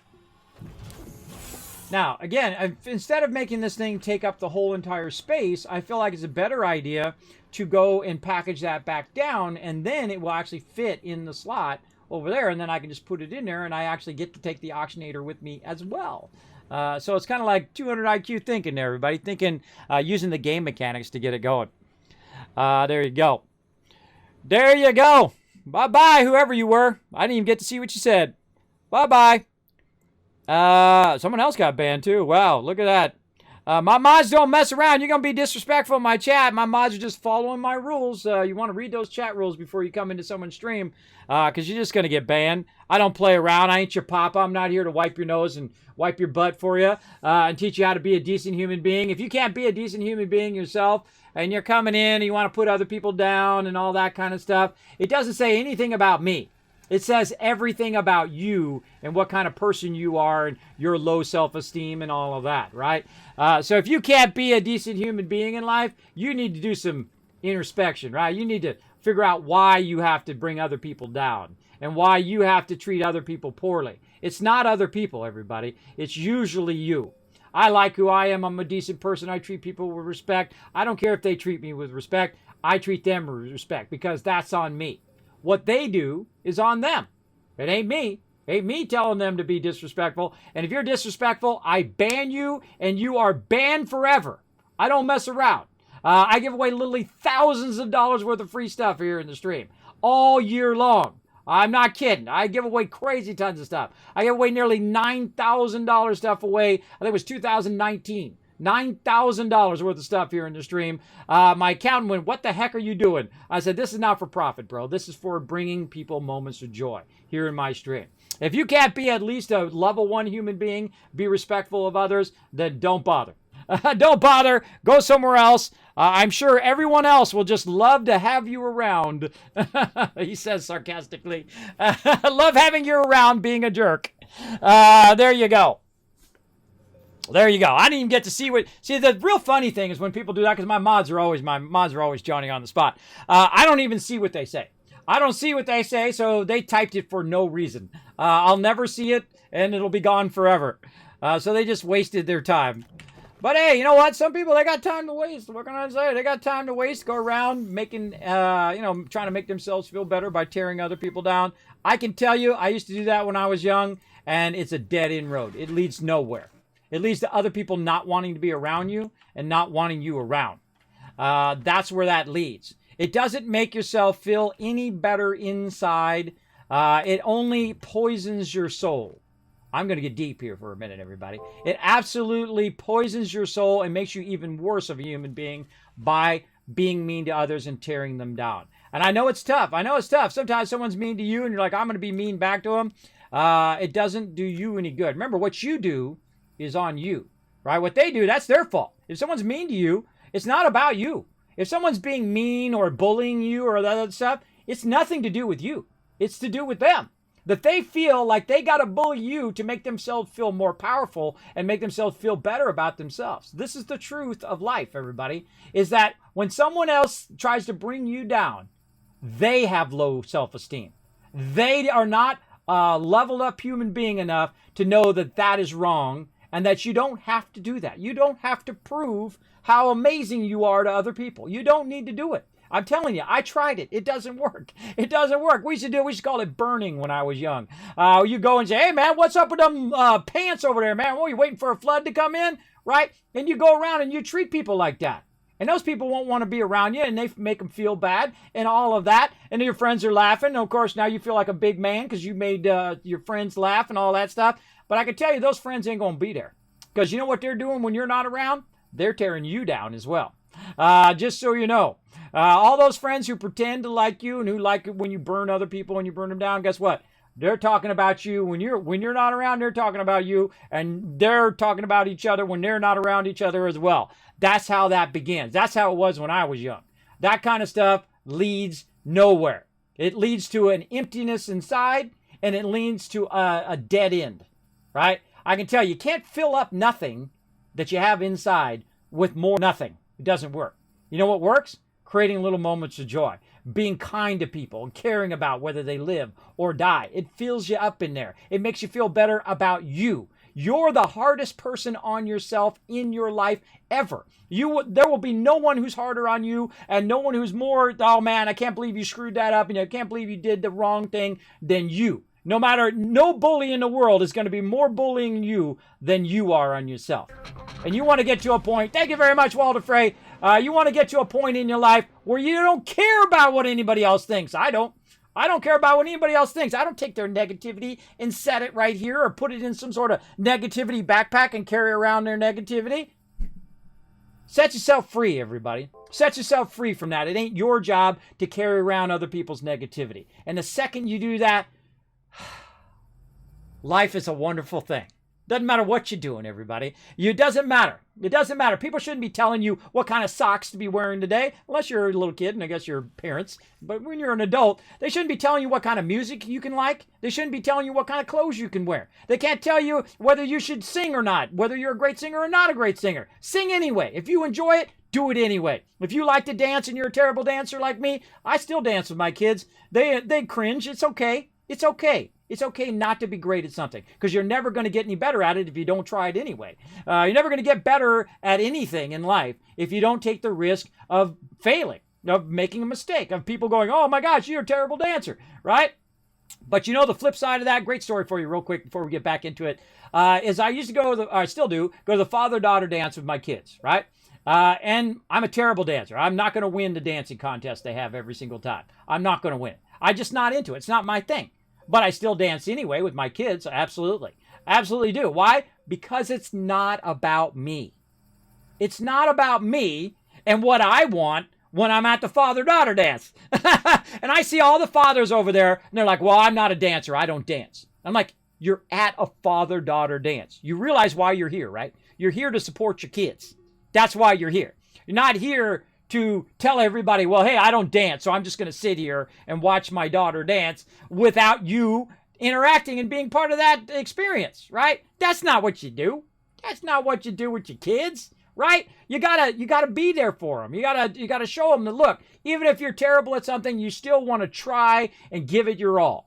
Right? So I still, even with vertigo, by the way, the hokey pokey is the worst for me. You know, you put your left foot in, you put your left foot out. When they say put your head in and put your head out, I can't do that part because I have vertigo. So I will literally just fall over. So even with vertigo, I will still dance with my kids. And again, and then they want to go off and dance with their friends. And hey, that's fine. I'll sit there until they're ready to dance with their papa and maybe the hokey pokey, or they want to dance with me when the slow dance is on or something like that. And that's fine. And I do it every single time. And I don't care what anybody else thinks. Because you know what I care about the most? I care the most about my kid. That's what I care about. I care about my daughter and that moment that we got to have together. And she laughed and she had a great time. That's what being a parent is. That's what being an adult is. Not just thinking about yourself. And that's called leveling up in real life. I'm high level in real life, everybody. I've leveled up many times the hard way, the hard road, right? Making the stupid choices and then learning from them stupid choices, getting burning relationships, burning interactions with people by making dumb choices and learning them that way. Now, you can learn two ways in life.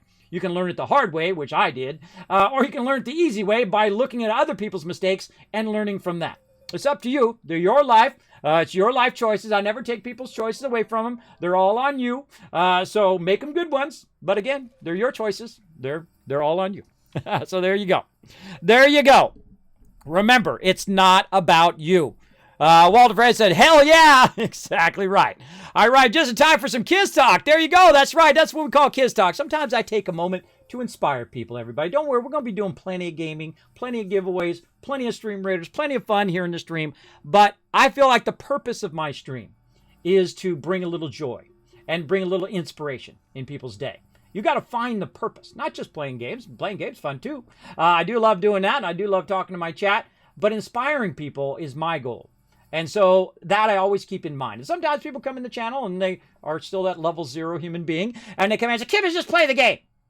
No, I'm going to do whatever I want to do. You're not in charge of me. I'm going to do whatever I want. If I want to inspire someone today and it makes them smile, makes them have a better day, and you're like, yeah, that's right, Kismet. Those stupid bullies, I'm not going to listen to anything they say. That's their fault. They're the jerks, not me. I'm awesome. I try to be a decent human being to everybody, right? Even to bullies, right? I still just like, all right, whatever. And see, the great thing is also, is when people have power over you, here's a great technique, everybody. When bullies have power over you and they know they have power over you, and that they're making you feel bad, then they have that power. But the second you take that power away from them, you're like, yeah, whatever.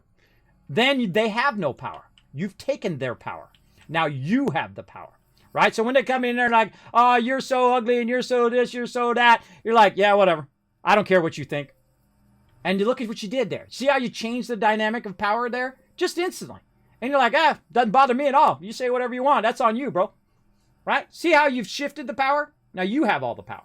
You have the power to be awesome every day without anybody interacting with you or telling you how good you are or how amazing or how pretty you are and all that stuff. You take that power back for yourself. Don't give it to other people. And don't give away your financial power either. Keep your finances under control. Make sure you know where every penny's going, everybody. That's another great tip for life. Don't let your money get away from you. That's for sure.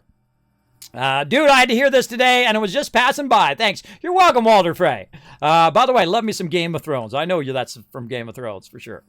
Thanks for stopping by, man. Again, hopefully gave you a little bit of boost in your day. Now, back to Astroneer. So we're prepping for our adventure, everybody. We've got our tractor. We've got our solar. We've got our auctionator now on there. What else we got? We've got our small wind turbine.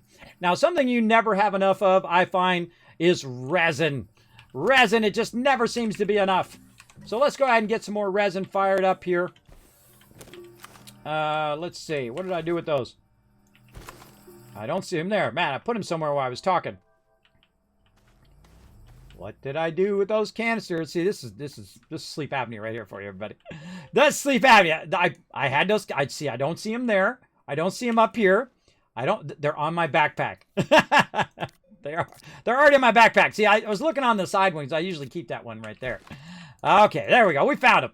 That's a byproduct of sleep apnea. There is that kind of that flakiness, that inability to concentrate and remember things. But you know what? I just roll on in life. You know, you can't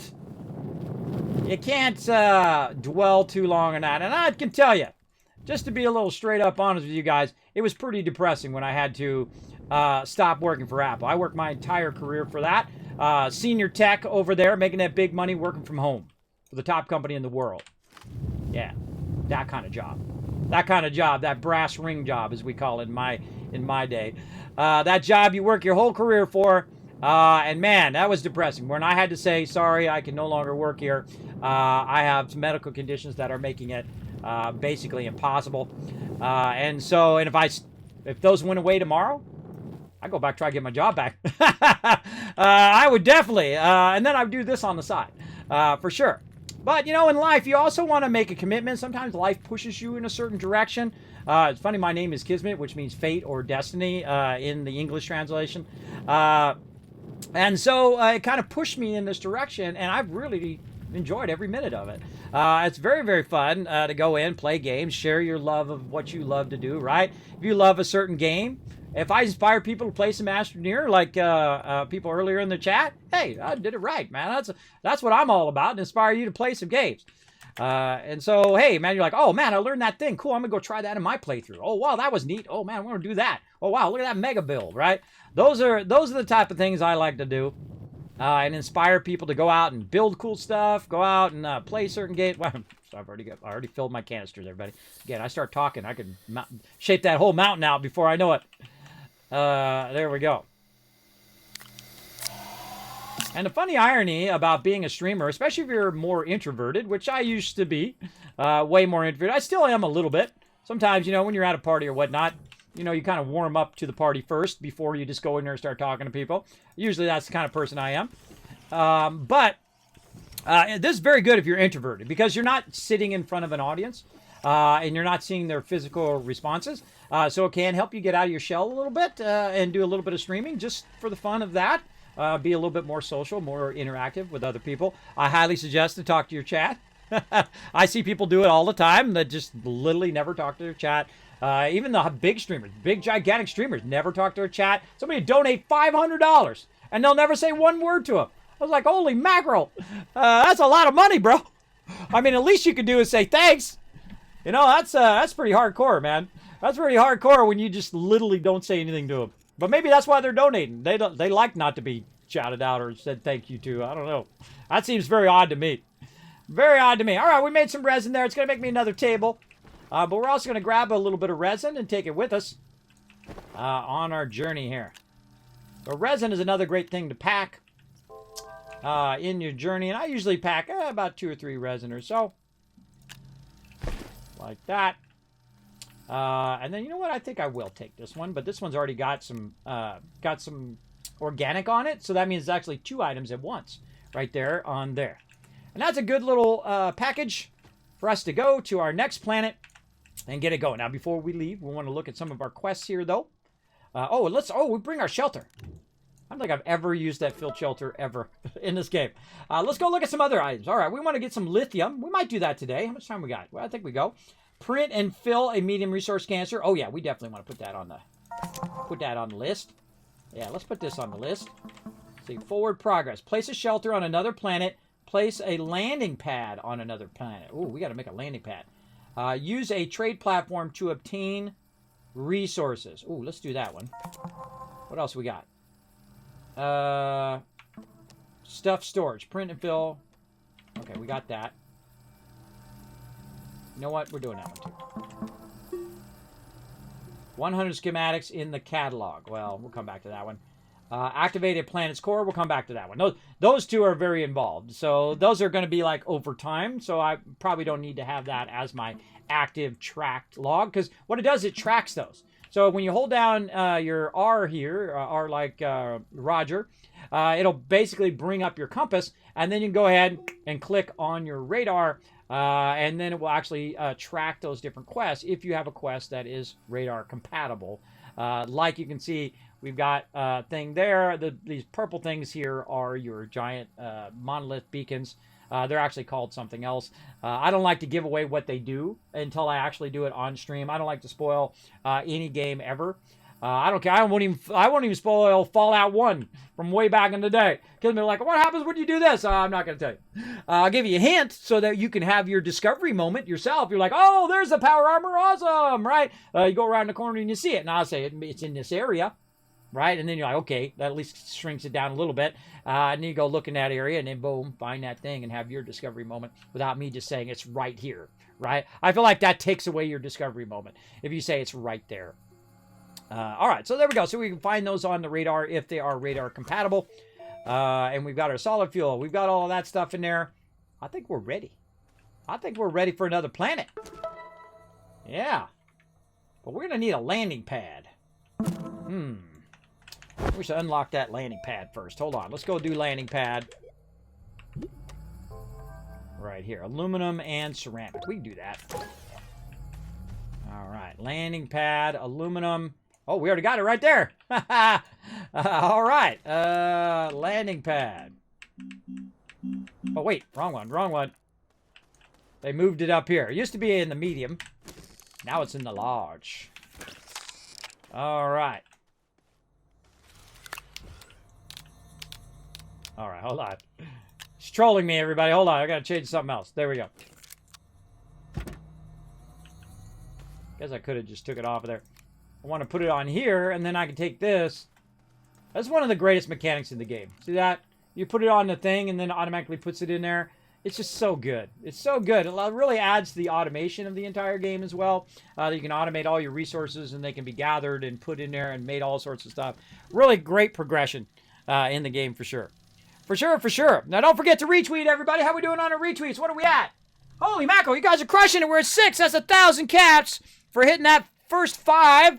And of course, we hit another 5, which we only need 4 more people to go out and retweet and we're going to give you more. Now, what are those for? What are Kiscabs for? Well, they're monetary rewards, or for our monetary rewards, which are giveaways, right? So you can use them as giveaways, and you can also use them to earn more of them to have a higher chance of winning the giveaways. So make sure to go out there and retweet. I'm going to go ahead and throw that back in the chat one more time. Click that second link. Hit that like button, hit that retweet button. It does help out the stream tremendously, and it's free. What the heck? I mean, it's free. Free way of getting loot here in the stream. I think that's pretty good. That's pretty nice. I consider that a win. Okay, we got that going. What do we got over here? We got lots of platforms going. Very nice. Now, I'd love to take a platform with me, but the thing is not large enough for that yet. Oh, look at this slowed out. Come on, wind power. Kick in.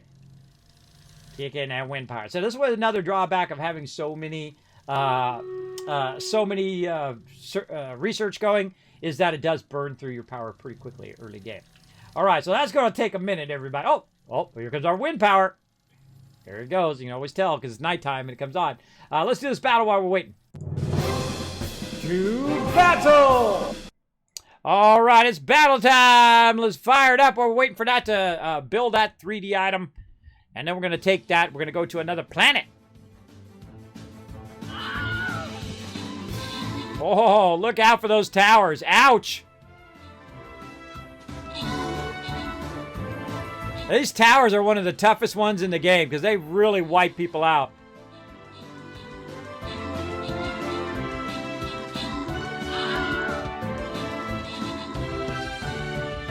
Our range is saying smartly way back.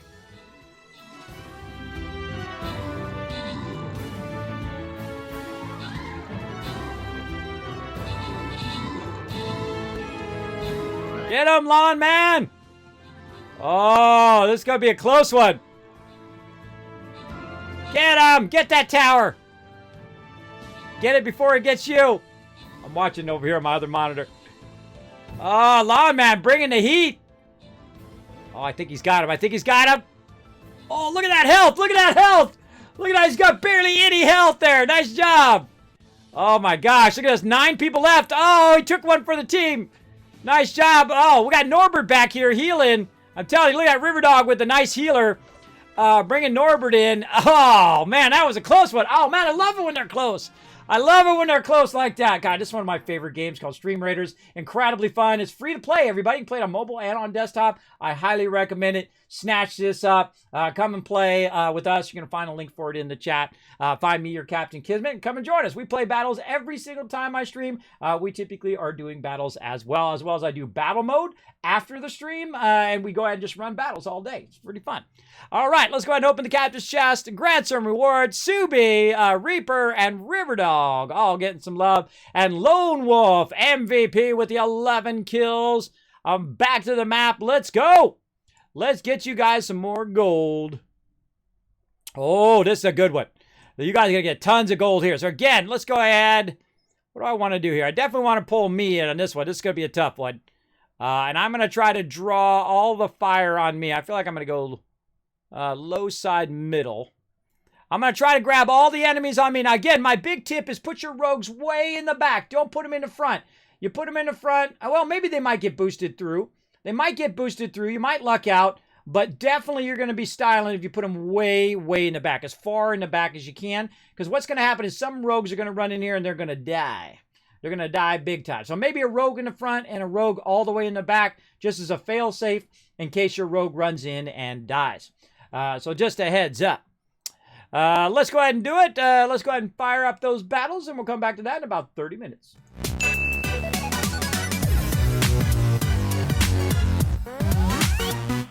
All right, now while we're done doing that, we got our landing pad done. Now we're going to go ahead and just put our landing pad right over here. Now, one problem is I can't bring the landing pad with me, just as I was explaining that I can't bring a table with me as well.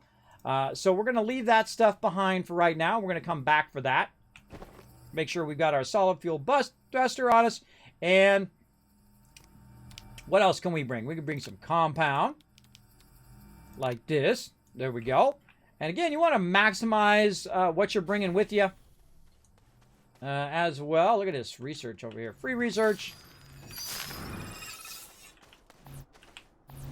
I guess at this point, I could be picking those up and running them back and just putting them in a big pile over there.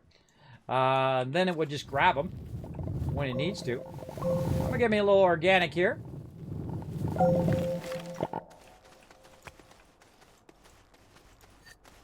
I like to drop it, then click it while I'm going by. Sometimes I miss and I point at the ground. So if you're ever playing on our server with me and you see me pointing at something, it's just me misclicking. Unless I physically say, hey, look at that. Usually it's just me misclicking and missing it. I'll run that back over there. All right, now we ready to go, everybody. All right, so in this playthrough, this will be our first time off our primary planet. And again, I've done this hundreds of times, everybody. But pretty exciting. Now, they did add a new menu if you haven't played the game in a while. Instead of it just going into orbit and then you go to other planets, you can actually go directly to the point in which you're going to other planets. We're going to do that. We're going to hit V to go directly to launch to another planet. Let's go.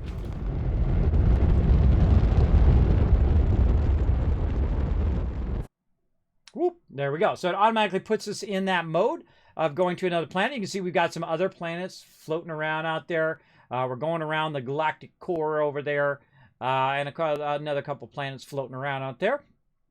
We'll come back to all of those. We're going to go to the closest planet, which is called De Solo. Let's go over there. Now, I wish what it did is it oriented the camera where you were going to the new planet so you could see it. Now, you're going to see these big bubbles right here. Now, these big bubbles are telling us that we can land there. Those are landing spots and whatnot. So we can also increase the speed and decrease the speed now, where we can go ahead and make it go real slow or, which I really like, way faster, right? So we can take a survey of the whole planet really quickly and see where is a good spot to land, or if we're trying to get to our base that we already have existing. Now, that spot in the very beginning is what I would have picked because it's very close to the landing spot of one of these things. And so now watch where it is right here. Now, notice it's not over that big, gigantic monolith there. There's actually not a bubble over it. Watch the difference when we go ahead and land here, and then we put a landing pad. Let's do it. Now, for some reason, this particular planet, it loves to land you down here like that. I don't know what's up with that. It loves to do that. But such is the way it is. Now, we're going to grab our gear here, and we're going to try to lug our way up. Put that up there on the top. You can kind of try to jump up the side here. Now, there's no stamina bar in this game, by the way, so it's not like you run out of stamina.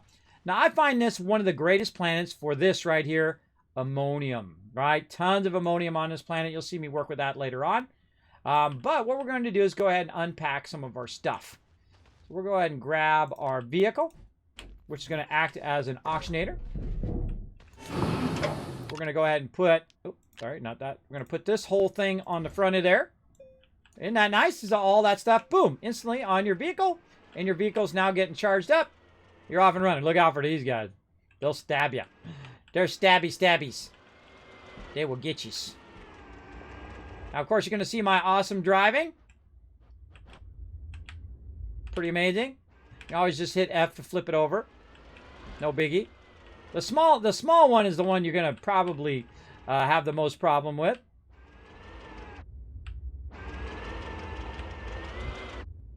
And sometimes I make it all the way over, and sometimes I don't.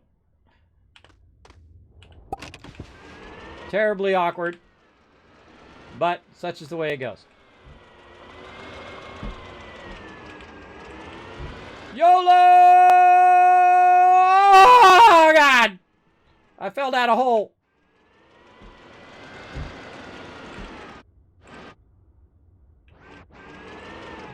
That was fun. I do that kind of stuff all the time, everybody.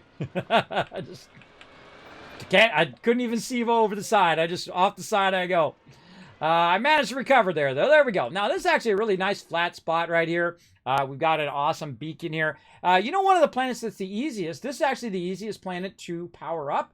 So if you are trying to get your power up the core planet, power up the core of the planet, this actually probably be easier than your first planet because it has less beacons or less of these monoliths that you need to fire up, right? So you need to power those up at some point. But I'm just choosing this as kind of a start spot. Also a great place for solar right here, right? So you're going to get tons and tons of solar. Now, I don't need to bring a bunch of these resources with me, so I'm going to go ahead and just drop those resources right down there. I'm going to go ahead and try to figure out where I want my filled shelter. For right now, we're going to drop that down there. Solid fuel thruster will keep on us. And let's see, anything else? I think that's good for now. Now, another thing we could also do is we could use this RTG on our tractor, and that will constantly keep it powered up. So I feel like I'm going to leave that on the tractor for now. And now what I'm going to do is risk it. And so I'm going to climb right back up here, and I'm going to look around and say, oh, God, where'd my shuttle go? I'm going to obscure it on purpose, but I can see it over there. So if you don't know where your shuttle went, again, you have your radar, and your radar shows you right where your shuttle is. So it's easy to find your way back if you can't see it. Now, in my case, I already knew where it was, but still, it is good to have that radar as a backup. I typically try to navigate without it because I'm old school. I'm the old school way of playing. And so we're going to go back down in here, and we're going to immediately, and you're like, well, Kismet, aren't you going to get tongues into stuff like that? Not right now. We're going to go ahead and go back into orbit because we dropped off our vehicle. We dropped off all that stuff. We're going to go back into orbit, and we're going to go back to our primary planet over here. Now, I'm purposely doing something to make it tougher for me to find my way back to that base I just created, and I'll show you why it's going to be tough here in just a moment. Now, we're back to our primary planet, and we can go ahead and decrease the speed or increase the speed. I usually have it on maximum speed because I want it to spin around. Now, our base, you can see, is kind of off to the side. Normally, I like my base to be in the center, and so that means I'll probably end up moving that base into the center. That's also a really good center spot right there. I'll probably eventually move it over there. But for right now, we'll go ahead and land back at our base.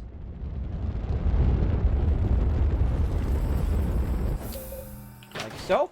And then we'll get our landing pad. There we go. We'll get that.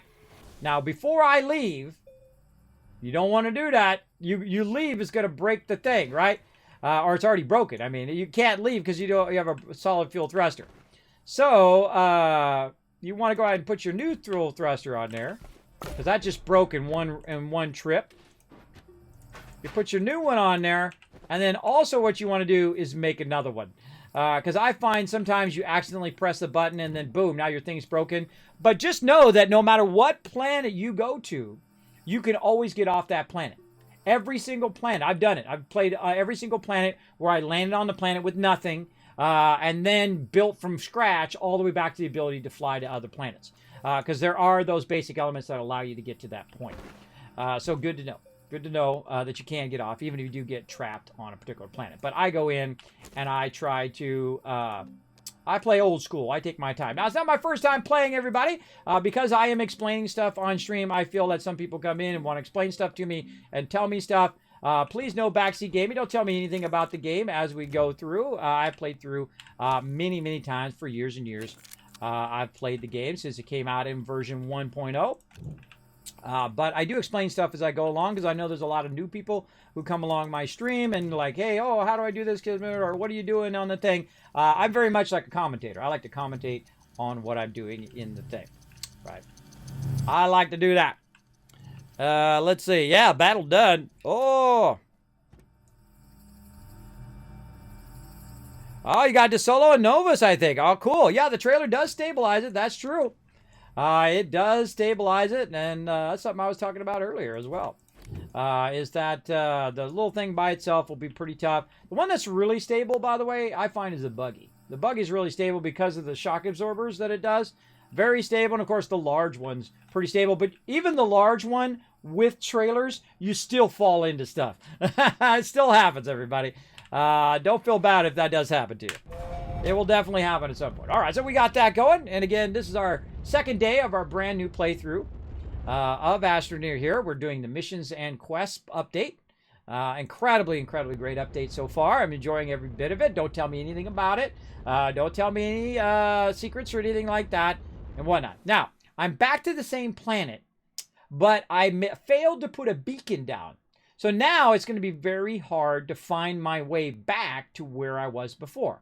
Now, I did leave myself some indicators, which will make it a little bit easier, because there's only so many beacons on this particular planet, or monoliths there, that it's going to be fairly easy for me to find my way back, because there's one over there, as well as we'll increase our speed here to go around real fast, and then there's only one on the other side. So I actually used that as my beacon, right? So that's my beacon. I know that's the one. How do I know it? Because that's the only one with the bubble right next to where the beacon is. Notice this one does not have a bubble. Right now, of course, I'll eventually put a beacon down there, but that's how I find my way back should I not put a beacon down. It's a great way to also use the actual monolith as a beacon until you power it up. Then when you power it up, then that blue light doesn't come out of there, but you can still see the actual beacon on the planet. So I know that I was right here. But again, I would suggest to bring a beacon and put a beacon wherever you land so you can find your way back nice and easy. All right. Now we got that going. Up the hill we go. You're like, Kismet, you're forgetting your thing. Oh, I'm not forgetting it. I'm not forgetting it. I'm taking the whole entire ship with me. That's what I call walking it. Now, if you have the jetpack, this is even more cool, which we'll do later. I'll also show you how to get every single beacon easy mode. Every single one of these giant monoliths you'll be able to unlock easy mode. Just take a little bit of prep work.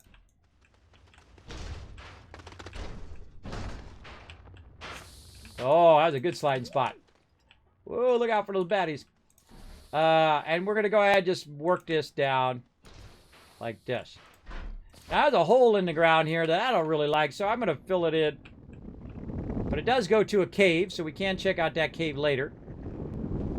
I'm going to leave the cave, but I'm going to cover up that hole so I don't end up falling in there. Now we're going to go ahead and put this down, and I'm going to go ahead and set a precedent of where I want my base. Do I want it to be down low, or do I want it to be at the level of this item, of this beacon? Well, I can go ahead and just shape my way up like this, and then I'm going to need more dirt to flatten that out if I want to do it at that level. So let's go over here, grab some more of this soil. Nice compound nearby.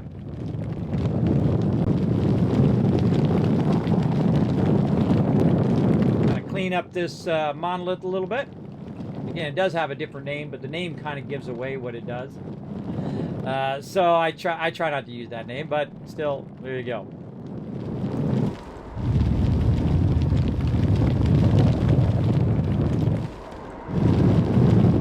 I have two purposes there. Getting the, and I've already got enough soil now, but I'm just gonna clean this up a little bit. There we go. So now what we can do is once we bring it up to the level, you can hold down, hit E first to bring up your shaper, hold down Control, and it's then going to flatten it at that same level, which is pretty cool. And then you can shape out at the same level as your beacon. Now, it's not going to be necessarily the same level as the ground. Just keep that in mind. Perfect.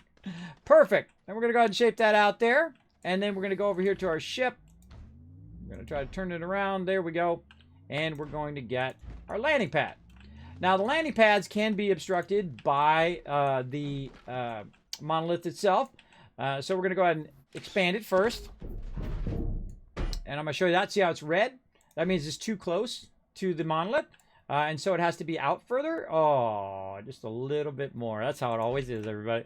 Always is. Just a little bit more. A little bit more you got to do every single time. All right, more dirt. No problem. We're going to get more soil. In fact, we'll just make this nice here, too. Flatten this side out. I'm both flattening and collecting soil at the same time. It's using some of the soil to flatten it. But I could, in theory, shape the whole backside of this mountain out and use that backside of the mountain as a place to land as well.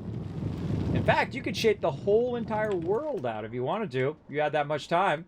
You could definitely shape it all out and make it however you want. All right, let's clean those edges up a little bit.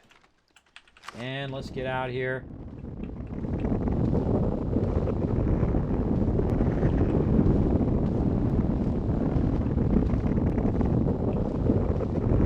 Let's go with that.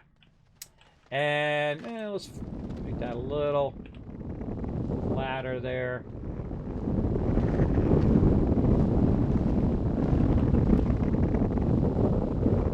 That's nice. All right. And now you don't have to do it as extreme as I just did it right there, but boom. There we go. Okay. And we'll go ahead and expand that like that. Now, If you notice, there's a new thing on here. I just noticed right here, the mission log. So the mission log is actually on your landing pads now. That's cool. I just noticed that. Very cool. Very, very cool. Okay, so go ahead and grab this. Oh, I try anyway. Come on.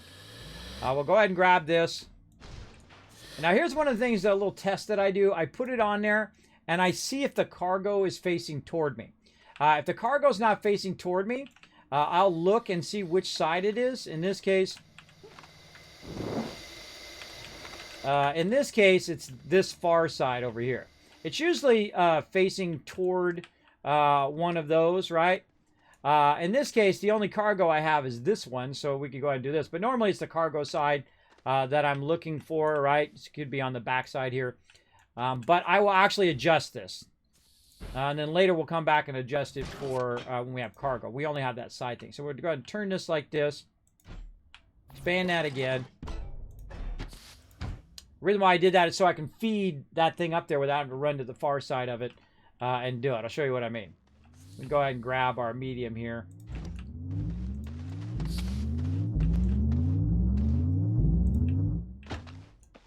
Put that up there nice and easy, right? That's what that's all about. Okay. Now we got that done. What are we doing next? Let's see. Let's go get our next level stuff that we're going to need.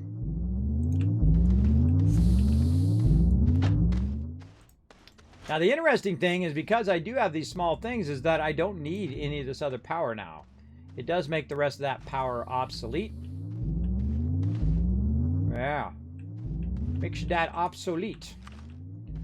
All right, let's do something fun over here. Let's do something a little bit different than I normally do. Normally, I just dig a hole in the ground. I think we're going to tie it to our platform this time.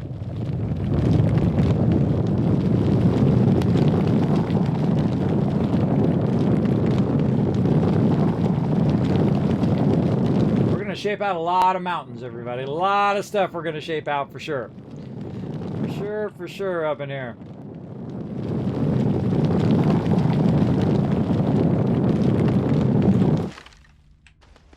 Okay. So yeah, I think I'll put it where I land right here. And then right here to the side. A little steep there, a little steep.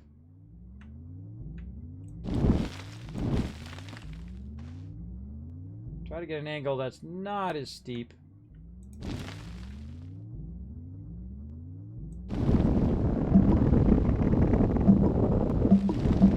This is why this game is awesome, everybody. What I just did there? I just made a ramp on the side of my ramp. And I matched it to the angle by holding down the control key. Right? We can fine-tune all this, but basically what it's going to allow me to do is go underground, drive that vehicle right back up, and end up right next to my ship. And this time I'm being a bit aggressive on my angle.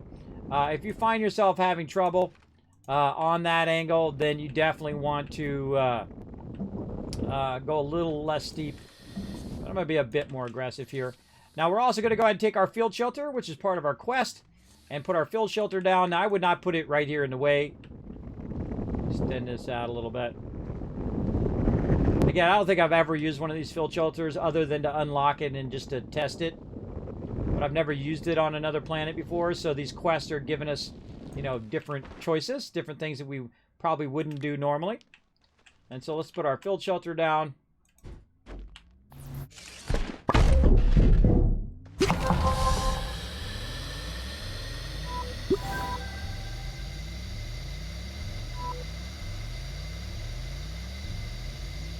Kind of sunk in the ground though, but oh well, it's still cool. I dig it. You know, not every game is perfect, everybody. Sometimes you got to RP in your own stuff.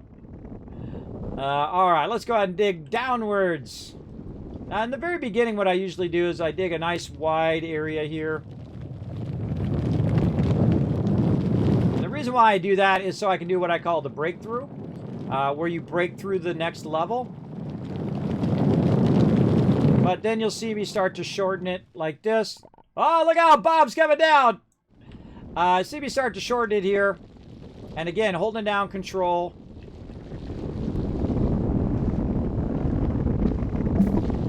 trying to work our way down. Oh, look at that. Already got a breakthrough.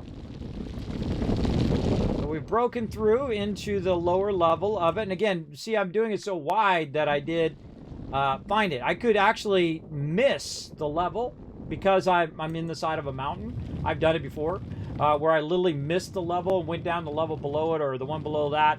I'm like, wow, this is going on forever. If it feels like it's going on too long when you're digging downwards, usually it is. Sometimes it's not. Sometimes you just haven't broken through yet, especially on the harder planets.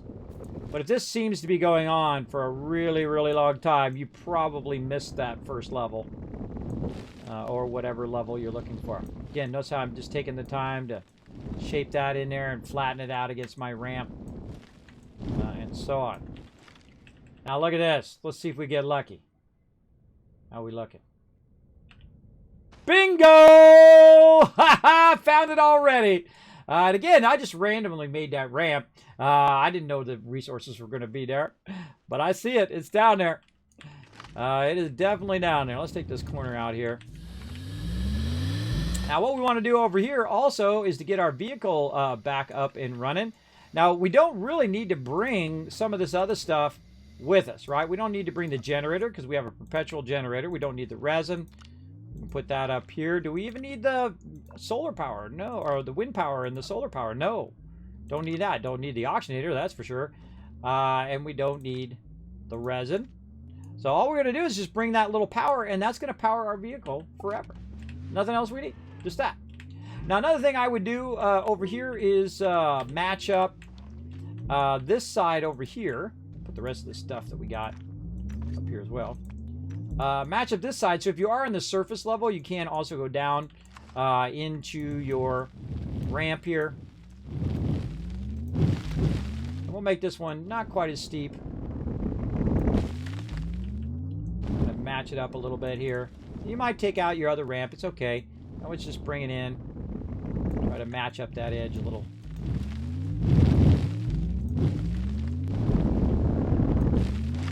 Something like that.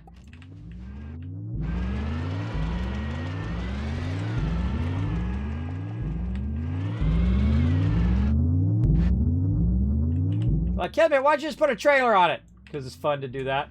I do it all the time. Especially early game, I do it on purpose. I do it on purpose, everybody. I've played the game many times. But again, it's fun to do that. I like to flip around and all that. This also shows you that if you do get stuck, if you do get flipped over like that, you can just hit F and you're fine, right? I just think it's a funny thing, so that's why I do that every time. All right, now I'm gonna go ahead. Oops, I didn't want to do that. Turn that off. What I'm looking for is I'm looking for two items. I'm looking for quartz, which we've seen earlier, and we're looking for tungsten. Now, later on, of course, you can have your vehicles do this for you, but I'm going to do it manually. And that's where I start to shape across here. Like this. Now, when you hit another level and you see that this is kind of flattening out over here, I'll just kind of ease this back, right?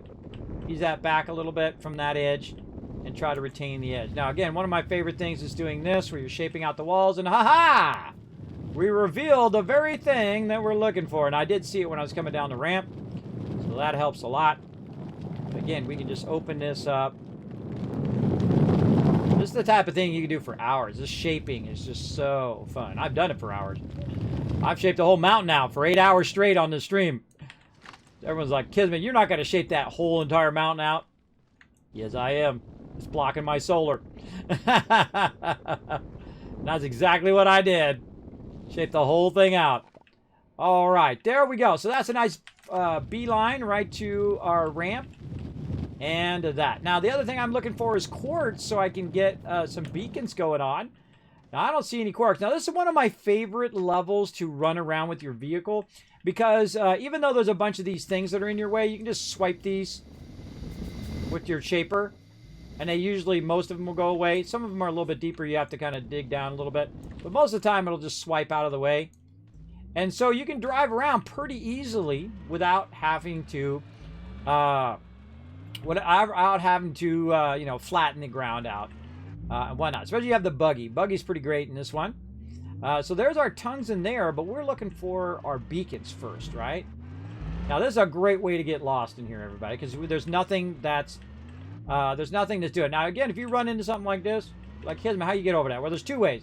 You can bump your way over, like that, or you can just flatten it out. Either way. Whoa, look out. Oh, my God, you almost fell down a hole, everybody.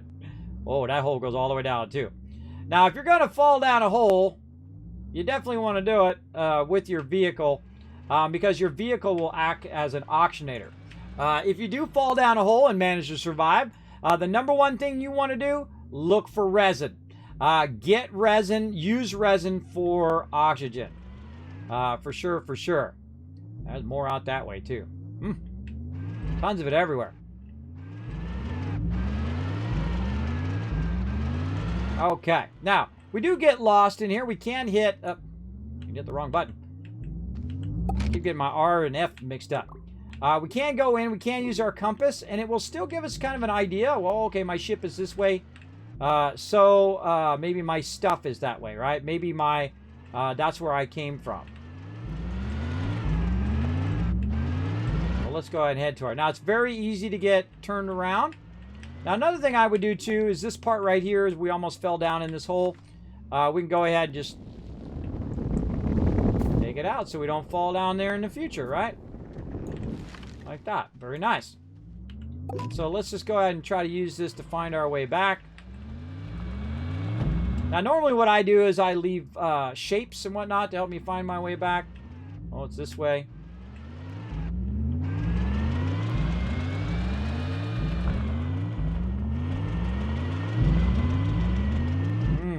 Don't seem to be finding my ramp.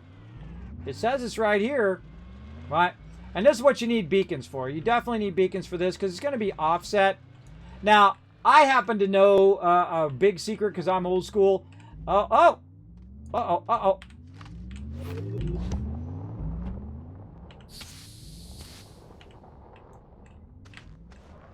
No! Oh, no! We lost our vehicle. Now, before I do that, we'll go recover that here in a second. Let me go back up here. And again, if you get stuck down a hole, everybody, you can just shape your way out. Like that. You'll be fine. See, I happen to know that this gray area right here, it only does that gray when you shape it. So I know I could follow that back and it would take me right to my ramp, which is actually literally right there. You can see it right up there. But I'm going to show you how to recover your vehicle if that does happen to you. Now, don't take too long, though, because you are going to start to run out of oxygen. And you're going to need to get down there to it. Now, also watch out for the sliding. Now, it's not too hard. We've got some dirt on us here. We got a canister, so we can go ahead and just shape a nice little ramp down. Or we could try to jump down, either way. But now we're down to the lower level. Now, here's the thing. We're down the lower level. We have our vehicle. Our vehicle will give us an endless amount of oxygen. It does act as an oxygenator. So you're fine. Don't need to panic. No panic necessary. And then we can also just kind of shape it out a little bit here. And then basically do what we did to get up and down. Just bring this ramp down, right? And so on. And just kind of build out a little ramp that allows you to go up from this area. Now, again, this is the second level. You're going to find some of the same resources, but also different resources the further you go down. Of course, the rarer resources are further down in the planet. I'm going to go ahead and take care of these bad guys here in my way. Shape all this out.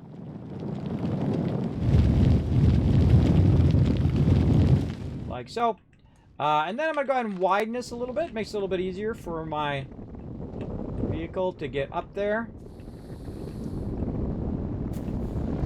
And then I'm just going to keep on going.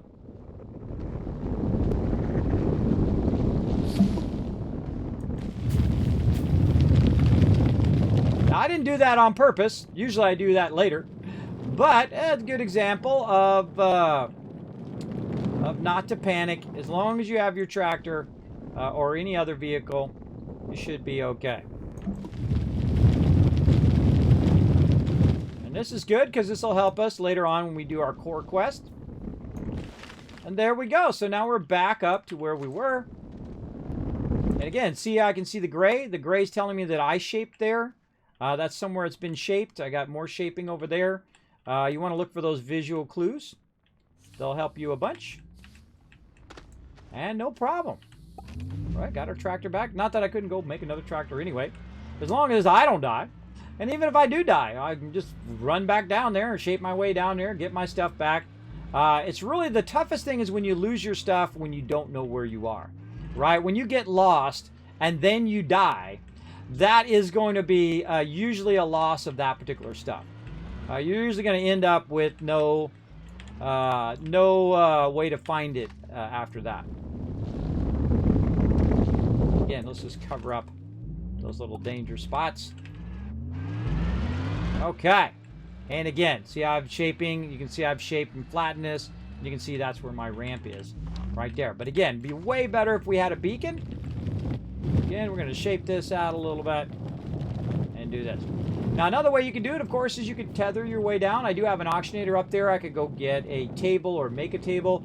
And use my auctionator to run tethers down here, which is another great way of finding your way around. I feel like that's kind of the beginner way of playing the game. That's just me. If you love tethers, hey, more power to you. It's your game. Play however you want. But for me, I feel like it's more of the basic way of playing the game, and you become reliant on those tethers, and that will kill you at some point when your tethers gets disturbed or messed up, and then all of a sudden you're like, oh, God, I can't find my way back because I don't have my tethers. I like to be able to find my way back whether I have tethers or not. I only use tethers in the early game. The very, very early game. Take those baddies out. Take those baddies out. Now, again, don't see any quartz nearby, but I can find... usually you can find anything if you go far enough in one direction. And so what we're going to do is we're going to back up here. And I'm going to use my radar here to find north. Right? There's north. North is this way. So we're going to go north. And we're just going to keep going north. Let's see where that takes us.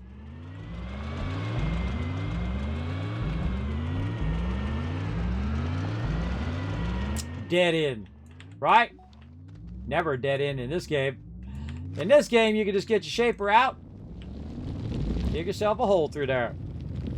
Again, later on, you can get a drill. You can use the drill on the vehicle, which is really fun. You can use a paver to flatten the road as you're driving. Make sure you got lots of soil.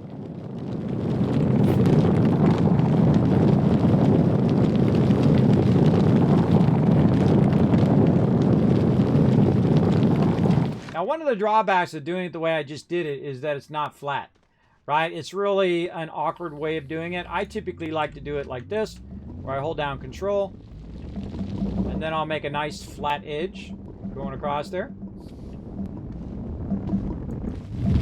And then I'll raise the roof up a little bit so that I'm not clipping through there. Now, is it going to stay at the same level? Most of the time it doesn't. Most of the time you're going to raise up a bit until you break through the other side. Sometimes you can raise up so much that you never break through the other side because you're up in the soil level and you'll never see the other side. But in some cases, you do. Like in this case. Very nice. But you can see now I'm elevated off of that. Look at that. Ooh, mama, that's a whole lot of nice sweet stuff there.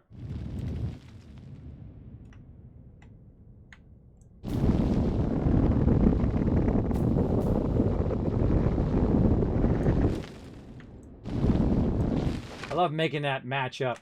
It's really fun. All right, let's run back to our vehicle. We've been using our oxygen tank there. It's going to start to affect our other stuff here in a minute, but we're getting to somewhere.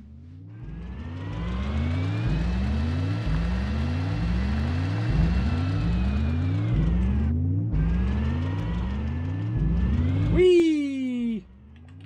Whee! I find that very fun. All right, now what we're looking for. This is aluminum, aka laterite, and then this is what we're looking for, tons of tungsten. We'll definitely come back for that. But again, the Kismet's rule of gaming, whenever you're looking for something, can't seem to find it. Can't seem to find it. Might be up in the ceiling, by the way. Don't forget to look up. Oh, God, more tungsten over there. Lots of the stuff we're looking for later. None of the stuff we're looking for now. Now, if we're really smart, we went back on our first planet where we had plenty of the resources to bring those beacons. Definitely should have brought some beacons, but sometimes you can find it fairly easy. In this particular case, not so much. Now notice I'm not straying too far away from my vehicle. By the way, if you put this radar on, notice it shows your vehicle on there now, so you don't really have to put a beacon on your vehicle anymore. It will help you find your way back to your vehicle, so that's really useful. I noticed that earlier today. That's really cool.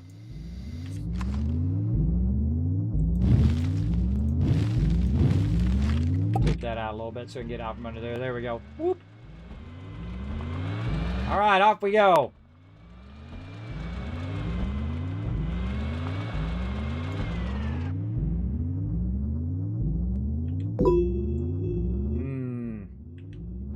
North is this way.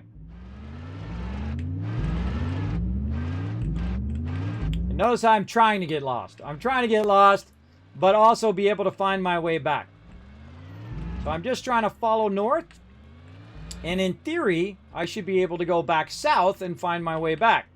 But that ain't always true. It ain't always true. And again, we're trying to find ourselves, because you can get lost because you'll make a choice, left, right. And then all of a sudden you'll be going not the same north you were going before. Oh, look at this. We found a special piece. Oh, look at this. Yes, we found a bishop. Cool. And all right, another hole in the wall here we're going to need to make. Let's make it from this lower side. Get rid of these stalagmites. Out of the way, they'll just vanish after a little bit.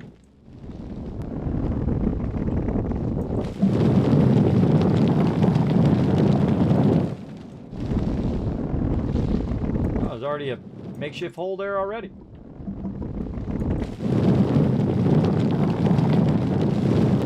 Everything but what we're looking for, everybody. Kismet's Law Gaming right there. Live gaming. I don't know how your extra entertainers last so long. Mine drains quick. It lasts pretty long, but also it's my vehicle too.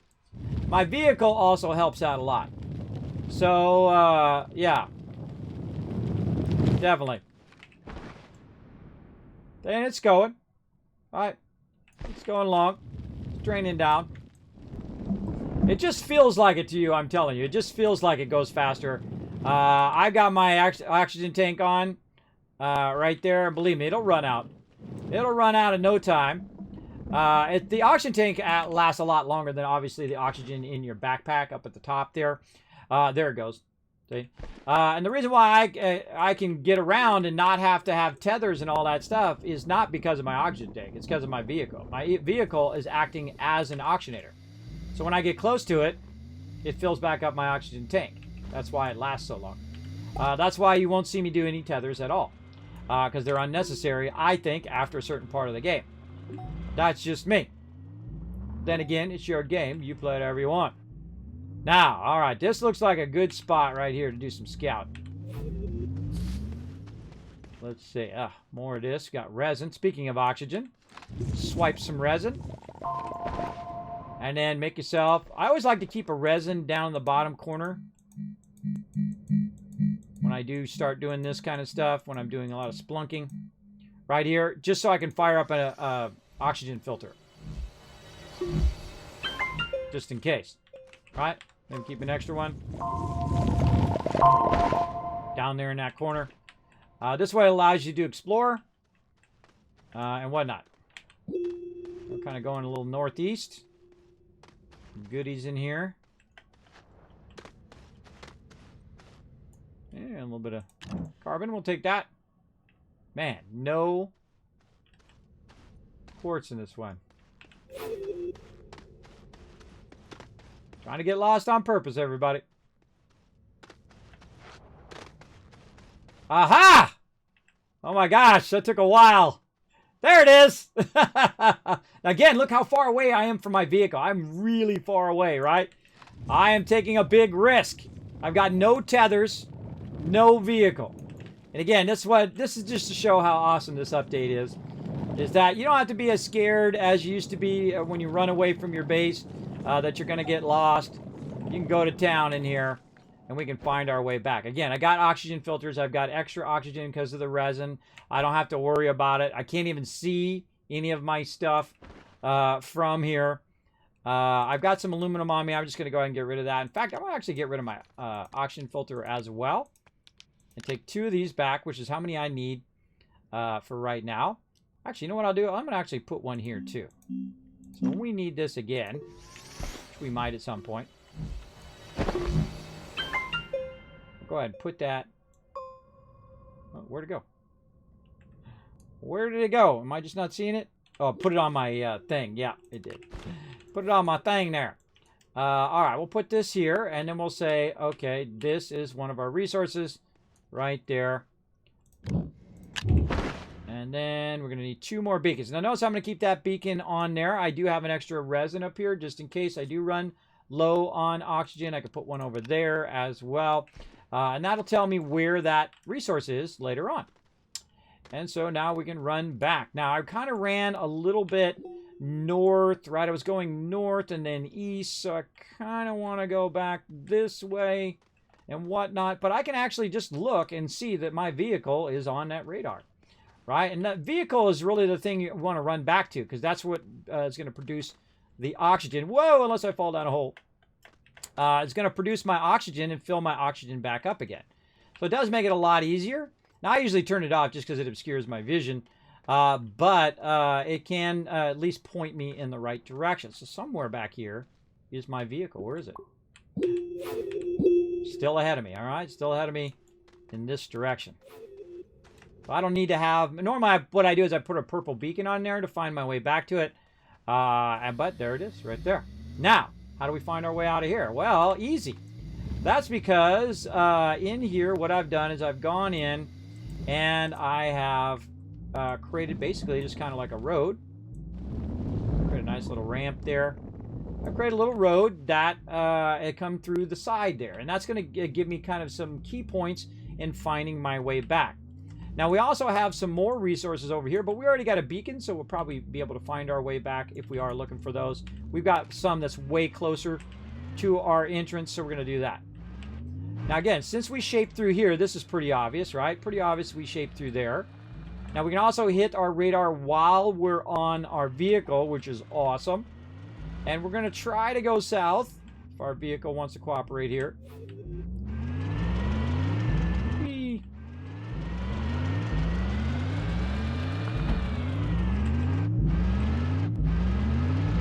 And we're going to get that going eventually. And you're like, well, Kismet, why don't you make that less awkward? Well, the reason why I don't make it less awkward is so you can see the difference between this vehicle and when it's like this, and then later on when we get the larger vehicles. You'll see. You'll see later on. Let's see. I don't get how you're thinking. I have tether around my bases, and sometimes underground I don't get lost. Well, there you go. So I don't get lost. Yeah, see, again, the tethers are, I feel, are the kind of... it's kind of a basic thing. You want to get away from your tethers so you don't not so focused on that. What's up, Leazard? Thanks for hanging out. And we'll do the battle here in just a moment. Basically, again, you become really dependent on it, and you can't find. Sometimes you can't find your way back in the old school. And I've been playing for years. I've been playing the game for years since it came out 1.0. And I've played through everything, and I've unlocked everything, and I've been to every planet, and I know where all the resources are, and I know all of that stuff. So if you hear me explaining stuff, everybody, it's just for new peeps who come into stream. I commentate as I play through the game. It's not that I don't know. You don't need to tell me. I've played through the entire game before, just so you know. But one of the fun things to do is actually to get lost. I feel like that's that can be taken away now that you do have that radar, and I think that's one of their concerns as well. Is that people will no longer do the exploring will be a bit too easy and whatnot, and I can understand that. I can definitely understand that they may feel that way, and I kind of feel that way. It might be a little too easy to find your way back, and thus there's no penalty for getting lost, right? Especially if you already know the mechanics. If you already know, like, I could just go get resin and I could be lost all day long. I could be lost forever. Doesn't matter. I want to go up this way.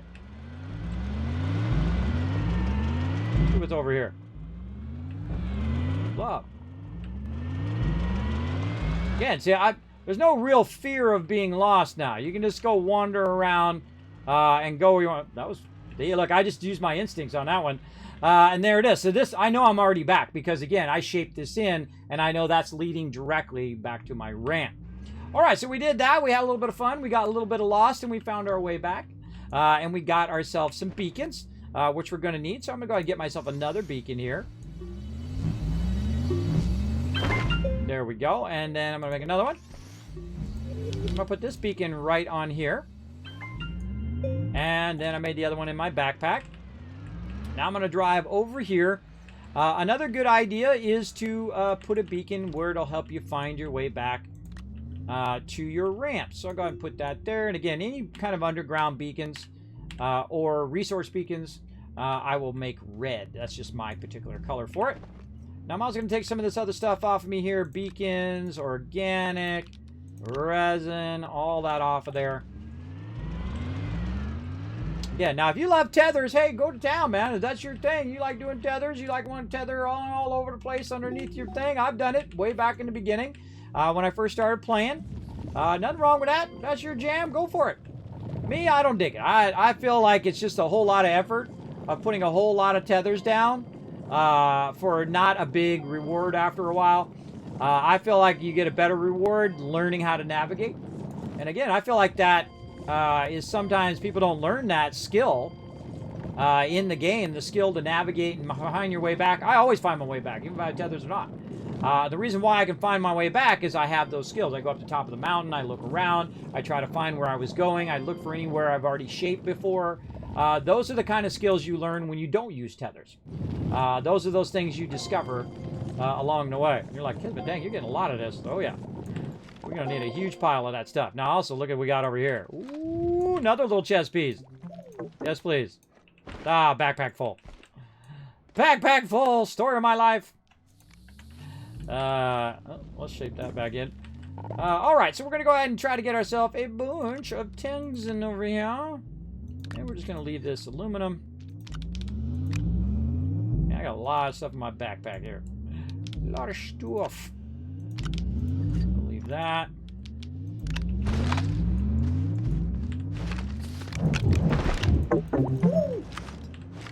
All right, got as much as I can carry in there. Oh wait, no, I got enough resin on me.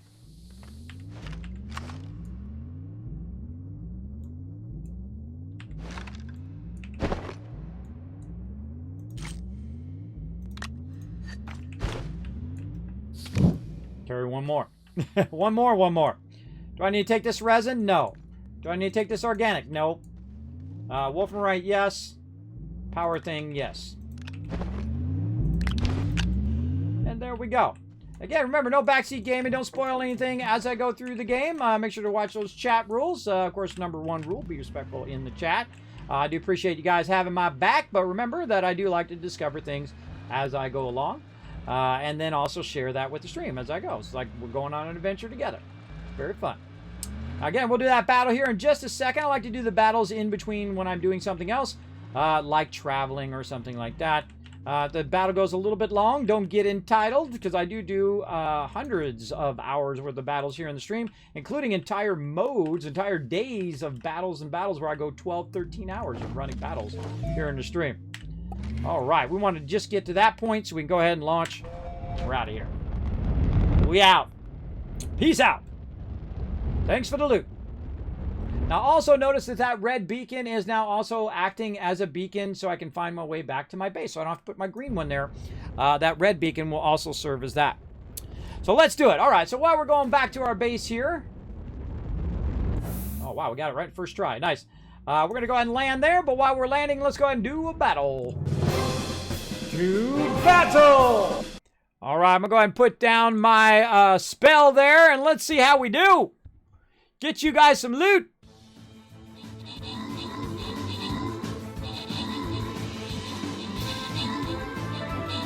Oh, it's on like Donkey Kong. Oh, look at them smart rogues. Look at them smart rogues right there. They put them all the way in the back. Go, baby. Go, go. Can you make it? Oh, no! It didn't quite make it. Good try, though. Good try.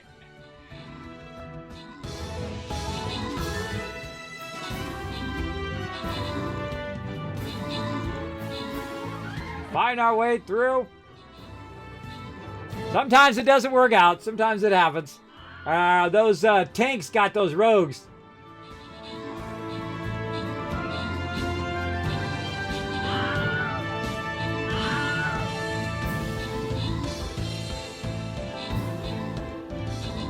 Oh, there you go. Get some loot down there. Get that loot.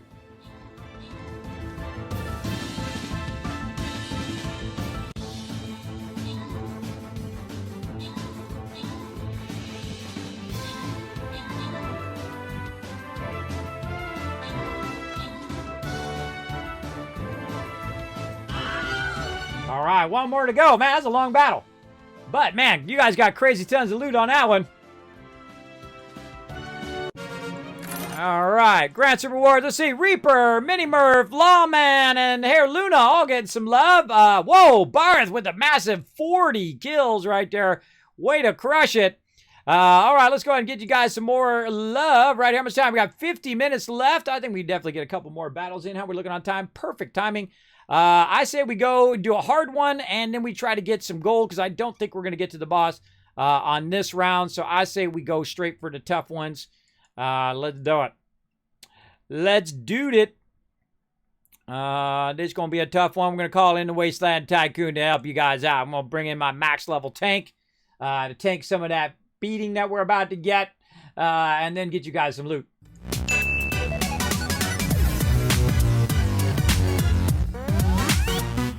Okay, we're landed back on our primary planet. I'm going to pop on out of here, and we're ready to do some tongues in. All right, that was too easy.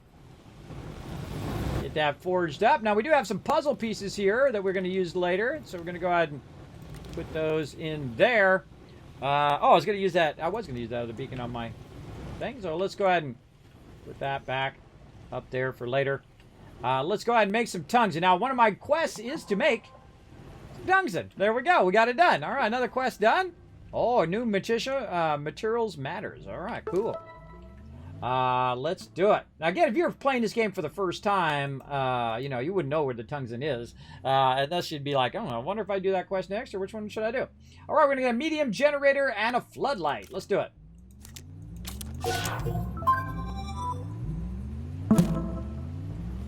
All right, so we got that researched. And thus, we don't even need to use our 11,000 research that's been running automatically where we're not even here. Right? See, it's just feeding that stuff in there automatically. Feeding that in. Over here, same thing. Feeding it in automatically style. So sweet. And again, I could literally just AFK and come back in like 6 hours. And I'd have like 50,000 research. I could literally do that if I wanted to. It very much reminds me of Satisfactory. Like, if you're low on materials and you're getting frustrated, here's what you do. You set up all your materials going, even if they're going slow. You AFK for like a couple hours, and then you come back and bam, guess what? You got tons of resources. That's a great way to do that, again, if you're starting to get frustrated. Now, we do want to get to this here. We want to make some aluminum alloy, and now we're able to make aluminum alloy, so we can make the second level, or even though we just did our first level vehicle, we can actually start making the second level vehicle as well. But before we do that, we want to do all of our questing first, so let's make sure to look at our quests. Let's see, place a shelter, and then also land on, or place a shelter on another planet, and put a landing pad on another planet. We got that done. We're going to get another buggy. We're going to get a rover seat this time, along with our buggy, and then also 1,500 bonus. All right. It's funny the last one did not give you a seat. All right. Now we got 2 buggies. Now, am I going to undo that buggy? Probably not. Maybe we'll take that one to the next planet just for fun. Normally, I don't use the buggies. The buggies don't have trailers, and so you can't trailer stuff along with you. So I rarely ever use those buggies, other than just to run around if I'm grabbing scrap and stuff like that. I might put it in my backpack, which you saw me do earlier. But I feel like the buggy, because it doesn't have trailers or doesn't have a way of storing stuff, there actually is a way of doing some trickery there. I feel like that's its biggest drawback, so you don't use it all that often, I find. I would rather go to the medium vehicle or the large vehicle than to use the buggy most of the time. That's just me, but since it's part of the quest line, we unlocked it. We got it going, and we fooled around with it earlier. All right, what do we need? We need lithium. We need to print and fill a medium resource canister. I think we can do that. And then produce scrap and use the trade platform to obtain resources. So I say we do the trade platform. That's probably going to be the easiest one, and that's why I've been over here printing a bunch of these ones right here. And let's go ahead and grab that from way over there and then flatten this out to extend our base out a little bit more. And this is how you flatten the ground, everybody. Usually I do. I hold down control. I start from where my shelter is, and then I'll just keep flattening it further and further out. And it'll either start to rise upwards or rise downwards. Again, it'd be better if you just put some platforms down and then use your platforms for flattening. That would be amazing. And then whatever your first platform would be the level of whatever it is, right? Especially if you started your platform where, like when your thing lands, it lands and then a platform is generated and you can connect everything to it. Oh, that'd be even better. Oh, I just thought of that. Yeah, it actually lands, a platform appears underneath it, and you can snap all your other platforms into it. Oh. Oh. Somebody clip that. I'm going to send that to him. Clip that for me, please, Pink Ranger.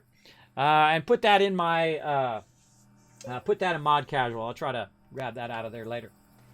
I appreciate my mod. Show them lots of love. We got Pink Ranger in mod for me right now. Ripdog had to head out. Make sure to show her lots of love. Follow those chat rules. Make her job nice and easy. She's actually my very first sub, everybody. Very first sub here on Twitch. All right, there we go. Now, we're going to need ourselves our scrap thingy. So let's go ahead and find it. I think it's in the medium. Yeah, medium right over here. We're going to need 2,500. No problem. We got 13,000 now.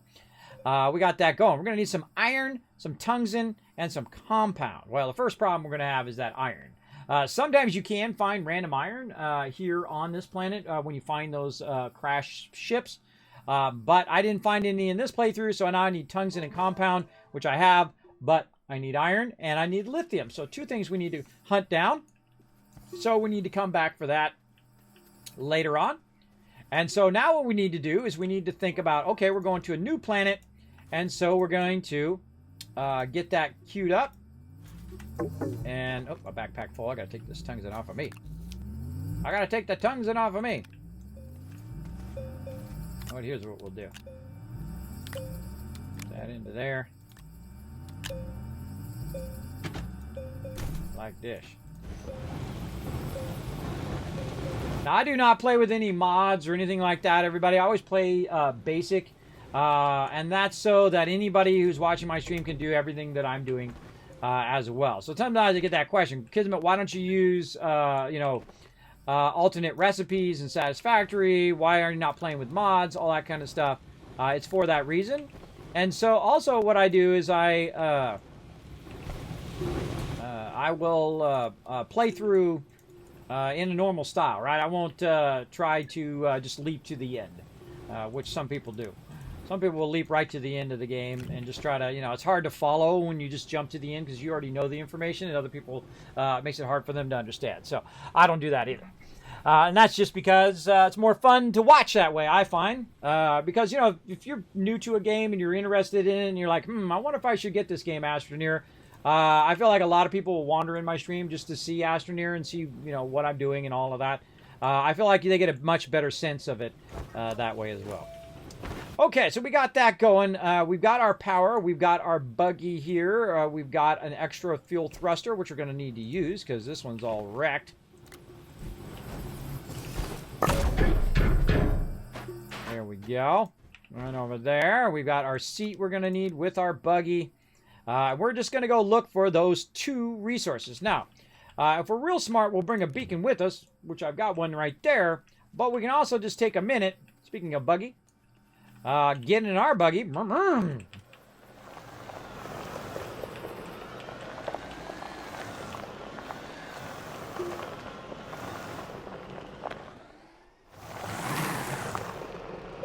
You notice how much nicer it is? It doesn't go like it does on the other one. It doesn't go head to toe all the time like the other one does. The buggy is really good for on that behalf. Like, kidding me, you could have got one right there. Well, that's my reminder. There's some down here. I love to spin out in the buggy. It's real fun, too. Turn myself around. And again, the buggy acts as an auctionator. Grab those. Back in the buggy. We out. We came in here earlier and we flattened this all out. Going up. I always find a way of breaking games, everybody. I'm like the pro breaker of games. Look at this. I'm so pro, everybody. I'm telling you, I break games. And that's because I rammed into the side and the wheel got stuck in the soil. That's what that is. You want to come up a little bit slower. There we go. And then it won't get stuck. And again, remember, every game has this little, like, you know, whoa, got some air on that one. Every game has this little, you know, if it's in the game for more than 6 months, it's not a bug, it's a feature, right? That's how a lot of games go. I just roll with it, everybody. I don't bang my keyboard and break my keyboard and act like a little baby. I don't do that sort of thing. Get these beacons in there.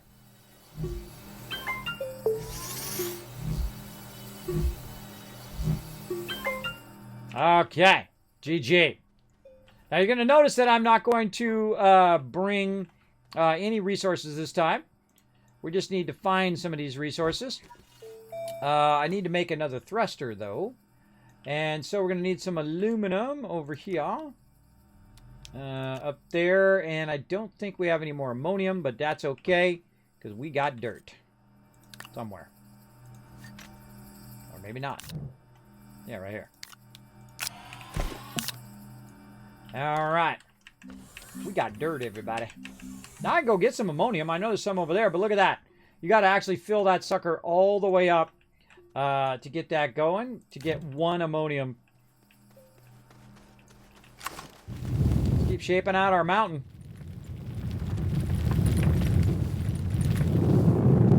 I'm really tempted to get my wide mod. You're like, Kismet, why is your power not going down? I noticed that on your backpack, your power is not going down. The reason why, they got this new thing called the QRTG. It's the greatest thing ever. It is awesome.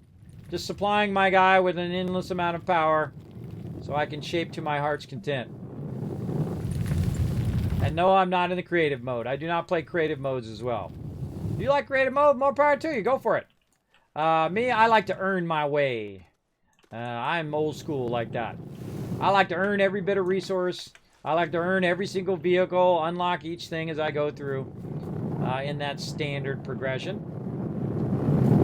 I get that question from time to time, too. Like, Kismet, why don't you just go in creative mode? I don't play creative modes. But creative modes can be fun if that's your jam. I get in the zone where I'm just shaping and I'm looking at how the shapes are when I'm shaping it. And I realize that I have too much dirt. My canisters are full. There's no reason to keep shaping.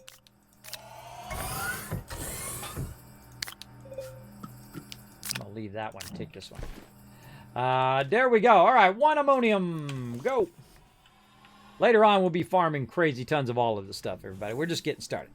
People have gone berserk. Ah! They've gone berserk in the chat. Oh, time for a stretch. Oh my God, I forgot about my break, everybody. It's been 5.5 hours. It feels like just a few minutes have gone by. It's been 5.5 hours. Can you believe that much time's gone by? Oh man, this game is fun. Oh, so fun, everybody. I highly recommend it. If you have not gotten it, yeah, that's right. Hydrate. Good idea. Good idea. I'm a hydrate. Woo.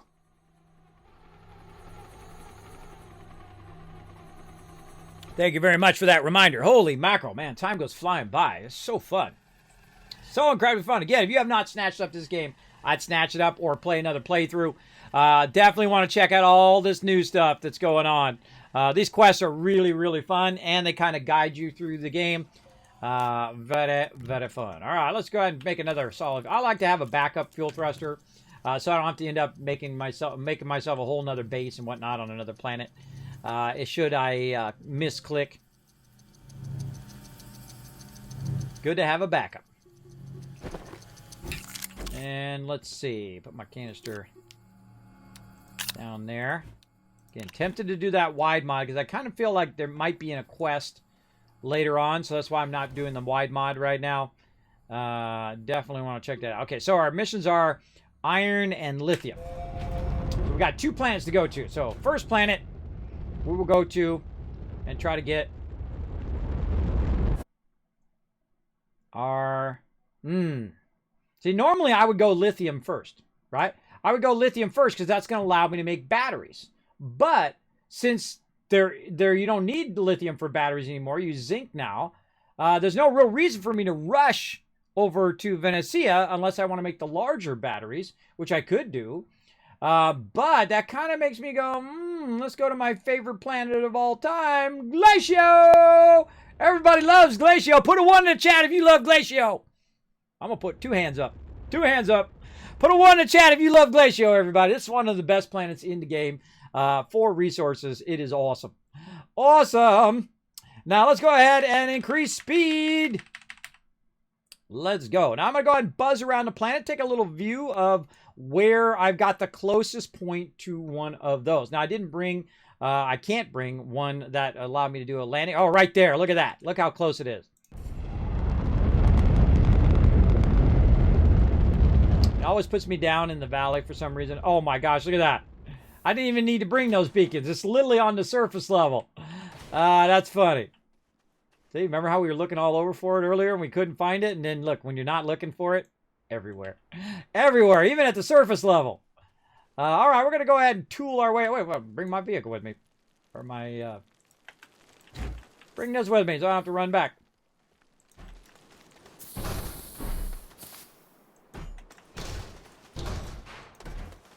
Thank goodness for anti-gravity beams. Of course, in this case, couldn't I just pick myself up and put myself over there? What happens if you anti-gravity beam yourself? I don't know. I guess somebody... Oh my god, I already see it off in the distance too. I already see it right there. Oh, that's a lucky find. All right, beacon down. We're going to say this is going to be our spot. Let's go green. I tapped it 1 too many times. There we go. And that's it. We're good. I was going to get the buggy and drive around and go look for it and all of that. But guess what? We don't need to. We're there.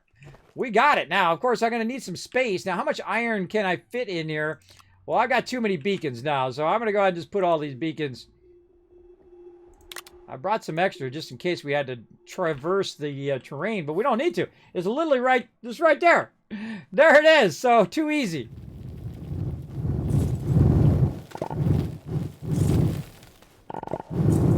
Oh, and it's up on a cliff, too, so I can just go through the side of it. That's a real good spot, everybody. Definitely a nice spot.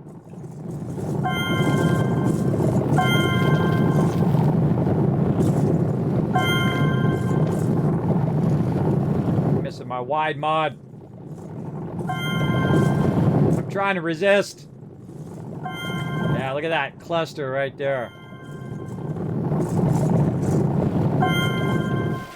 Kismet, why are you getting all those extra ones? Well, I know I'm going to be back. You definitely going to need lots of iron. That's for sure. All right, how many did I get? I get 1. 1, 2, 3. All right, I got 3. Okay, that's good. All right. So, now another thing we can do, we didn't bring a medium thing, but I can take my vehicle out and I can put it in there, but I don't want to do that yet. Right, I will have some more room once I get to the other planet. So we've got to this planet here. We've tagged it. We left some extra beacons. We got another beacon on us there. We've got enough stuff. And we have an extra solid fuel thruster. So we're going to go ahead and go in the solid fuel thruster thing here. We're going to risk it. And we're going to take off. That was it. Now we found the iron. Too easy. That one was way too easy. I was actually going to tool around on the planet. But we already found it. So we'll just go ahead now and go out to the purple planet or the Twitch planet. Venecia. Again, I wish it would orient the camera while you're flying toward the planet. There you go. I'm always looking. I was always looking for where the planet is. Increase speed. Maximum warp. Again, I zoom around the planet and see which one's closest to those monoliths. This one right here for sure.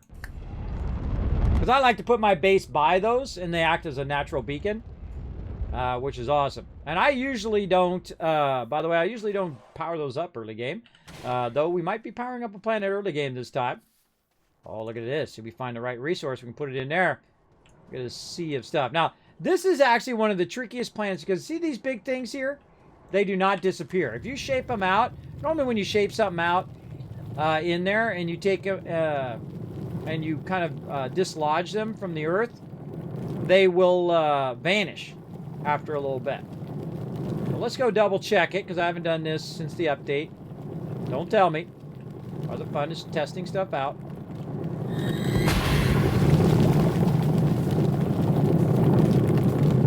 There we go. See, it gets real funky, right? And it starts flying around everywhere, and it usually ends up right in my way, no matter what happens. And so we'll dislodge it there, and we'll see if it disappears.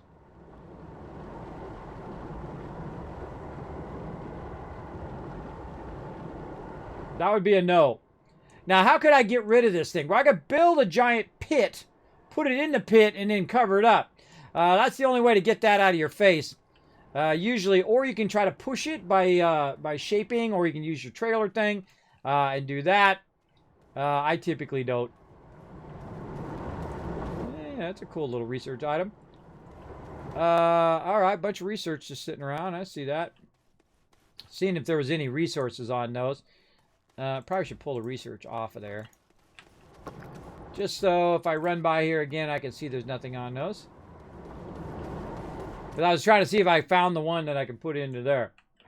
You're like, yeah, that's the way to do it. Now, what we want to do is we want to go ahead and make our way down to the lower level of this. But I kind of feel like I want to probably just leave it right here. And instead of getting closer to the beacon, I'm just going to start the ramp right here, right next to where I land.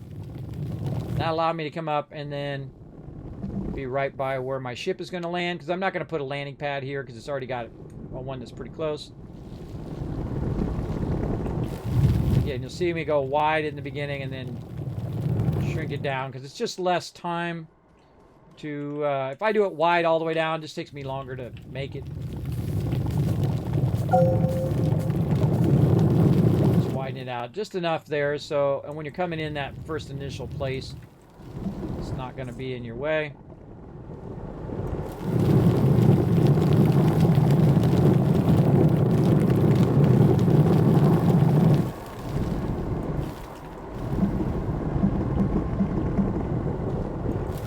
Sometimes I do get focused. Everybody know that I will come back to the chat. Don't get entitled. I talk to my chat more than anybody. Sometimes a little too much. People are like, get it, play the game. I'm like, nah, I'm talking to my chat. I'll do whatever I want. My stream. My choices.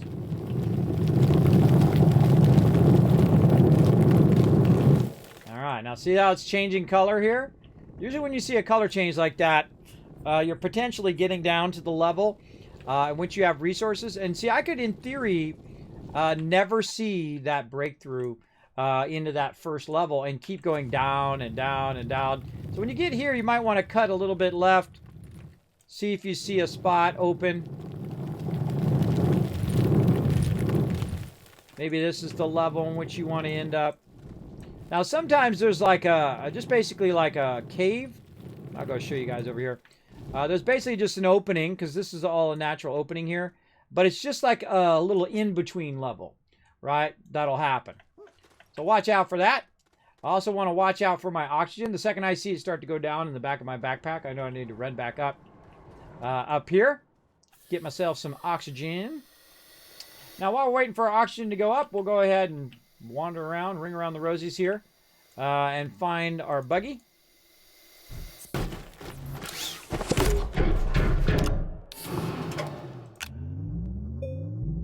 That's so cool. You can just power that up that way. So cool. Put that in there. And now our beacon. That's going to be our spot from now on. And now look at all that empty space I have now in my inventory. Now, one of the drawbacks of what we did, though, is that we have used up our solid fuel thruster. So if we screw up with this next solid fuel thruster, we will have to remake enough stuff so that we can actually make another solid fuel thruster. We'll have to find aluminum, we'll have to find ammonium or make ammonium in the centrifuge, and so on. Now, this planet, it's got a good mixture of stuff, so we could definitely make our way off. Actually, every planet you can make your way off, because I've tested it before. I've actually started every single planet from scratch and see if I can make my way off. You're obviously not going to be able to make everything, but you can make enough to where you can get up off the planet. And then maybe make your way back to your primary base. All right, let's keep going downwards here. Nice resin there.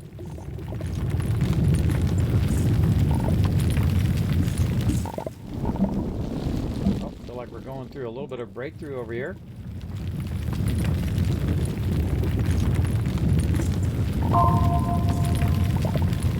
Oh, here it is. Wow, man, we're real shallow on that one.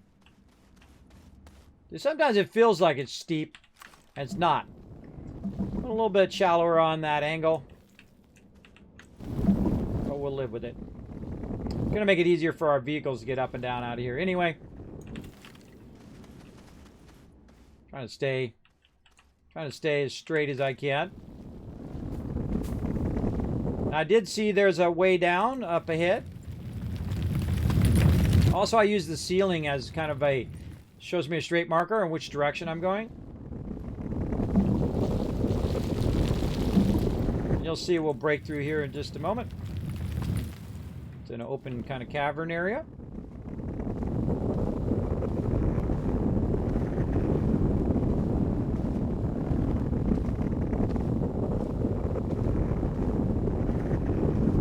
This is going to be a long ramp.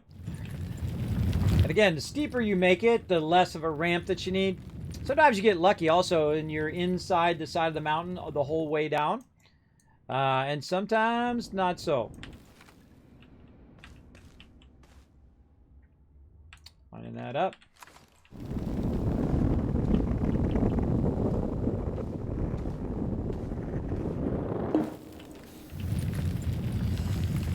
Now, I could steepen it if I want to, but I typically don't like to put multiple steepness. Oh, oxygen.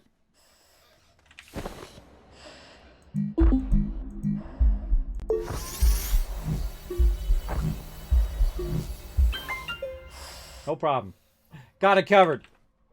Got it covered.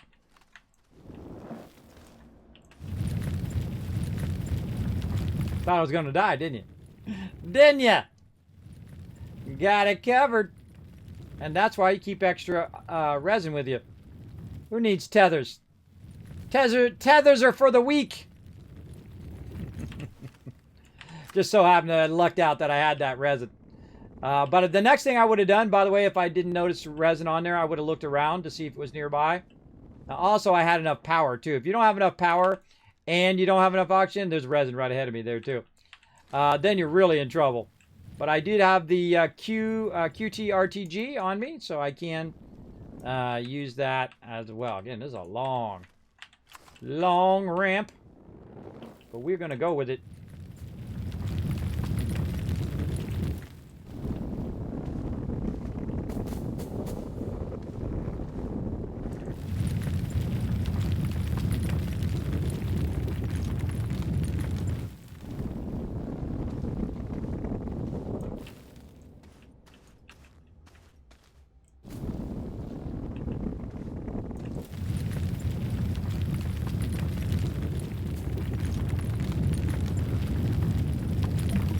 Do this for hours. I can just shape it all day, every day. Endless hours of fun.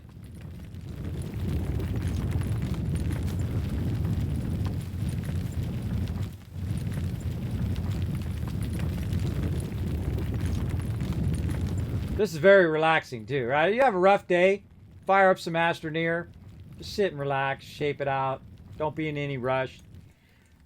Don't make your entertainment non-fun. I just take my time, have the greatest time.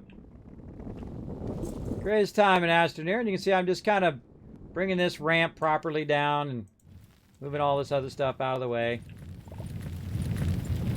A lot more involved than I normally will do a ramp, but you know, we're going to go with what it gives us.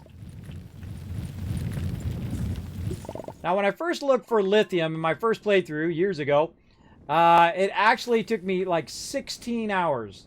16 hours of playing the game before I found that lithium. I was looking for it everywhere. I didn't know what it looked like. See, the hardest thing is when you don't know what something looks like. Then you might run past it, not even realize it that you had it. Now, we got resin for days over here. Uh-oh. Look out. Here we go again. More oxygen. Sure to keep herself a spare. No problemo.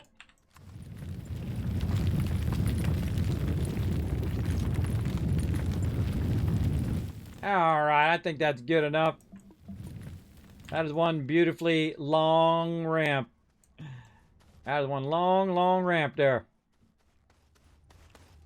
Again, I just pick a direction randomly, arbitrarily. As well, yeah, the ramp actually changed direction there too.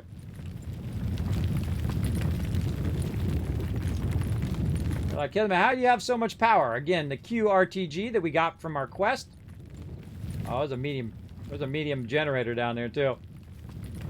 I see you down there, medium generator. I also like to get rid of these stalagmites up here. Sometimes you get stuck on them if they're down too far. I typically will take them out.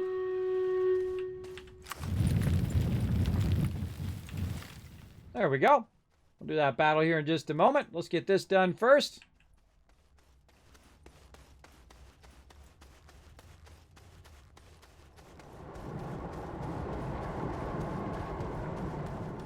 And we end up right here by our thing. Now, this hole in the back here, I would go in and shape this in.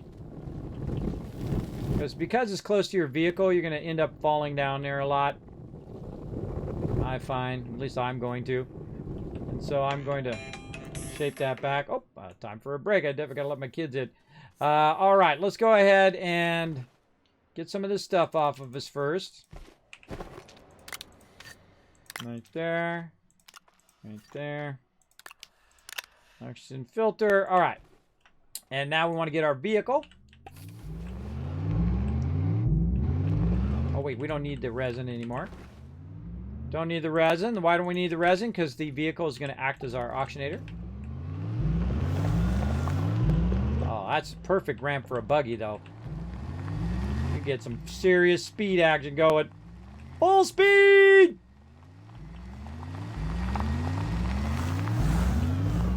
No problem. No problem. All right, let's do this battle. Let's go. To battle! All right, everybody, let's go ahead and fire up this battle. We're going to get another battle going on. Let's go. Man, we're getting tons of loot today. Catch up on chat. About the ones in the chat. Making My Way Downtown is a good song, too. There you go, downtown. There we go. Nice driving skills. I've never played the game, played it yet, though. Well, there you go. Yeah, well, I got some driving skills. Again, that's one of the things, so as I progress through the game, I will try the different vehicles out so you guys can see what happens and whatnot. It's very fun, though. One of my favorite things to do is put an RTG on the front of the tractor, the big RTG, right, on the front of the tractor and then drive around. It makes it very front-heavy, but you got this, like, massive, endless power that you don't really need. You don't really need on your little mini tractor. But the tractor's a really great vehicle in the beginning. I'm only using the buggy because it gave me the free buggies. It gave me those free buggies from the quest, so I thought, use them up. All right, there we go. Oh, whoa, tons of loot for you guys. Look at this. Vastushin, I'm going to guess your name is. Riverdog, LOC, all getting some love. Tons of gold. Nice. And Riverdog, MVP with 16 kills. Let's go ahead and try to get one more battle in. We got 17 minutes, but that doesn't mean that we can't sneak in one more battle with gold. Let's go. Come on. Let's sneak it in. We'll go a little long on the stream just so we can get this extra battle in.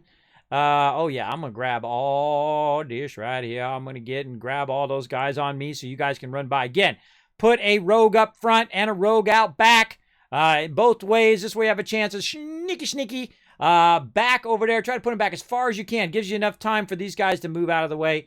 And then as well. Now, I'm also going to boost you guys with a speed run. So you might be able to speed run through here. Seriously doubt you're going to get past that boss. Seriously doubt you're going to get past all of this. Or at least you might be able to get to this chest first before you die. But hey, it's up to you. They're your units. Have some fun.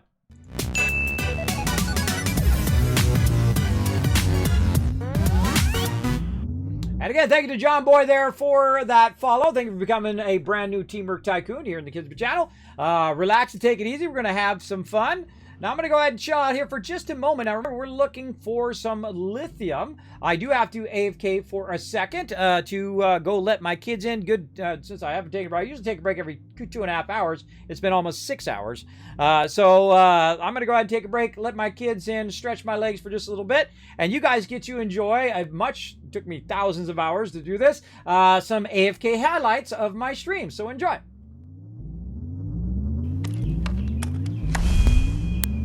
I tell you, I do have a lot of fun here in the stream. You guys like those? Man, that took a long time to collect all those together and to make you some awesome AFK highlights while I am off taking care of my kids and taking a break for a moment. If you enjoyed those, give me a 1 in the chat or a thumbs up or whatever you feel like. Throw an emote in the chat.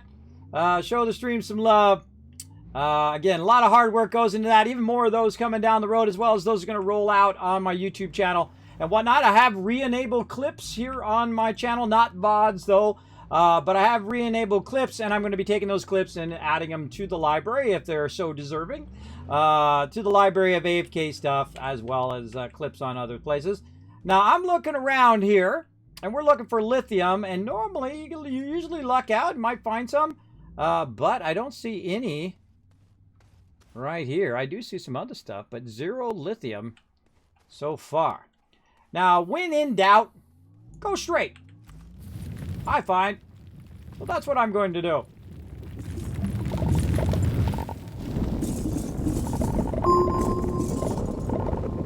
I like to find resources that are directly down the ramp from where my base is. Even if it takes me extra time to just cut through here and get this going.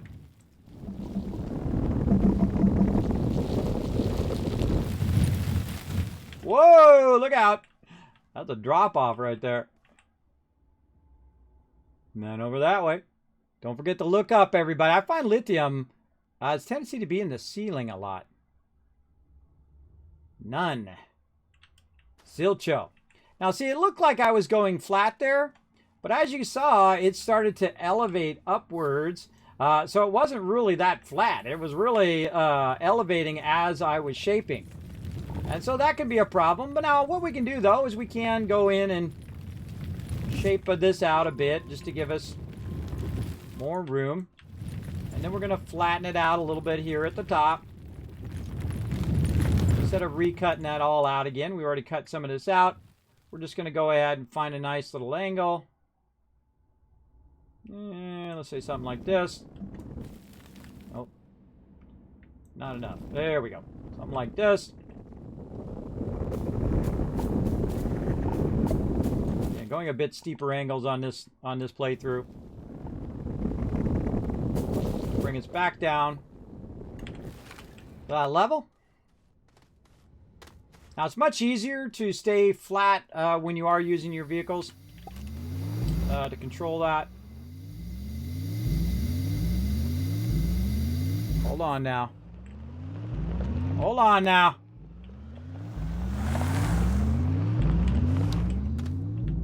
Watch out for those guys. They'll get you. Ah, eagle-eyed it, everybody. You see me eagle-eye that? Oh, I saw just a little sliver of it. Just this little tiny piece right there. It's right there. There it is. Now, again, it took me 16 hours. I searched for it forever, and I was down in the caves, and I couldn't find it. And finally, I went around the corner, and I went, oh, my gosh, there it is. And it was up on the ceiling. That's why I kept missing it. It was up above me. This time, luckily not. So, yeah, we need some lithium. Let's get it.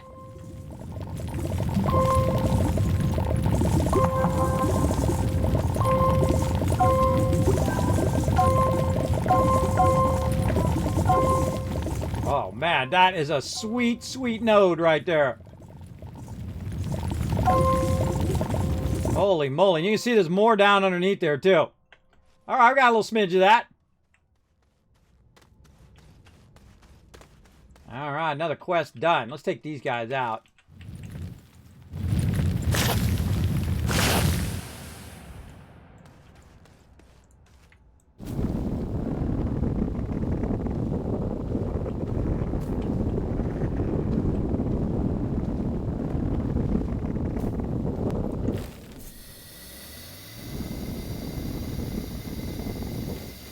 It's really fun to do that, everybody. That's got to be one of my favorite things in the game, is matching up the ramps and the side ramps, and this one's at an angle, and this one's coming up like that. It's got to be one of my favorite things. Just so incredibly fun right there. We got what we needed. We got our iron. We got our lithium. We out. This vehicle is actually really good for underground. If you just like, you don't need to gather a crazy ton of resources, just a little bit. Man, you go up and down the ramp fast. You out. Wow! Blammo! Oh, it just went right through that. I thought I was going to crash into it. Okay, we're looking good. Now, we might have a little bit too much compound. Get rid of that. Grab our iron. So grab at least 3 of each. You know what? I'm going to just leave my canister. Screw my canister. Got anything else? No. Oh, I didn't bring any other. Okay, I didn't bring enough. All right, whatever. I'll take that. We're good. We're out. Now, this is the most critical part right now, is if I screw this up, we're going to be stuck on this planet. Here we go. Let's give it a risk. Launch to another planet.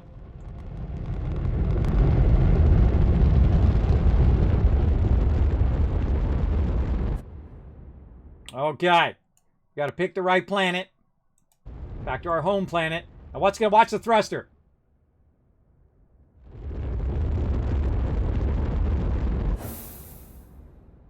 Oh, it didn't break. Huh. Normally, I might have just replaced that. Normally, it will break if you go too far. Oh, because I put it when I was on the planet. That's right. I put it on there when I was on the other planet. I forgot. I put it on that planet, so it's got one thing, and then it will take off one more time. Now, if I actually go into orbit, that thing's just going to break. So I won't be able to go to another planet anyway. So I would suggest just taking that straight off of there and just count that one as busted. Because you're only going to be able to take off into space, and then you have to come right back down anyway. So keep that in mind. Okay, there we go. Man, we're making out like bandits today. We're making out like bandits. All right, let's get some iron going. Why am I putting lithium on there? No. No. Hit the right thing. I'm trying to press the right buttons. All right, and we've got some lithium. And it automatically unlocked, or will unlock, our larger battery. So let's go over here. Turn in our quest, because we're crushing it. What we got? Eyes on lithium. Crafting larger batteries will require lithium from Venetia or Novus. And so we're going to go ahead and get 1,000 bytes. There we go. Print and fill a medium canister. We'll definitely do that. And we're going to get our trade platform going on. But to do our trade platform, we need our iron, which is why we went and got some iron as well. I remembered that, everybody. Isn't that amazing? I remembered that this much longer afterwards. Sometimes, you know, my brain works. Not all the time, though. Very rarely. Very rarely. All right, so compound, tungsten, and that. We definitely got our tungsten. And we got some compound right up here we can grab. And let's go. Come on. Come on, let's go. Trade platform. And we're going to need to scrap some more stuff, it looks like. What do we got to scrap? What do we definitely don't want to scrap that. I'm kind of tempted to put it in there just to see if it would scrap. Some of you in the chat are like, no, don't do it, Kismet, don't do it. Supposedly those are fairly rare. So probably not the best idea. I could use it. I could make a larger scrapper. That's what I need to do. I need to make a larger scrapper. Let's go ahead and make it the, not the large one. Where's the medium one? Again, we're trying not to rush it through all the scrap. Maybe I might get a medium scrapper in my questing. See, I'm trying to avoid unlocking things that I might get in a quest. So let's go see. Print a chemistry lab. We definitely doing that. Maybe not today. Medium battery. Print a medium battery. Okay. Safest houses. Place a shelter or landing pad. Place a shelter or landing pad on... Oh, on each planet. Oh, okay. That one's going to take a while. Schematics and planet core. Okay, those the ones that are taking a while, I'm not bothering to track those, but the other ones I am tracking them. Let's see. Print and fill a medium resource canister. Let's do it. Oh, wait, we got this done. All right, let's do this first.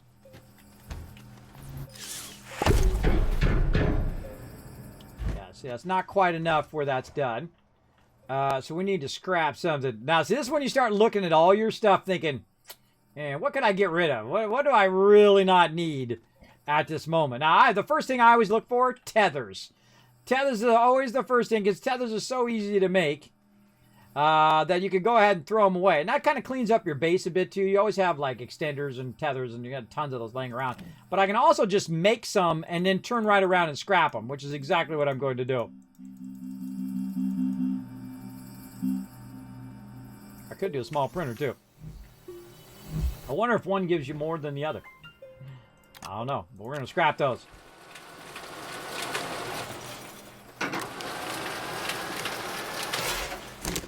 All right, what do we want to get? Well, we want to get more iron. Oh, not enough scrap. Not enough scrap. What can we get for just cheap scrap? Sulfurite. Let's get that. And there we go. Shred, scrap, and trade. Unlocked. Did not have enough scrap to get iron. It'll take a while. All right, that one done. I forgot what we even get for this one. Another QRTG. That's 3 QRTGs we have. Oh, we left it on the other planet, too. I should have brought that back. That was my bad. Another one. Look at this. That's 3 of those suckers. Those are so sweet. Man, it makes me want to make a makes me want to make a auctionator. Then you can literally roam the planet forever. Let's see. Chemistry lab. We're definitely working on that. Medium battery. Print and fill medium resource canister. All right. Medium resource canister. Oh, it's back with my stuff. Let's do the medium resource canister. Do we unlock the medium resource canister is the question. I doubt it. That's a large. There's the medium. All right, let's unlock it. We're going to need plastic and we're going to need glass. Now, to do the plastic, we're going to actually need this thing from the other quest, which is a chemistry station. And so we're going to need to unlock our chemistry station. And this is usually right about the time in which I do that. After I go to do solo and I come back, I start to work on my chemistry stations because you need tungsten to go along with those chemistry stations. And I happen to have tungsten right here. I also have some glass over there. And the other thing that we need is ceramic, which I may need to make some more of because I think I used it all up. That would be confirmatory.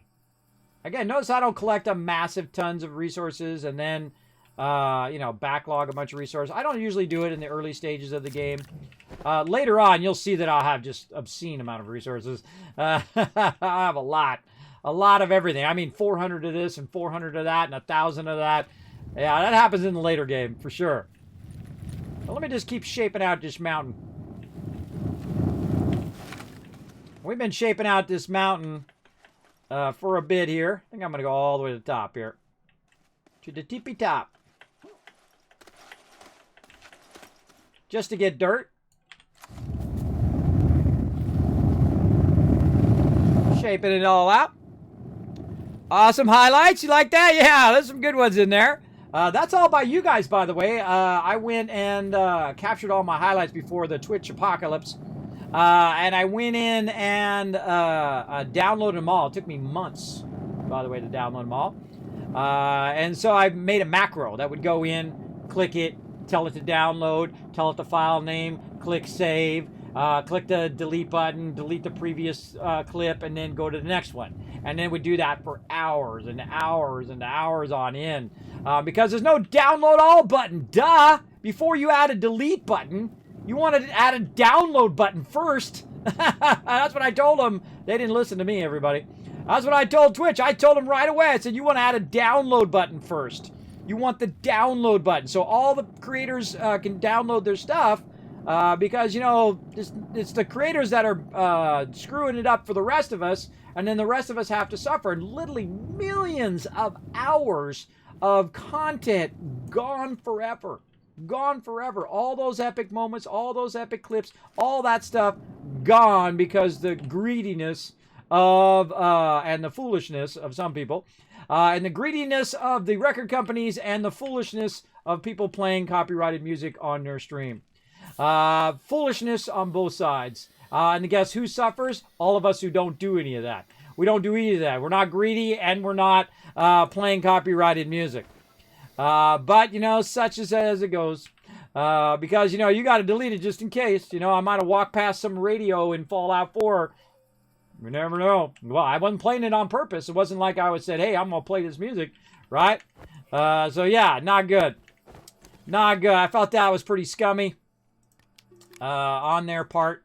But they don't care about you guys. They're rich. They don't care about me. They don't care about you guys. They got lots of money, and all they want to get is more money. All they want to do is get more of your money, and they're going to be a scumbag till the end of time because they haven't had to, you know, suffer like the rest of us. They already got the money. They already got the money, or they scumbag their way to getting lots of money. I feel like that's a real... I mean, a cease and desist would be the first thing I would do as a decent human being. Hey, you're using our copyrighted music. If you don't stop, we're gonna take legal action. All right, that's reasonable. And then, of course, Twitch doesn't have a system that tells you when they added it now, but tells you if you accidentally play copyrighted music or if you're playing it on purpose. They really tell you you're not supposed to do that. It'll pop up, say, "Look, we found copyrighted music in your stuff. You shouldn't be doing that. No, no, no, no." That kind of thing, right? And then the record company should say, "Hey, hold on a second."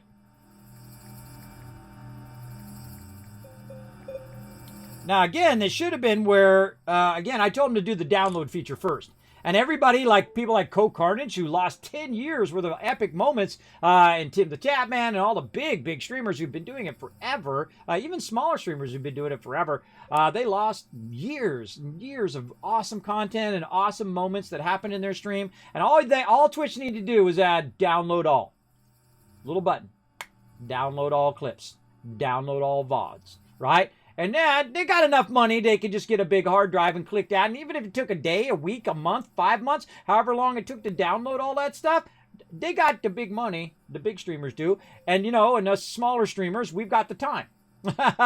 We can just let it run. Even if we had a slow internet connection, just let it run. And you might, if you have a, you know, a metered connection, it might take even longer. But it would have been awesome just to download all. And again, I tried to tell them. And I tried to tell them about that music before, too, at TwitchCon. I tried to warn them. I tried to do solid by my peeps. You know, Twitch got my back too, so I showed them some love. I just tried to help them as someone who's been around. You know, I've been around in corporate America for a very long time, everybody. I've been working my whole life for a very long time, and I can tell you all that stuff comes to pass. It always does. Whenever you think, well, it'll be fine. Nope. That's because of the scumminess of other people. You can't rely on other people to be decent. And to take the decent route, right? They want to take the jerk route because it takes the least amount of work, right? The least amount of effort for them is just to literally ban everybody. Is to ban everybody on Twitch. That's what they would do. Instead of like thinking of the creators and thinking, oh my God, we don't want them to lose millions of hours worth of stuff. Even though, you know, they might have accidentally played my music, or even if they did it on purpose, that's still a jerk thing to do. You should warn them and say, look, cease and desist. Stop doing that. Stop doing that before we have to take legal action. That's always your best action. Now, I've had to do it with some people before. People use my content and use my designs before in real life as a graphic designer. People try to steal your stuff, right? They try to grab your designs and use it for themselves and then claim they did it. Now, sometimes I don't mind if someone grabs a clip off my stream and puts it on, you know, like Twitch fails or something like that. I think that's funny. And also gives me additional advertising for my stream. So, you know, it's a win-win. Even if they do maybe get a little revenue on it. That's okay. I'm not that big of a jerk, right? I'm not that big of a jerk about it that You know, it's just a fine line between being an a-hole and protecting your copyright, right? And that is, they didn't bother to even look at the line. And that's just my straight up take on that, everybody. That could have been handled way better by everybody involved. The people who are using copyrighted music should have been informed or should have been warned and say, look, don't play copyright music. And the record companies could have came to the creators and said, look, you people, don't do this. I'm telling you, we're going to have to, you know, take some legal action if you do. And then Twitch could have said, hey, everybody, if you did do this, download all your content and then press the delete button. That would have been the smarter of all of those actions. But, and again, I told them that ahead of time. I told them that ahead of time. I got kids that are going to die. Quick, run. I made it. And so on. So that was, I don't know. I shaped a bunch of that for no reason. It just dawned on me. I was trying to get some dirt. And I got way more than enough. I was just having fun talking to you guys and then shaping away. There we go. All right. What do we need? We need... I forgot what I was doing. I forgot. I was making a chemistry lab. Ceramic is what we're doing. Or clay in this case. Oh boy. We're running out of mediums. Look at that. Oh, there's one over here. We can grab it. All right. Let's make some clay. Stack those off to the side. And then we're going to convert in there. I think that could have been way better handled, but there you go.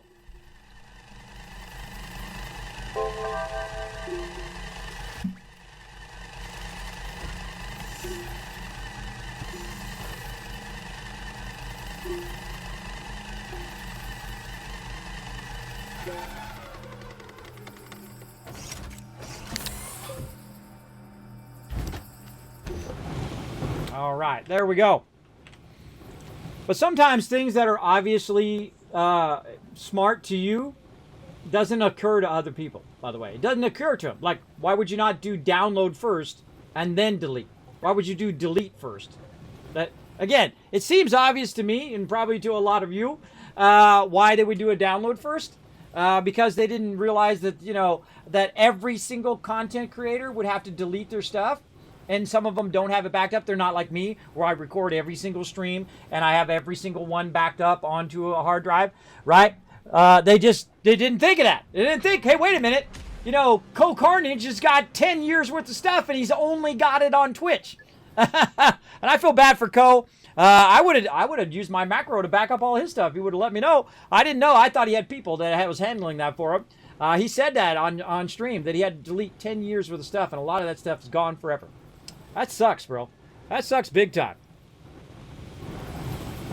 They could have contacted me. I would have made a macro for him, and I would have downloaded all their stuff, and I would have done it for free. There you go. That's how much I appreciate them inspiring the rest of us smaller streamers here on Twitch. I would have done it all for free, just to have his back. I would have let that sucker run for months. I mean, with 10 years, that would have been a lot, bro. That would have been a lot. I would have run for months and months and months downloading all that stuff. I would have done it had I known. Thank you so much for the follow. I appreciate you coming in, showing the stream some love. Thanks for coming in, Lynn4, and showing the stream some love, hanging out. Oh, look who's back. It's Blue Chronos. Hey, welcome, Blue Chronos. You're always welcome up here in my stream. Hope you're having a great day today. Hopefully I'm making your Monday a little bit better, everybody. Hope you're having a fun day. We're progressing through some Astroneer here. We are getting ready to make a chemistry lab. Now, this one, the game really takes off when you go in and start making these chemistry labs right here. Now, again, we need our tungsten and we need our glass and 2 ceramic. So let's get another tungsten. Let's get some glass from over here, and I'm just going to put it right here, which will automatically put it up there. And away we go. Boom.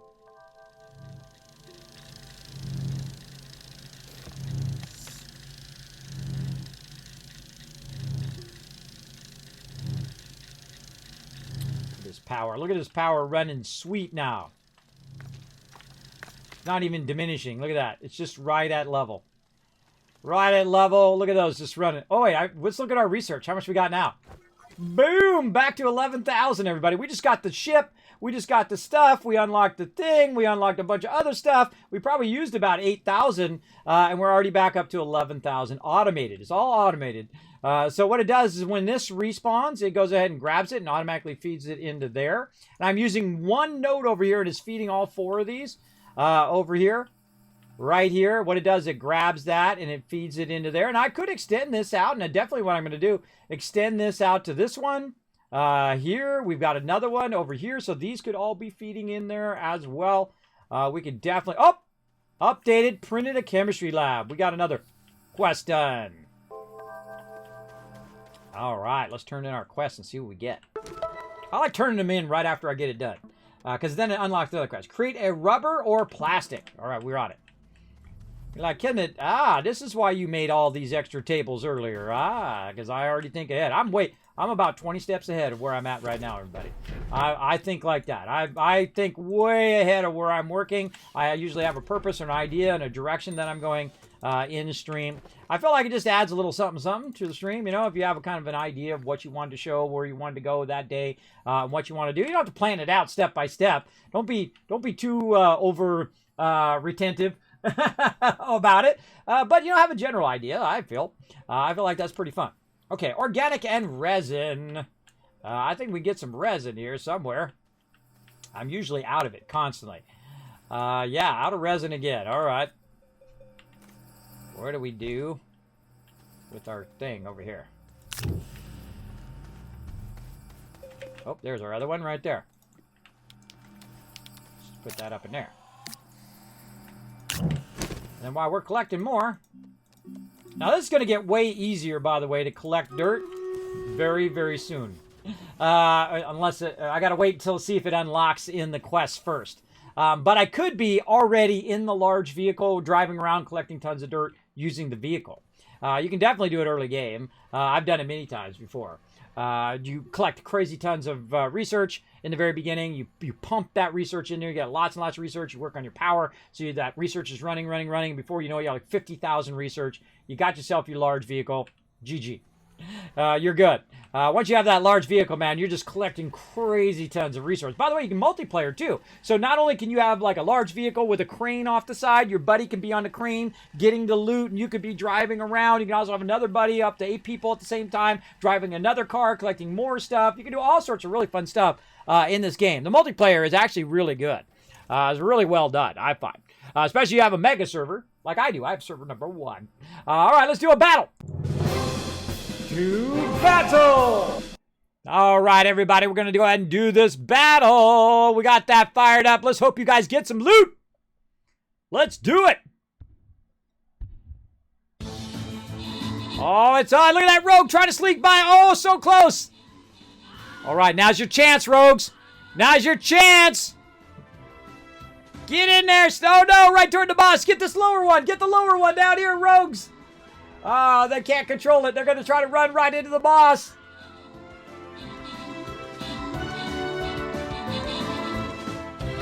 Oh, good try. Good try.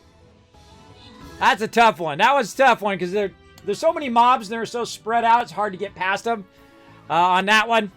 But that was a good try.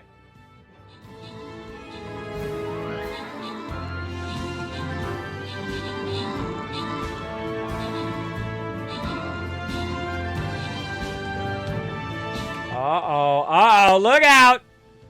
Coming for the ranged! Ranged is gonna get stomped! We got Sam coming in, we got Cookie coming in, Rotisserie and the Mox in, rocking those epics. Helping us out. He's throwing pies. Cookie Monka is throwing pies, that's cool. I didn't know you could have a custom cast thing. I want a custom thing that throws pies. Oh, actually, more like throws like Kiz caps. Oh man, gotta write that down. Hold on. Stream Raiders throws bottle caps. You gotta write that stuff down right away, everybody. At least I do, or I'm gonna forget. Oh man, what unit? We gotta unlock another unit. Oh, you could throw the fedora too, like in James Bond, where he throws the hat. Oh, another great idea. Hold on, let me put that in there. We got to unlock some more units, though. Throws Fedora. Who would be, which unit do you guys, take a poll in the chat real quick. Just whatever you guys think. Which unit would be the best unit to throw the Fedora? And which unit you think would be the best one to throw the bottle caps? You let me know. Is it a rogue? Is it a warrior? Is it a barbarian? Wizard probably be a good one. A wizard would be a good one for shooting bottle caps. Instead of shooting a fire thing, it would shoot bottle caps out of the wand. I think that one might be good, the mage. That's just me and my crazy thoughts. All right, we're going to try to finish up this chemistry lab here, and then we're going to call it for the day. We're going to get on the Kismet love train. So, mods, if you could go ahead and get me, they probably already have them, but if you get me some raid targets, that would be awesome. Let's see. Let's go over here. We're trying to make the thing, chemistry lab. Or did we already make the chemistry lab? No, we didn't make it. We were making resin. Tungsten? No. Wait, we made it. What do we do with it? I don't know. Put it around somewhere. All right, let's finish this battle first.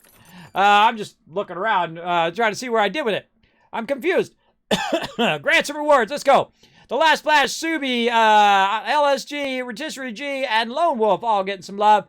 And Iron Mania with the MVP, 19 kills. Sometimes I get distracted pretty easily, everybody. All right, back to the map. And that was it. We hit tier 38. That's probably the lowest tier we ever got to. Normally, we were about up in the 40s. But sadly, I was out last week because they're still working on my thing. Oh, keep playing. A new event has started. Do you want to enter the... Did they start the event already? The new one? I don't think they did. We could keep playing. But now I got to exit event because I can't go anymore. I can't go anymore. No, I didn't think so. It's not a new event. It's just back to the normal thing. Because that new event, I think, comes later in the month. Right? We got like 3 or 4 days before that starts up again. Starts up a new one. All right, we'll come back to that next time.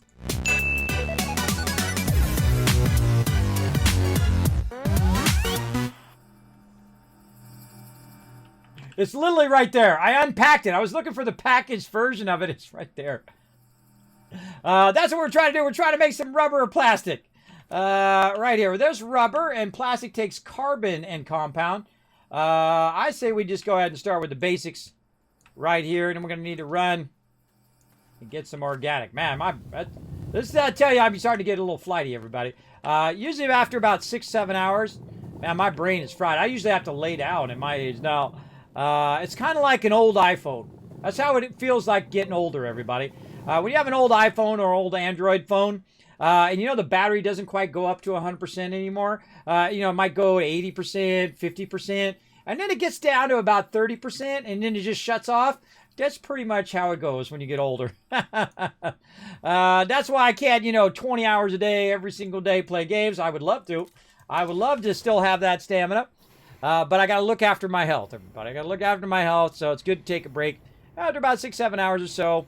And sometimes I do both morning streams and night streams. I will be getting back to that when we get out of the Corona time here, which hopefully they're aiming for like July. So you might see some night streams return in July. So once we get out of that and my kids can, walk around without having a mask on and all that stuff, we'll see. But I seriously doubt it. I would probably next year. Probably next year before it's fully over. But if it returns more to normal, then I will resume some of those night streams as well. All right, so we made some rubber. We got that quest done. Let's run over here. Turn this in. All right, what are we going to get? Oh, 1,000 bytes. All right, awesome. All right. Large wind turbine. Oh, we're going to get a large wind turbine and a large solar panel. If we print a medium battery, we're going to have to take a little extra time. Hold on. We got to take some extra time. We got to print that battery out. Did I unlock it yet? That's the question. Did I unlock the battery? I don't think I did. I don't think it automatically unlocks the battery for you. Canisters. We'll come back to those. I can't remember anything is in here, everybody. They moved it all around. I don't even bother looking for it anymore. I just scroll through everything. There it is. Medium battery, 3,700. No problem. We got 13,000 automatically. Boom. All right, medium battery done. Now, what does it take to do the medium battery? Let's see if they've changed it. It used to be lithium. All right, zinc. Oh, no, we're going to have to go get some zinc. I don't think we have any zinc. Did we? Oh, what do we do? What do we do on this? Did we do zinc on this? Oh!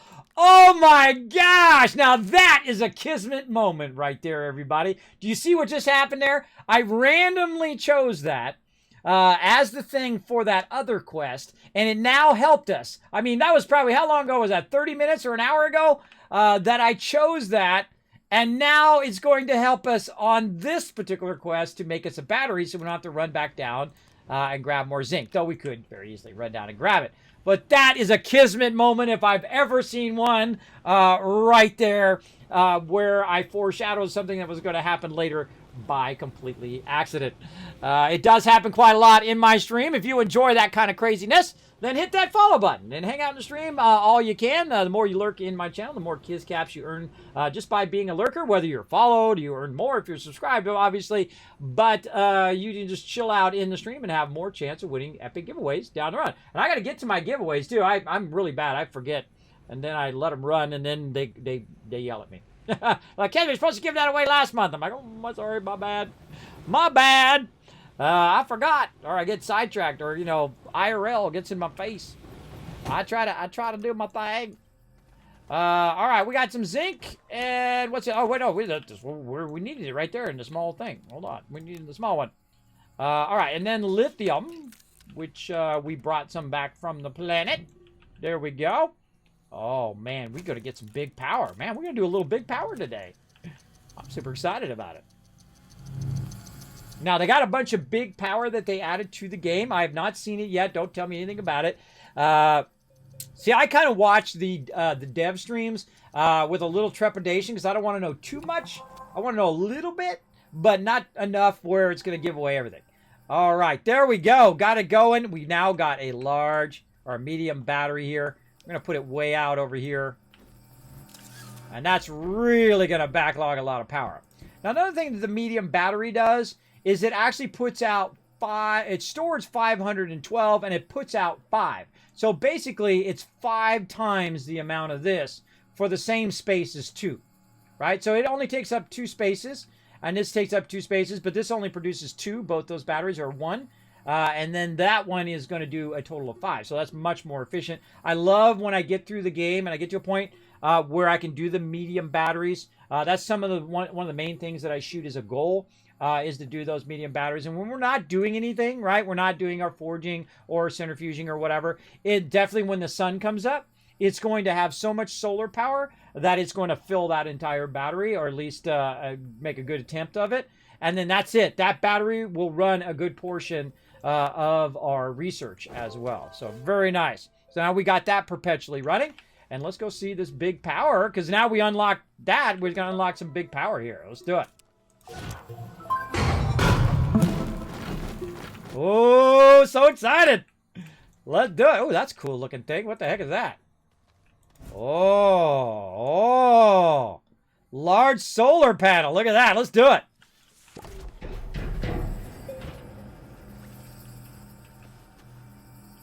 That's super cool looking. All right, let's put it out here. Oh, wait, no, we should. Oh, I know exactly what to do with it. I shouldn't have unboxed it. Darn it. I should have left it boxed. That's okay. Let's do it.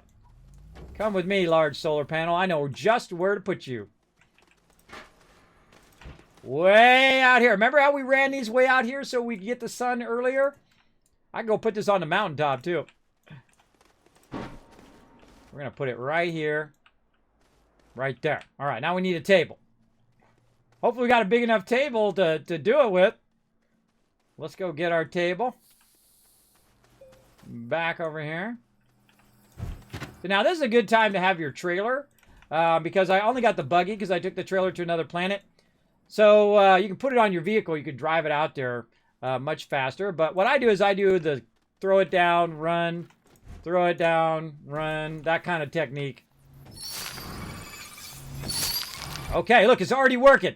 It's already working because the sun's coming up behind the mountain. And see, over there it's obscured by the mountain. And so that's why I'm cutting out that mountain little by little. If I go long enough, you'll see me cut that whole mountain out. But we want to put this up here.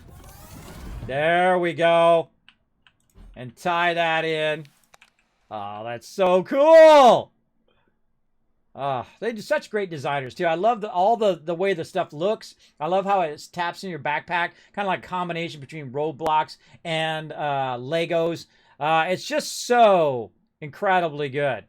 It's so incredibly awesome. Now, how much power is this producing? 8 units per second. Wow. Okay, that's some good power there. Remember, these small ones over here are only producing 1. So that's 8. That's 8 worth of these. 8 of these and that one thing. Now, we also unlocked the recipe, so we can make those things as well. Now, of course, wind power is my favorite power. And we're going to go ahead and just put our wind power over here and check that out as well. Let's go.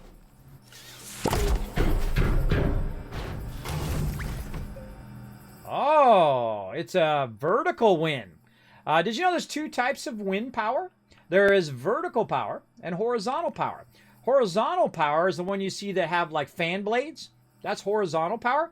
And this is what's called vertical wind power. Vertical wind power is more like it's a scoop. And so it hits it and then it spins like this. Now, I just saw an amazing video. I should grab that video and show it to you. I just saw this awesome video. When I saw the video and he explained to me what the idea was for it, I thought, oh my gosh, what a genius idea. You ever drive down the freeway? I'm sure some of you have. And you know what happens when you're driving? It's creating air friction, right? And it's pushing the air as you're driving. So you're using fuel like gasoline, or if you have an electric car, you're using electricity to push air out of your way while you're driving. Now, someone came up with the idea of putting vertical wind things like this on the center of the island between the 2 freeway directions. And as you're coming along, even if there's no natural wind, you're generating wind as you go by, and thus it's making it spin, which is creating energy. How about that for a genius idea? Incredibly brilliant idea. They're trying it right now in the UK. Of course, you UK peeps already know about it. And so they're trying that right now. And so basically it's going to recapture some of that energy that's being used. And so we're recycling that energy and put that back into the grid for you to then charge back up your car again later, or charge back up your house, or whatever it is. I feel like they should put it down to every single road, every single place that cars drive. Like when they're driving down, I put it in my front yard. I put like 5 of them out there. And then when people are driving by because they come up and down my street all day long. Some people come up like boom, boom, boom, boom, going down the street. At least that guy could be contributing to my free power. Right? So brilliant idea. Brilliant. I actually tweeted to Elon Musk to go buy that company up. I said, Elon Musk, you better buy that company up, bro. Because that's a genius move right there. That's next level thinking. That's some really smart thinking. Now, they're working on it right now. It's still a prototype right now, but genius idea. I wish I had thought of it and patented it and owned the rights to it. But, I could go along and make a better one. Maybe you could, too. Maybe you go on to be an engineer, make an even better one than the one they're making, more efficient. You never know. So I think that's just an absolute brilliant idea. Now, let's check it out. Let's get it going.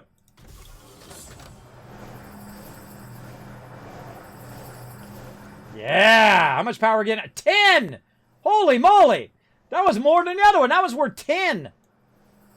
Wind power coming in. Like a beast. I bet you this battery's already full. Let's go look. That battery is already full, everybody. Already full. I bet you we put like 4 more batteries in there. Oh, now see, this makes me want to play all day long, everybody. Makes me want to play all day long and now get this power going and get all this stuff going. Let's make some more batteries here. I think we can make 1 or 2 more. Let's go. We're going to definitely have to chase down some more lithium next time.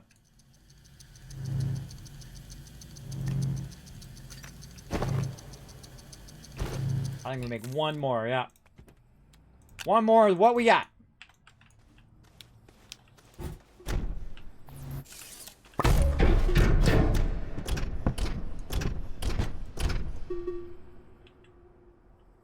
All right, see, now it's starting to diminish because the sun went down. Here comes the wind power. Oh, look, filling it back up. Watch it go to the second one. Yeah, look, it's filling the second one. Ah, this game is so good. You guys got to fire this up again. If you have not played this game, snatch it up, buy it. It's a straight buy from me, as well as if you haven't played in a while, start a new playthrough. And eventually we'll open up the server as well. Where we can all play together. But that's just so cool. That's so awesome. I'm loving it. Loving it big time. All right. What else we got? We got print and fill medium canister. All right. We'll leave that for next time because that will require us to make some stuff in here. Aluminum alloy, which isn't that hard. We can make it pretty easy next time. But let's go ahead and make sure that we save our single player game by going into our little shelter. Right there, it said save the game. Okay, now let me go ahead and look and see if we got some raid targets, and we'll get those queued up. Let's go see who we got. We're going to click some peeps and see who we got here. Oh, offline, bro. Offline, bro. Oh, well, then it's this guy. You lucked out just by process of elimination. There we go. Let's do it. Let's save it.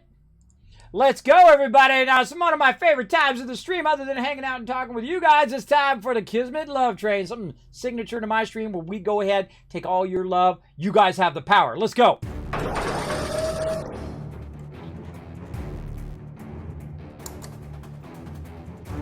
Welcome to the Kismet Love Train! If you've never been on the Kismet Love Train before, everybody, here's what we're going to do. We're going to shift the power. Now, you've sent all the love in here, and we're going to amplify that love, and we're going to send it out to someone else across Twitch. We're going to go to Master Joker TV right down there.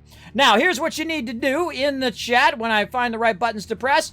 Right over here, it's going to go ahead and put that Kismet Love Train right there in the chat over there. Now, what you want to do is you want to highlight the part that says Kismet Love Train, not the thing that says exclamation point and all of that. You want to grab that part and you want to put it back in the chat. Now, why do you want to do that? Well, first, to get ready for the Kismet Love Train. Thanks to all these people as well who are coming up there, all the resubscribes, all the people who did the cheers today. Thank you very much. You see, look at that. That took a lot of work to make that work, everybody. All the peeps who came in, show some love in the stream today. I always highlight you guys because you guys are the best. Appreciate you supporting the stream.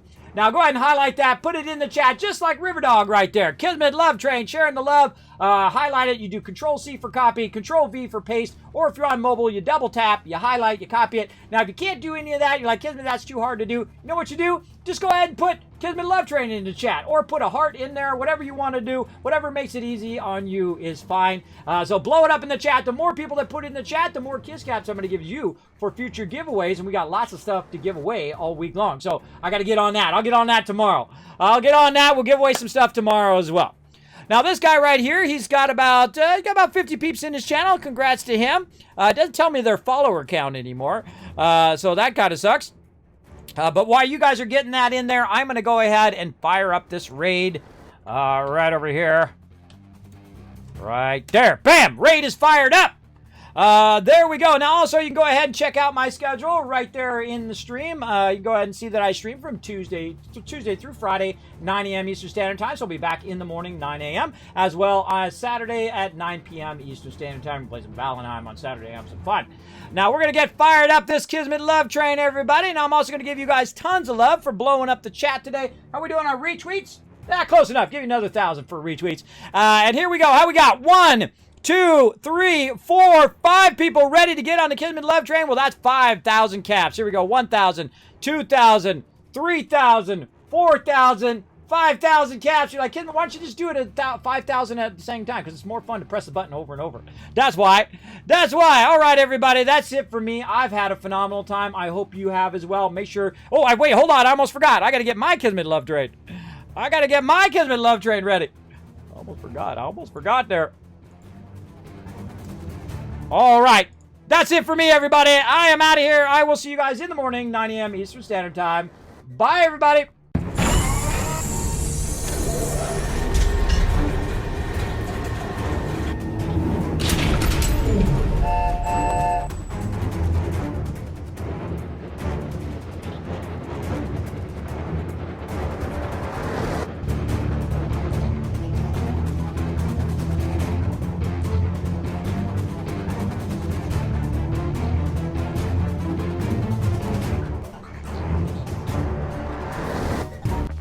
Hey everybody, Kismet here. Thank you so much for watching this video. Make sure to hit that subscribe button right in the center of the screen. Also check me out live on twitch.tv/Kismet. I'll see you all next time.